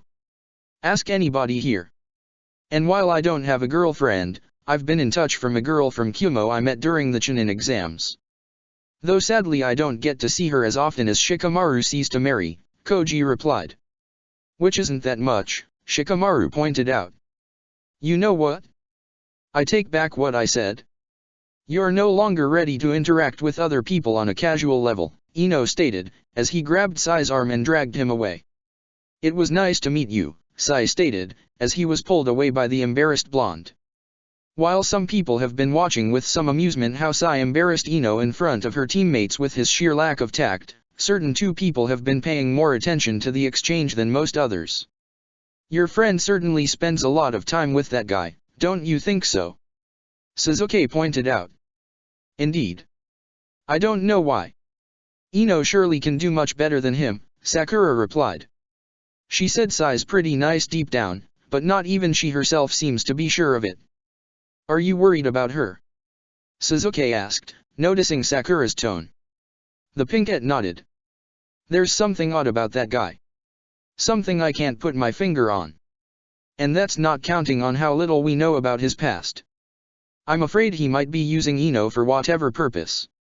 The idea alone makes me shiver, and that's not even getting into what he might do once he no longer needs her. Vapid as she can be, Ino isn't a stupid girl. She might have a reason for spending so much time with that guy, Suzuki pointed out. If the guy tries something, I'm sure she will see it coming. You seem to have quite a lot of trust in Ino, Sakura pointed out. She's a ninja, just like you and me. I don't think the Hokage gave her the Chunin rank for her pretty face, Suzuki pointed out. Plus she can read minds. Even then, I think it would be good if we kept an eye on them, Sakura stated. Though I think there may be another reason as for why you seem to dislike so much Ino getting close with that guy, Suzuki pointed out. Sakura placed her hands on her hips, and frowned a little. And that would be? Suzuki shot her an uncharacteristic smirk. You're jealous that Ino is getting a boyfriend before you. What? An indignant Sakura replied, a little louder than she wanted. Here I am worrying about her well-being, and you bring up such nonsense. It wouldn't be that weird. Ino and you have always been rivals. You always competed in everything, romance included. It's only natural that you'll feel that way, Suzuki told her. Well, what about you and Naruto? You've always been rivals as well, and he got a girlfriend for way longer than you. Sakura said in a mildly accusatory manner, which Suzuki found worth a chuckle. Naruto and I may compete, but not in such topics. Besides, if I really wanted a girlfriend just to rub him in, I could have asked you or Karen at least before she started dating Niji out, and I'm sure you would have said yes, Suzuki confidently said. You know, this is one of those times in which your confidence in yourself comes out as more obnoxious than charming, Sakura replied, crossing her arms. So, if I asked you to be my girlfriend, would you say no? Suzuki asked. Sakura grew increasingly uncomfortable. She averted her gaze, as her face reddened. It's not nice to use my feelings for you in such a way, Suzuki-kun. Suzuki grabbed her by the shoulder, and forced her to look at him. Why the bashful attitude? You never were afraid to let me know what you felt for me. Things change, Suzuki-kun. I know that by pushing my feelings, I was only pestering you and making you dislike me more. That's why I decided that it was best to let you be, and if you really returned my feelings, you'd give me a sign, Sakura explained. Huh. Who would have guessed that that annoying girl from the academy would mature so much, Suzuki stated. Sakura just chuckled. She wiped a strand of hair from her face. Guess we all do, sooner or later. Being closer to you helped to understand you a bit better. I also understood that, if I didn't step up my game, I'd also be the weakest link of our team, and that wouldn't endear you to me much. Not to mention, that I'd put yours, Karen's and Shizune-sensei's life in danger by not pulling my share of the weight. Again, another thing I would have never guessed I would see when we first became a team, but guess that life has a knack for challenging expectations, Suzuki noted. You were my inspiration. I took a page from Hinata's book and decided that I should look at you the same way she used to look at Naruto. I mean, look at her. She used to be so shy and withdrawn, and not that strong of a ninja, and after graduating she became such a powerhouse, and that was before getting the Tensagen, Sakura pointed out. And what will you do, once you catch up to me? I won't be a good source of inspiration anymore, Suzuki asked. Sakura let out a mirthless chuckle. Catching up to you, heh? Who would have guessed you can crack jokes? With that attitude, you probably wouldn't, Suzuki said, sounding mildly chastising. You can't seriously believe that. I mean, with all the stuff you can do with the Sharingan. Sakura began. Yeah, my clan has a blood limit. So what? Look at Tsunade and Jiraiya. They were born without blood limits, yet they became two of the most powerful ninjas who ever lived, Suzuki countered. Well, you have a point. Sakura conceded, as she rubbed her arm. But what? Suzuki asked. You can always push yourself a little harder every day. Limits can always be surpassed. New heights can be achieved.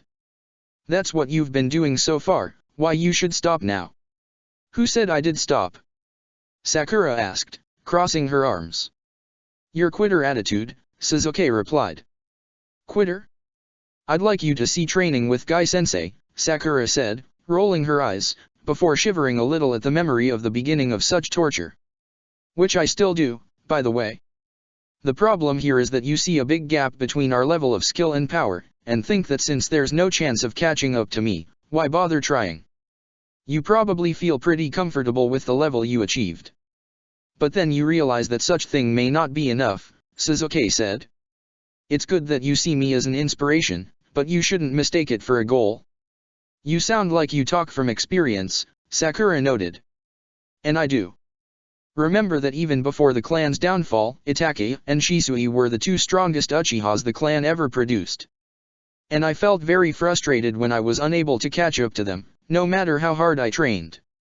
And in my case, it was justified since unlike you and me, they didn't have anything I did not, Suzuki explained. Until I realized that I was looking at it the wrong way. I still look at Itachi and Shisui for strength, but I want to improve for my own sake, regardless if I catch up with them or not. Try to surpass yourself with each passing day, and you'll see real progress. And before you realize it, the gap between our power and skill level will be much smaller than you realize. Wow, that was really inspirational, Sakura said in awe. Suzuki smirked. To be completely honest, I'm only paraphrasing what Itachi and Shisui told me once. That's really good advice. You're lucky to have them, Sakura sincerely said. Lucky indeed. Even after losing most of my clan, I still feel grateful for having them. I don't know what I would have done if I lost them as well, Suzuki wondered. Sakura blushed a little, as she started to rub her arm. Well, I know it's not the same since I'm not part of your clan, but as long as I'm here, you'll never be alone. I know. But that doesn't mean it can change in the future, Suzuki said. Wait, what? What do you? Sakura's words died in her mouth as the realization hit her like a sledgehammer to the gut. Her eyes were open wide, as her blush intensified. Suzuki-kun. Are you telling me dash? Listen, I have a responsibility to the Uchiha clan, Suzuki interrupted her. A few years ago we used to be more than 100, now, even with Shisui's brats, our numbers are still in the single digits. I can't let Itaki and Shisui do everything, I have to get married and produce children as well. And I can't marry anybody, the mother of my children must be a strong kunoichi, somebody worthy of the Uchiha name. However, that's not the only thing I'm looking for. I want my future wife to be somebody I can love, somebody who makes my life whole. And somebody I can make happy as well in return. Suzuki-kun, that's... Sakura was at loss for words upon hearing the Uchiha's speech. And I think that you can be that woman, Suzuki finished. I'm not asking you to marry me on the spot. But I want to see if I'm right and you're that special somebody. Suzuki then sighed. Sorry, I think I'm being too theatrical. I'm not good at this. What I want to ask you is, do you want to become a couple, and see what fate has for us? A star flashed in each of Sakura's eyes, as her brain processed the words coming out of Suzuki's mouth. You mean it? Sakura asked, coming close to him. I wouldn't have asked if I didn't, Suzuki replied, rolling his eyes a little. Oh my god. Yes. Yes. A million times yes. Sakura screamed, as she wrapped her arms around the Uchiha's neck. Suzuki grew a bit uncomfortable as Sakura's over-the-top reaction drew the attention of quite a few people. Some muttered something to themselves while others snickered. You know, I think I made clear I wasn't asking you to marry me, just to go on a date and see if things work out between us, Suzuki stated, as he gently tried to push Sakura aside. Just let me dream, damn it. Sakura said, still in the same elated tone, strangely enough. Meanwhile, at another table, Kakashi was sharing a table with his students and Rin. However, his students got up to talk to other people, leaving the two members of Team Minato alone. Look at them, married already, Rin said with a chuckle. I knew that there was something more than friendship between them back then, but seeing them married, it feels unreal. You can't help but still see them as they were, can you? Kakashi asked. Despite the wording, he didn't mean to sound accusatory. I can't help it. When I heard your names, I picture how you looked before my death. Such disconnect is hard to reconcile, Rin stated. I know what you mean. When I think about Obito, I can't help but think in that annoying boy that wanted to become Hokage, Kakashi told her. And who had a crush on me. In hindsight, he wasn't exactly subtle, Rin said with a chuckle. He felt that since he was in the same team as you, his chances would be greater, Kakashi pointed out. Which isn't that rare to happen, as Kurane and Asuma were part of the same team as well. Maybe if things were different, Obito and I would have been an item, who knows, Rin said, before directing her eyes towards the newlywed couple, now happily engaged in a chat with Shizune and Shisui.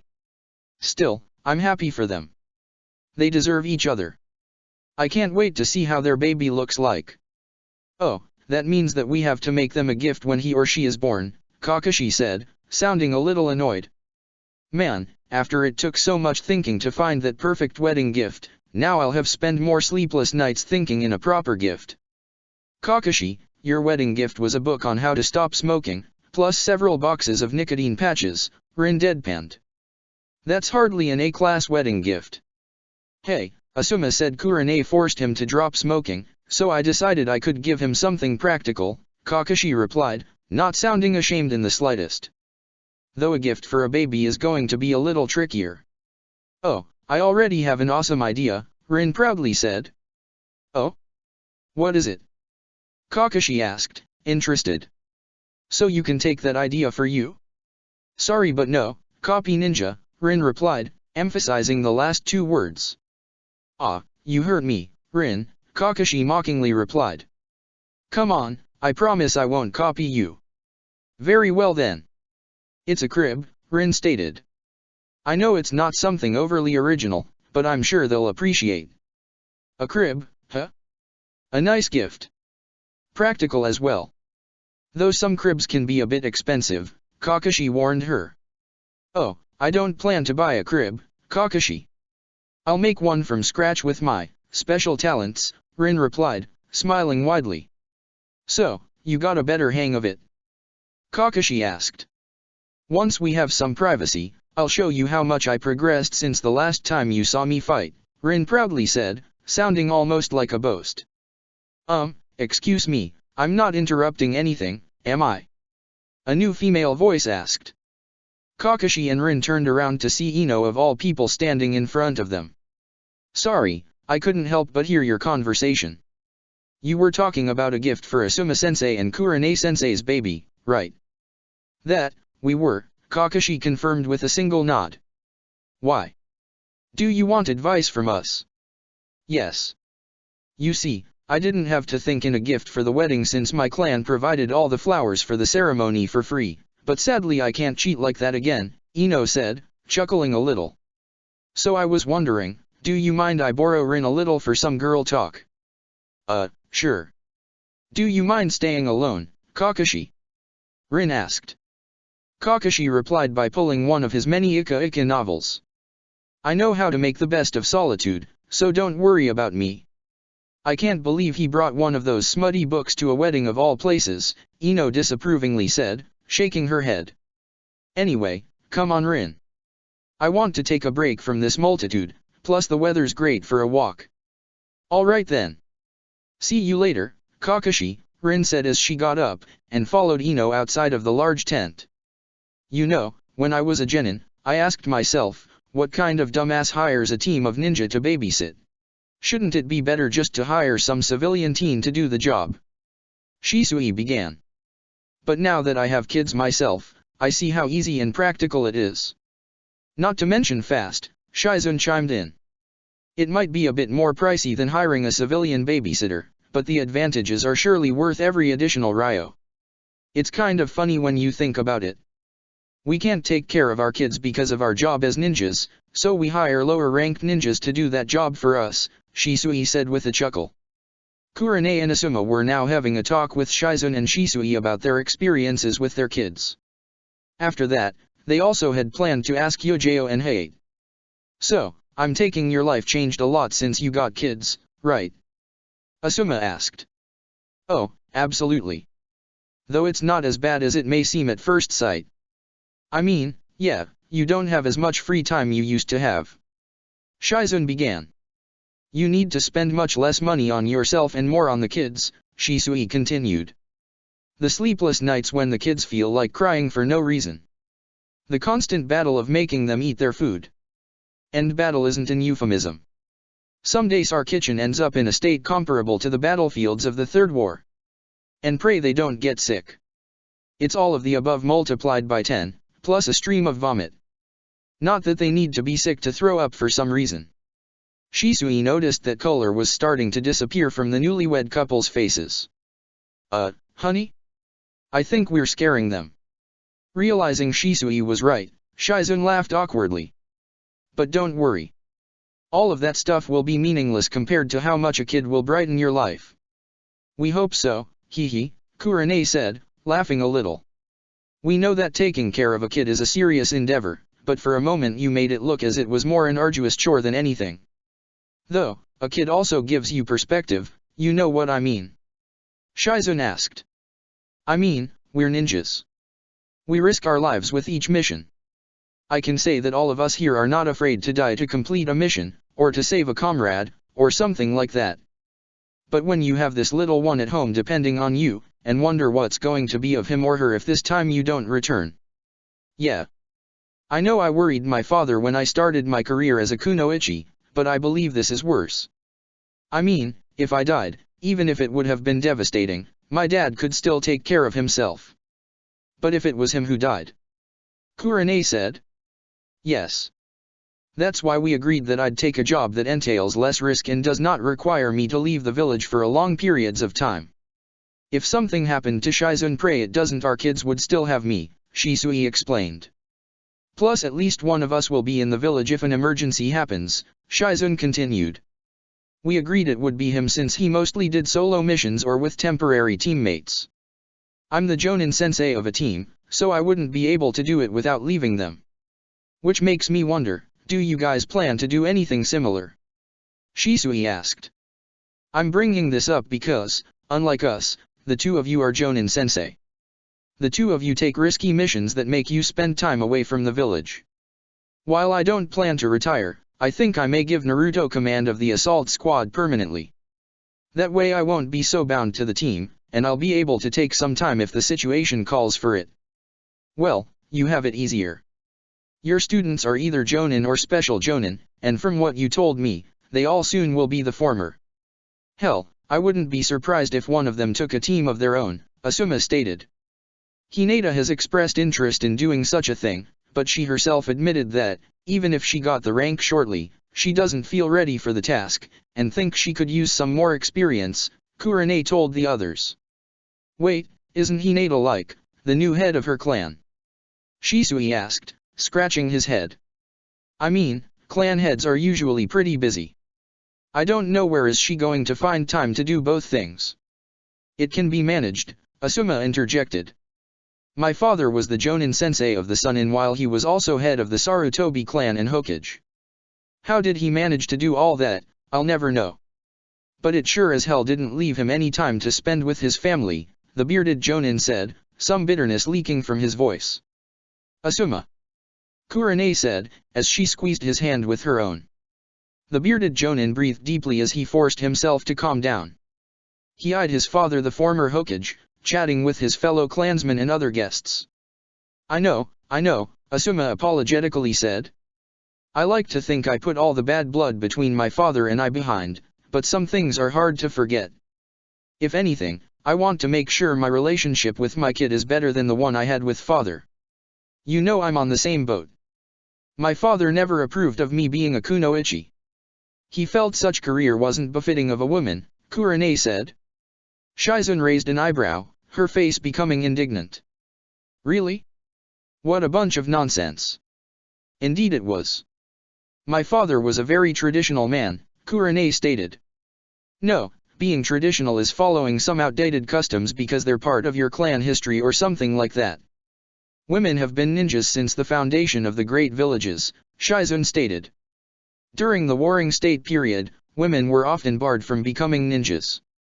The reason was that due to the absurdly high mortality rate of the era, all clans agreed that women should be away from danger, and produce and raise children. They were basically glorified baby factories. With the advent of the village system, the mortality rate greatly decreased, and it became more acceptable for women to become ninjas or other high-risk jobs. Of course, not everybody was ready to embrace social progress enabled by this new era, and in some places, while not banned, women were discouraged from being ninjas. My relationship with my father wasn't the best either. I think that was one of the reasons Asuma and I clicked so easily. A bit sad if you think about it, Kurane sadly chuckled. Sometimes I wish I had at least tried to make things up with him before he died during the Nine Tails attack. I know what you mean. It's not until you lose somebody that you realize that you could have been a bit more understanding to them, Shisui solemnly agreed. Their memory, it's like a wound that will never heal. There was a moment of silence following the usually cheerful and laid-back Uchiha's unusually serious and deep statement. Kurane forced herself to smile as she pushed the bitter memory of the last time her father was alive away. But enough of such gloom talk, okay? Today is a day of celebration. I want everybody in their best mood. At another part of the large sunshade tent, Jiraiya, Tsunade, and their two youngest children were also enjoying the reception. Enjoying the wedding, kids? Jiraiya asked the twins. I don't know. I preferred Shizun Nichan's wedding. There were less people, and we knew most of the guests, Kaida complained with a shrug. I don't even know who most of these people are. Because we were Shizun Nichan's family, Hagane pointed out. And the groom's family were just 2 people at the time. Yes. A good chunk of the guests are the Sarutobi clan and Kurane's family, even if the latter is much smaller than the former, Tsunade pointed out. Though you should have seen our wedding. It had even less people. Less?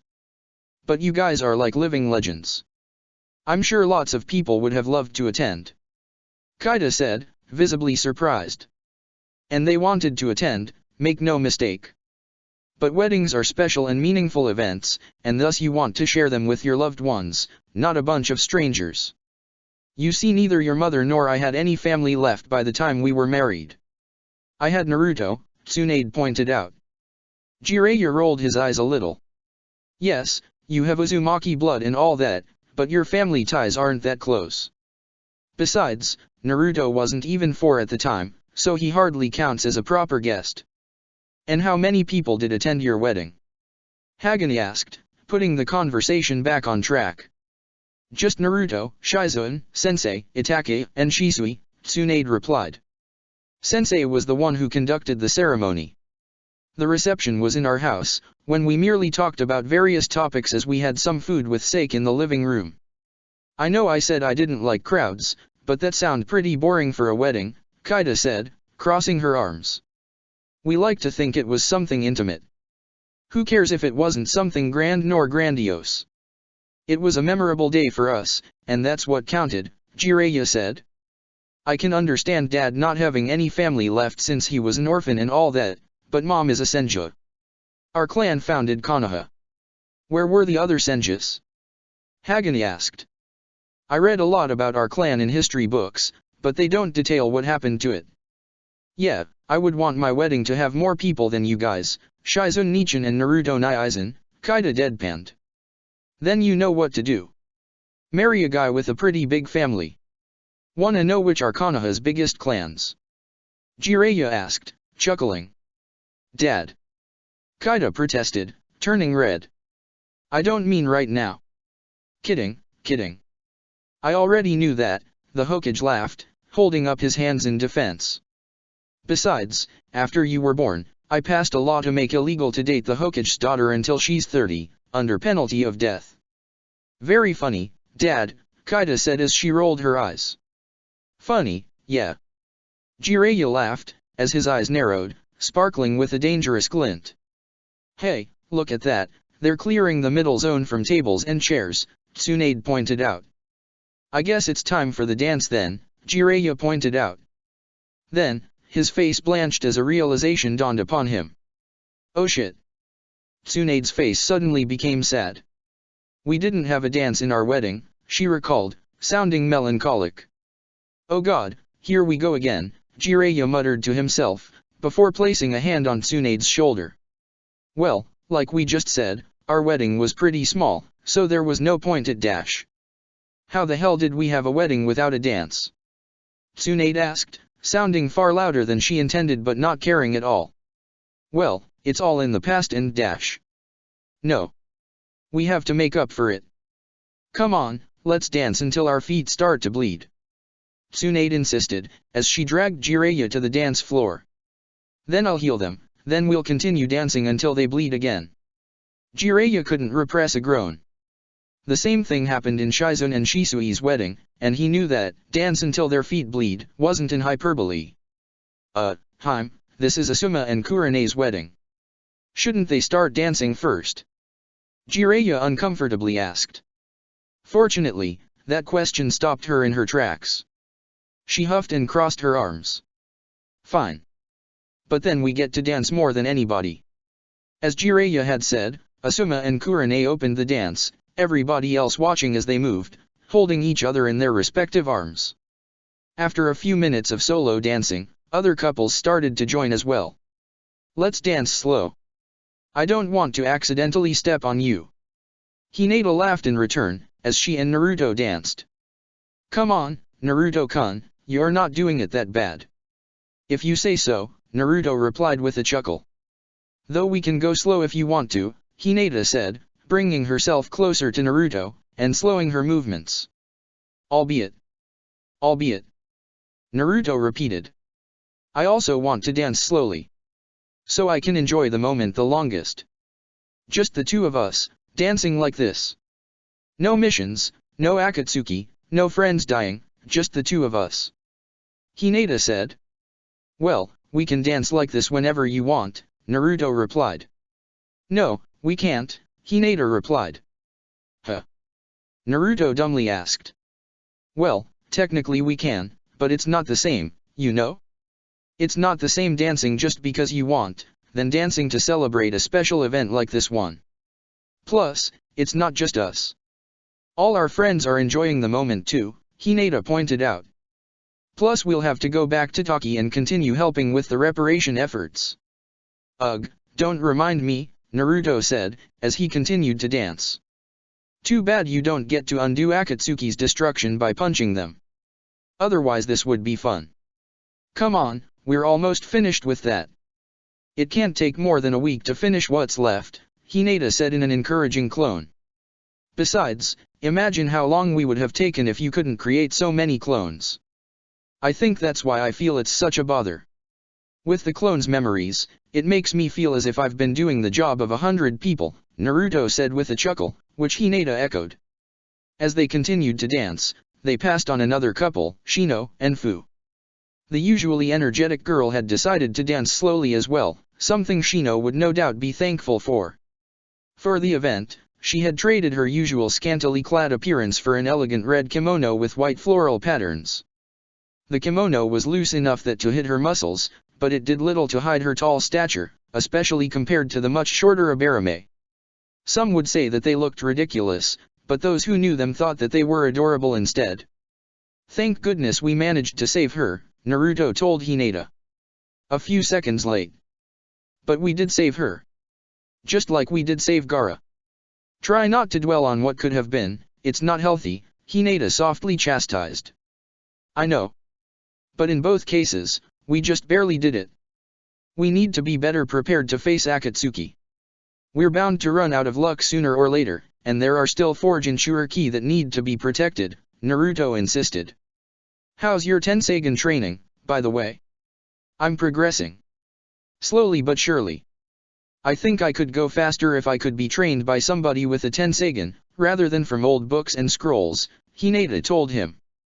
Not to put any pressure on you but, try a bit harder, okay? Naruto said, trying not to sound imposing. Look how much trouble Kakuzu and Haiden gave us, and I'm sure they aren't even among the better half of the Akatsuki. Not to mention the one with the Rinnegan. I know. I'll train even harder. Meanwhile, I'll see if I can get Dad to train both me and Fu on using Tailed Beast Chakra. That's the best weapon we have against an enemy of such power, Naruto stated. Naruto, SHH, Hinata said, placing a finger on her lips. You're getting carried away. Let's enjoy the moment, okay? There will be plenty of time for training and worrying about Akatsuki. Oh, right, sorry, Naruto stammered, as he and Hinata continued dancing. Now relax, and enjoy the moment, Hinata said, as she rested her head on his shoulder, before giggling. And the company? Ah, the dance already started? I can't believe we missed it. Ino's voice complained, as she and Rin entered the tent. Where is Sai? There's no way I don't get to dance at a wedding. I think it's over there, Rin said, pointing to a corner of the tent. Ah, right. Thank you. Ino said, as he headed towards the pale brunette, before turning at Rin one last time. Oh, and keep in mind what we talked, all right. I will, don't worry, Rin said, as she also went to find somebody to dance with. Huh. It seems that Ino and Rin became friends, Naruto noticed. Despite her somewhat blunt personality, Ino-san is a very outgoing and confident girl. Making new friends doesn't look like a challenge to her, Hinata pointed out. Hey, you have nothing to be jealous of. You also have lots of friends, Naruto pointed out. I know. I'm not the same super shy, stuttering girl from the academy. But back then, I wish I could be as open as Ino-san was, Hinata said, before her eyes rested on Rin, trying to mingle with the crowd. I think Rin has it worse than me, given the circumstances. I'm happy for Rin. Given what she went through, she needs a lot of friends to rely on, Naruto pointed out. And together we will make her feel much better about her situation. Yes. Yes we will, Hinata agreed. And the two of them, alongside the rest of the wedding guests, continued dancing and enjoying the night without any care. Land of Lightning, southern border. At the same time the wedding reached its end, something else happened hundreds of kilometers to the north. Standing over a stone hill, Obito Uchiha overlooked the scenery before him. A mostly rocky expanse, with a river crossing it, and patches of vegetation here and there, mostly near the river. There was a small town at the edge of river, and a Kumigakure outpost built at the base of a nearby mountain. I think this place will do, Obito said, as he removed one of his gloves, bit his thumb, and made 5 hand seals. Wherever you're hiding, Jinchuriki, this will surely force you to come out. Summoning Jutsu. And Obito slammed his hand into the ground. Check the description for the links to the author.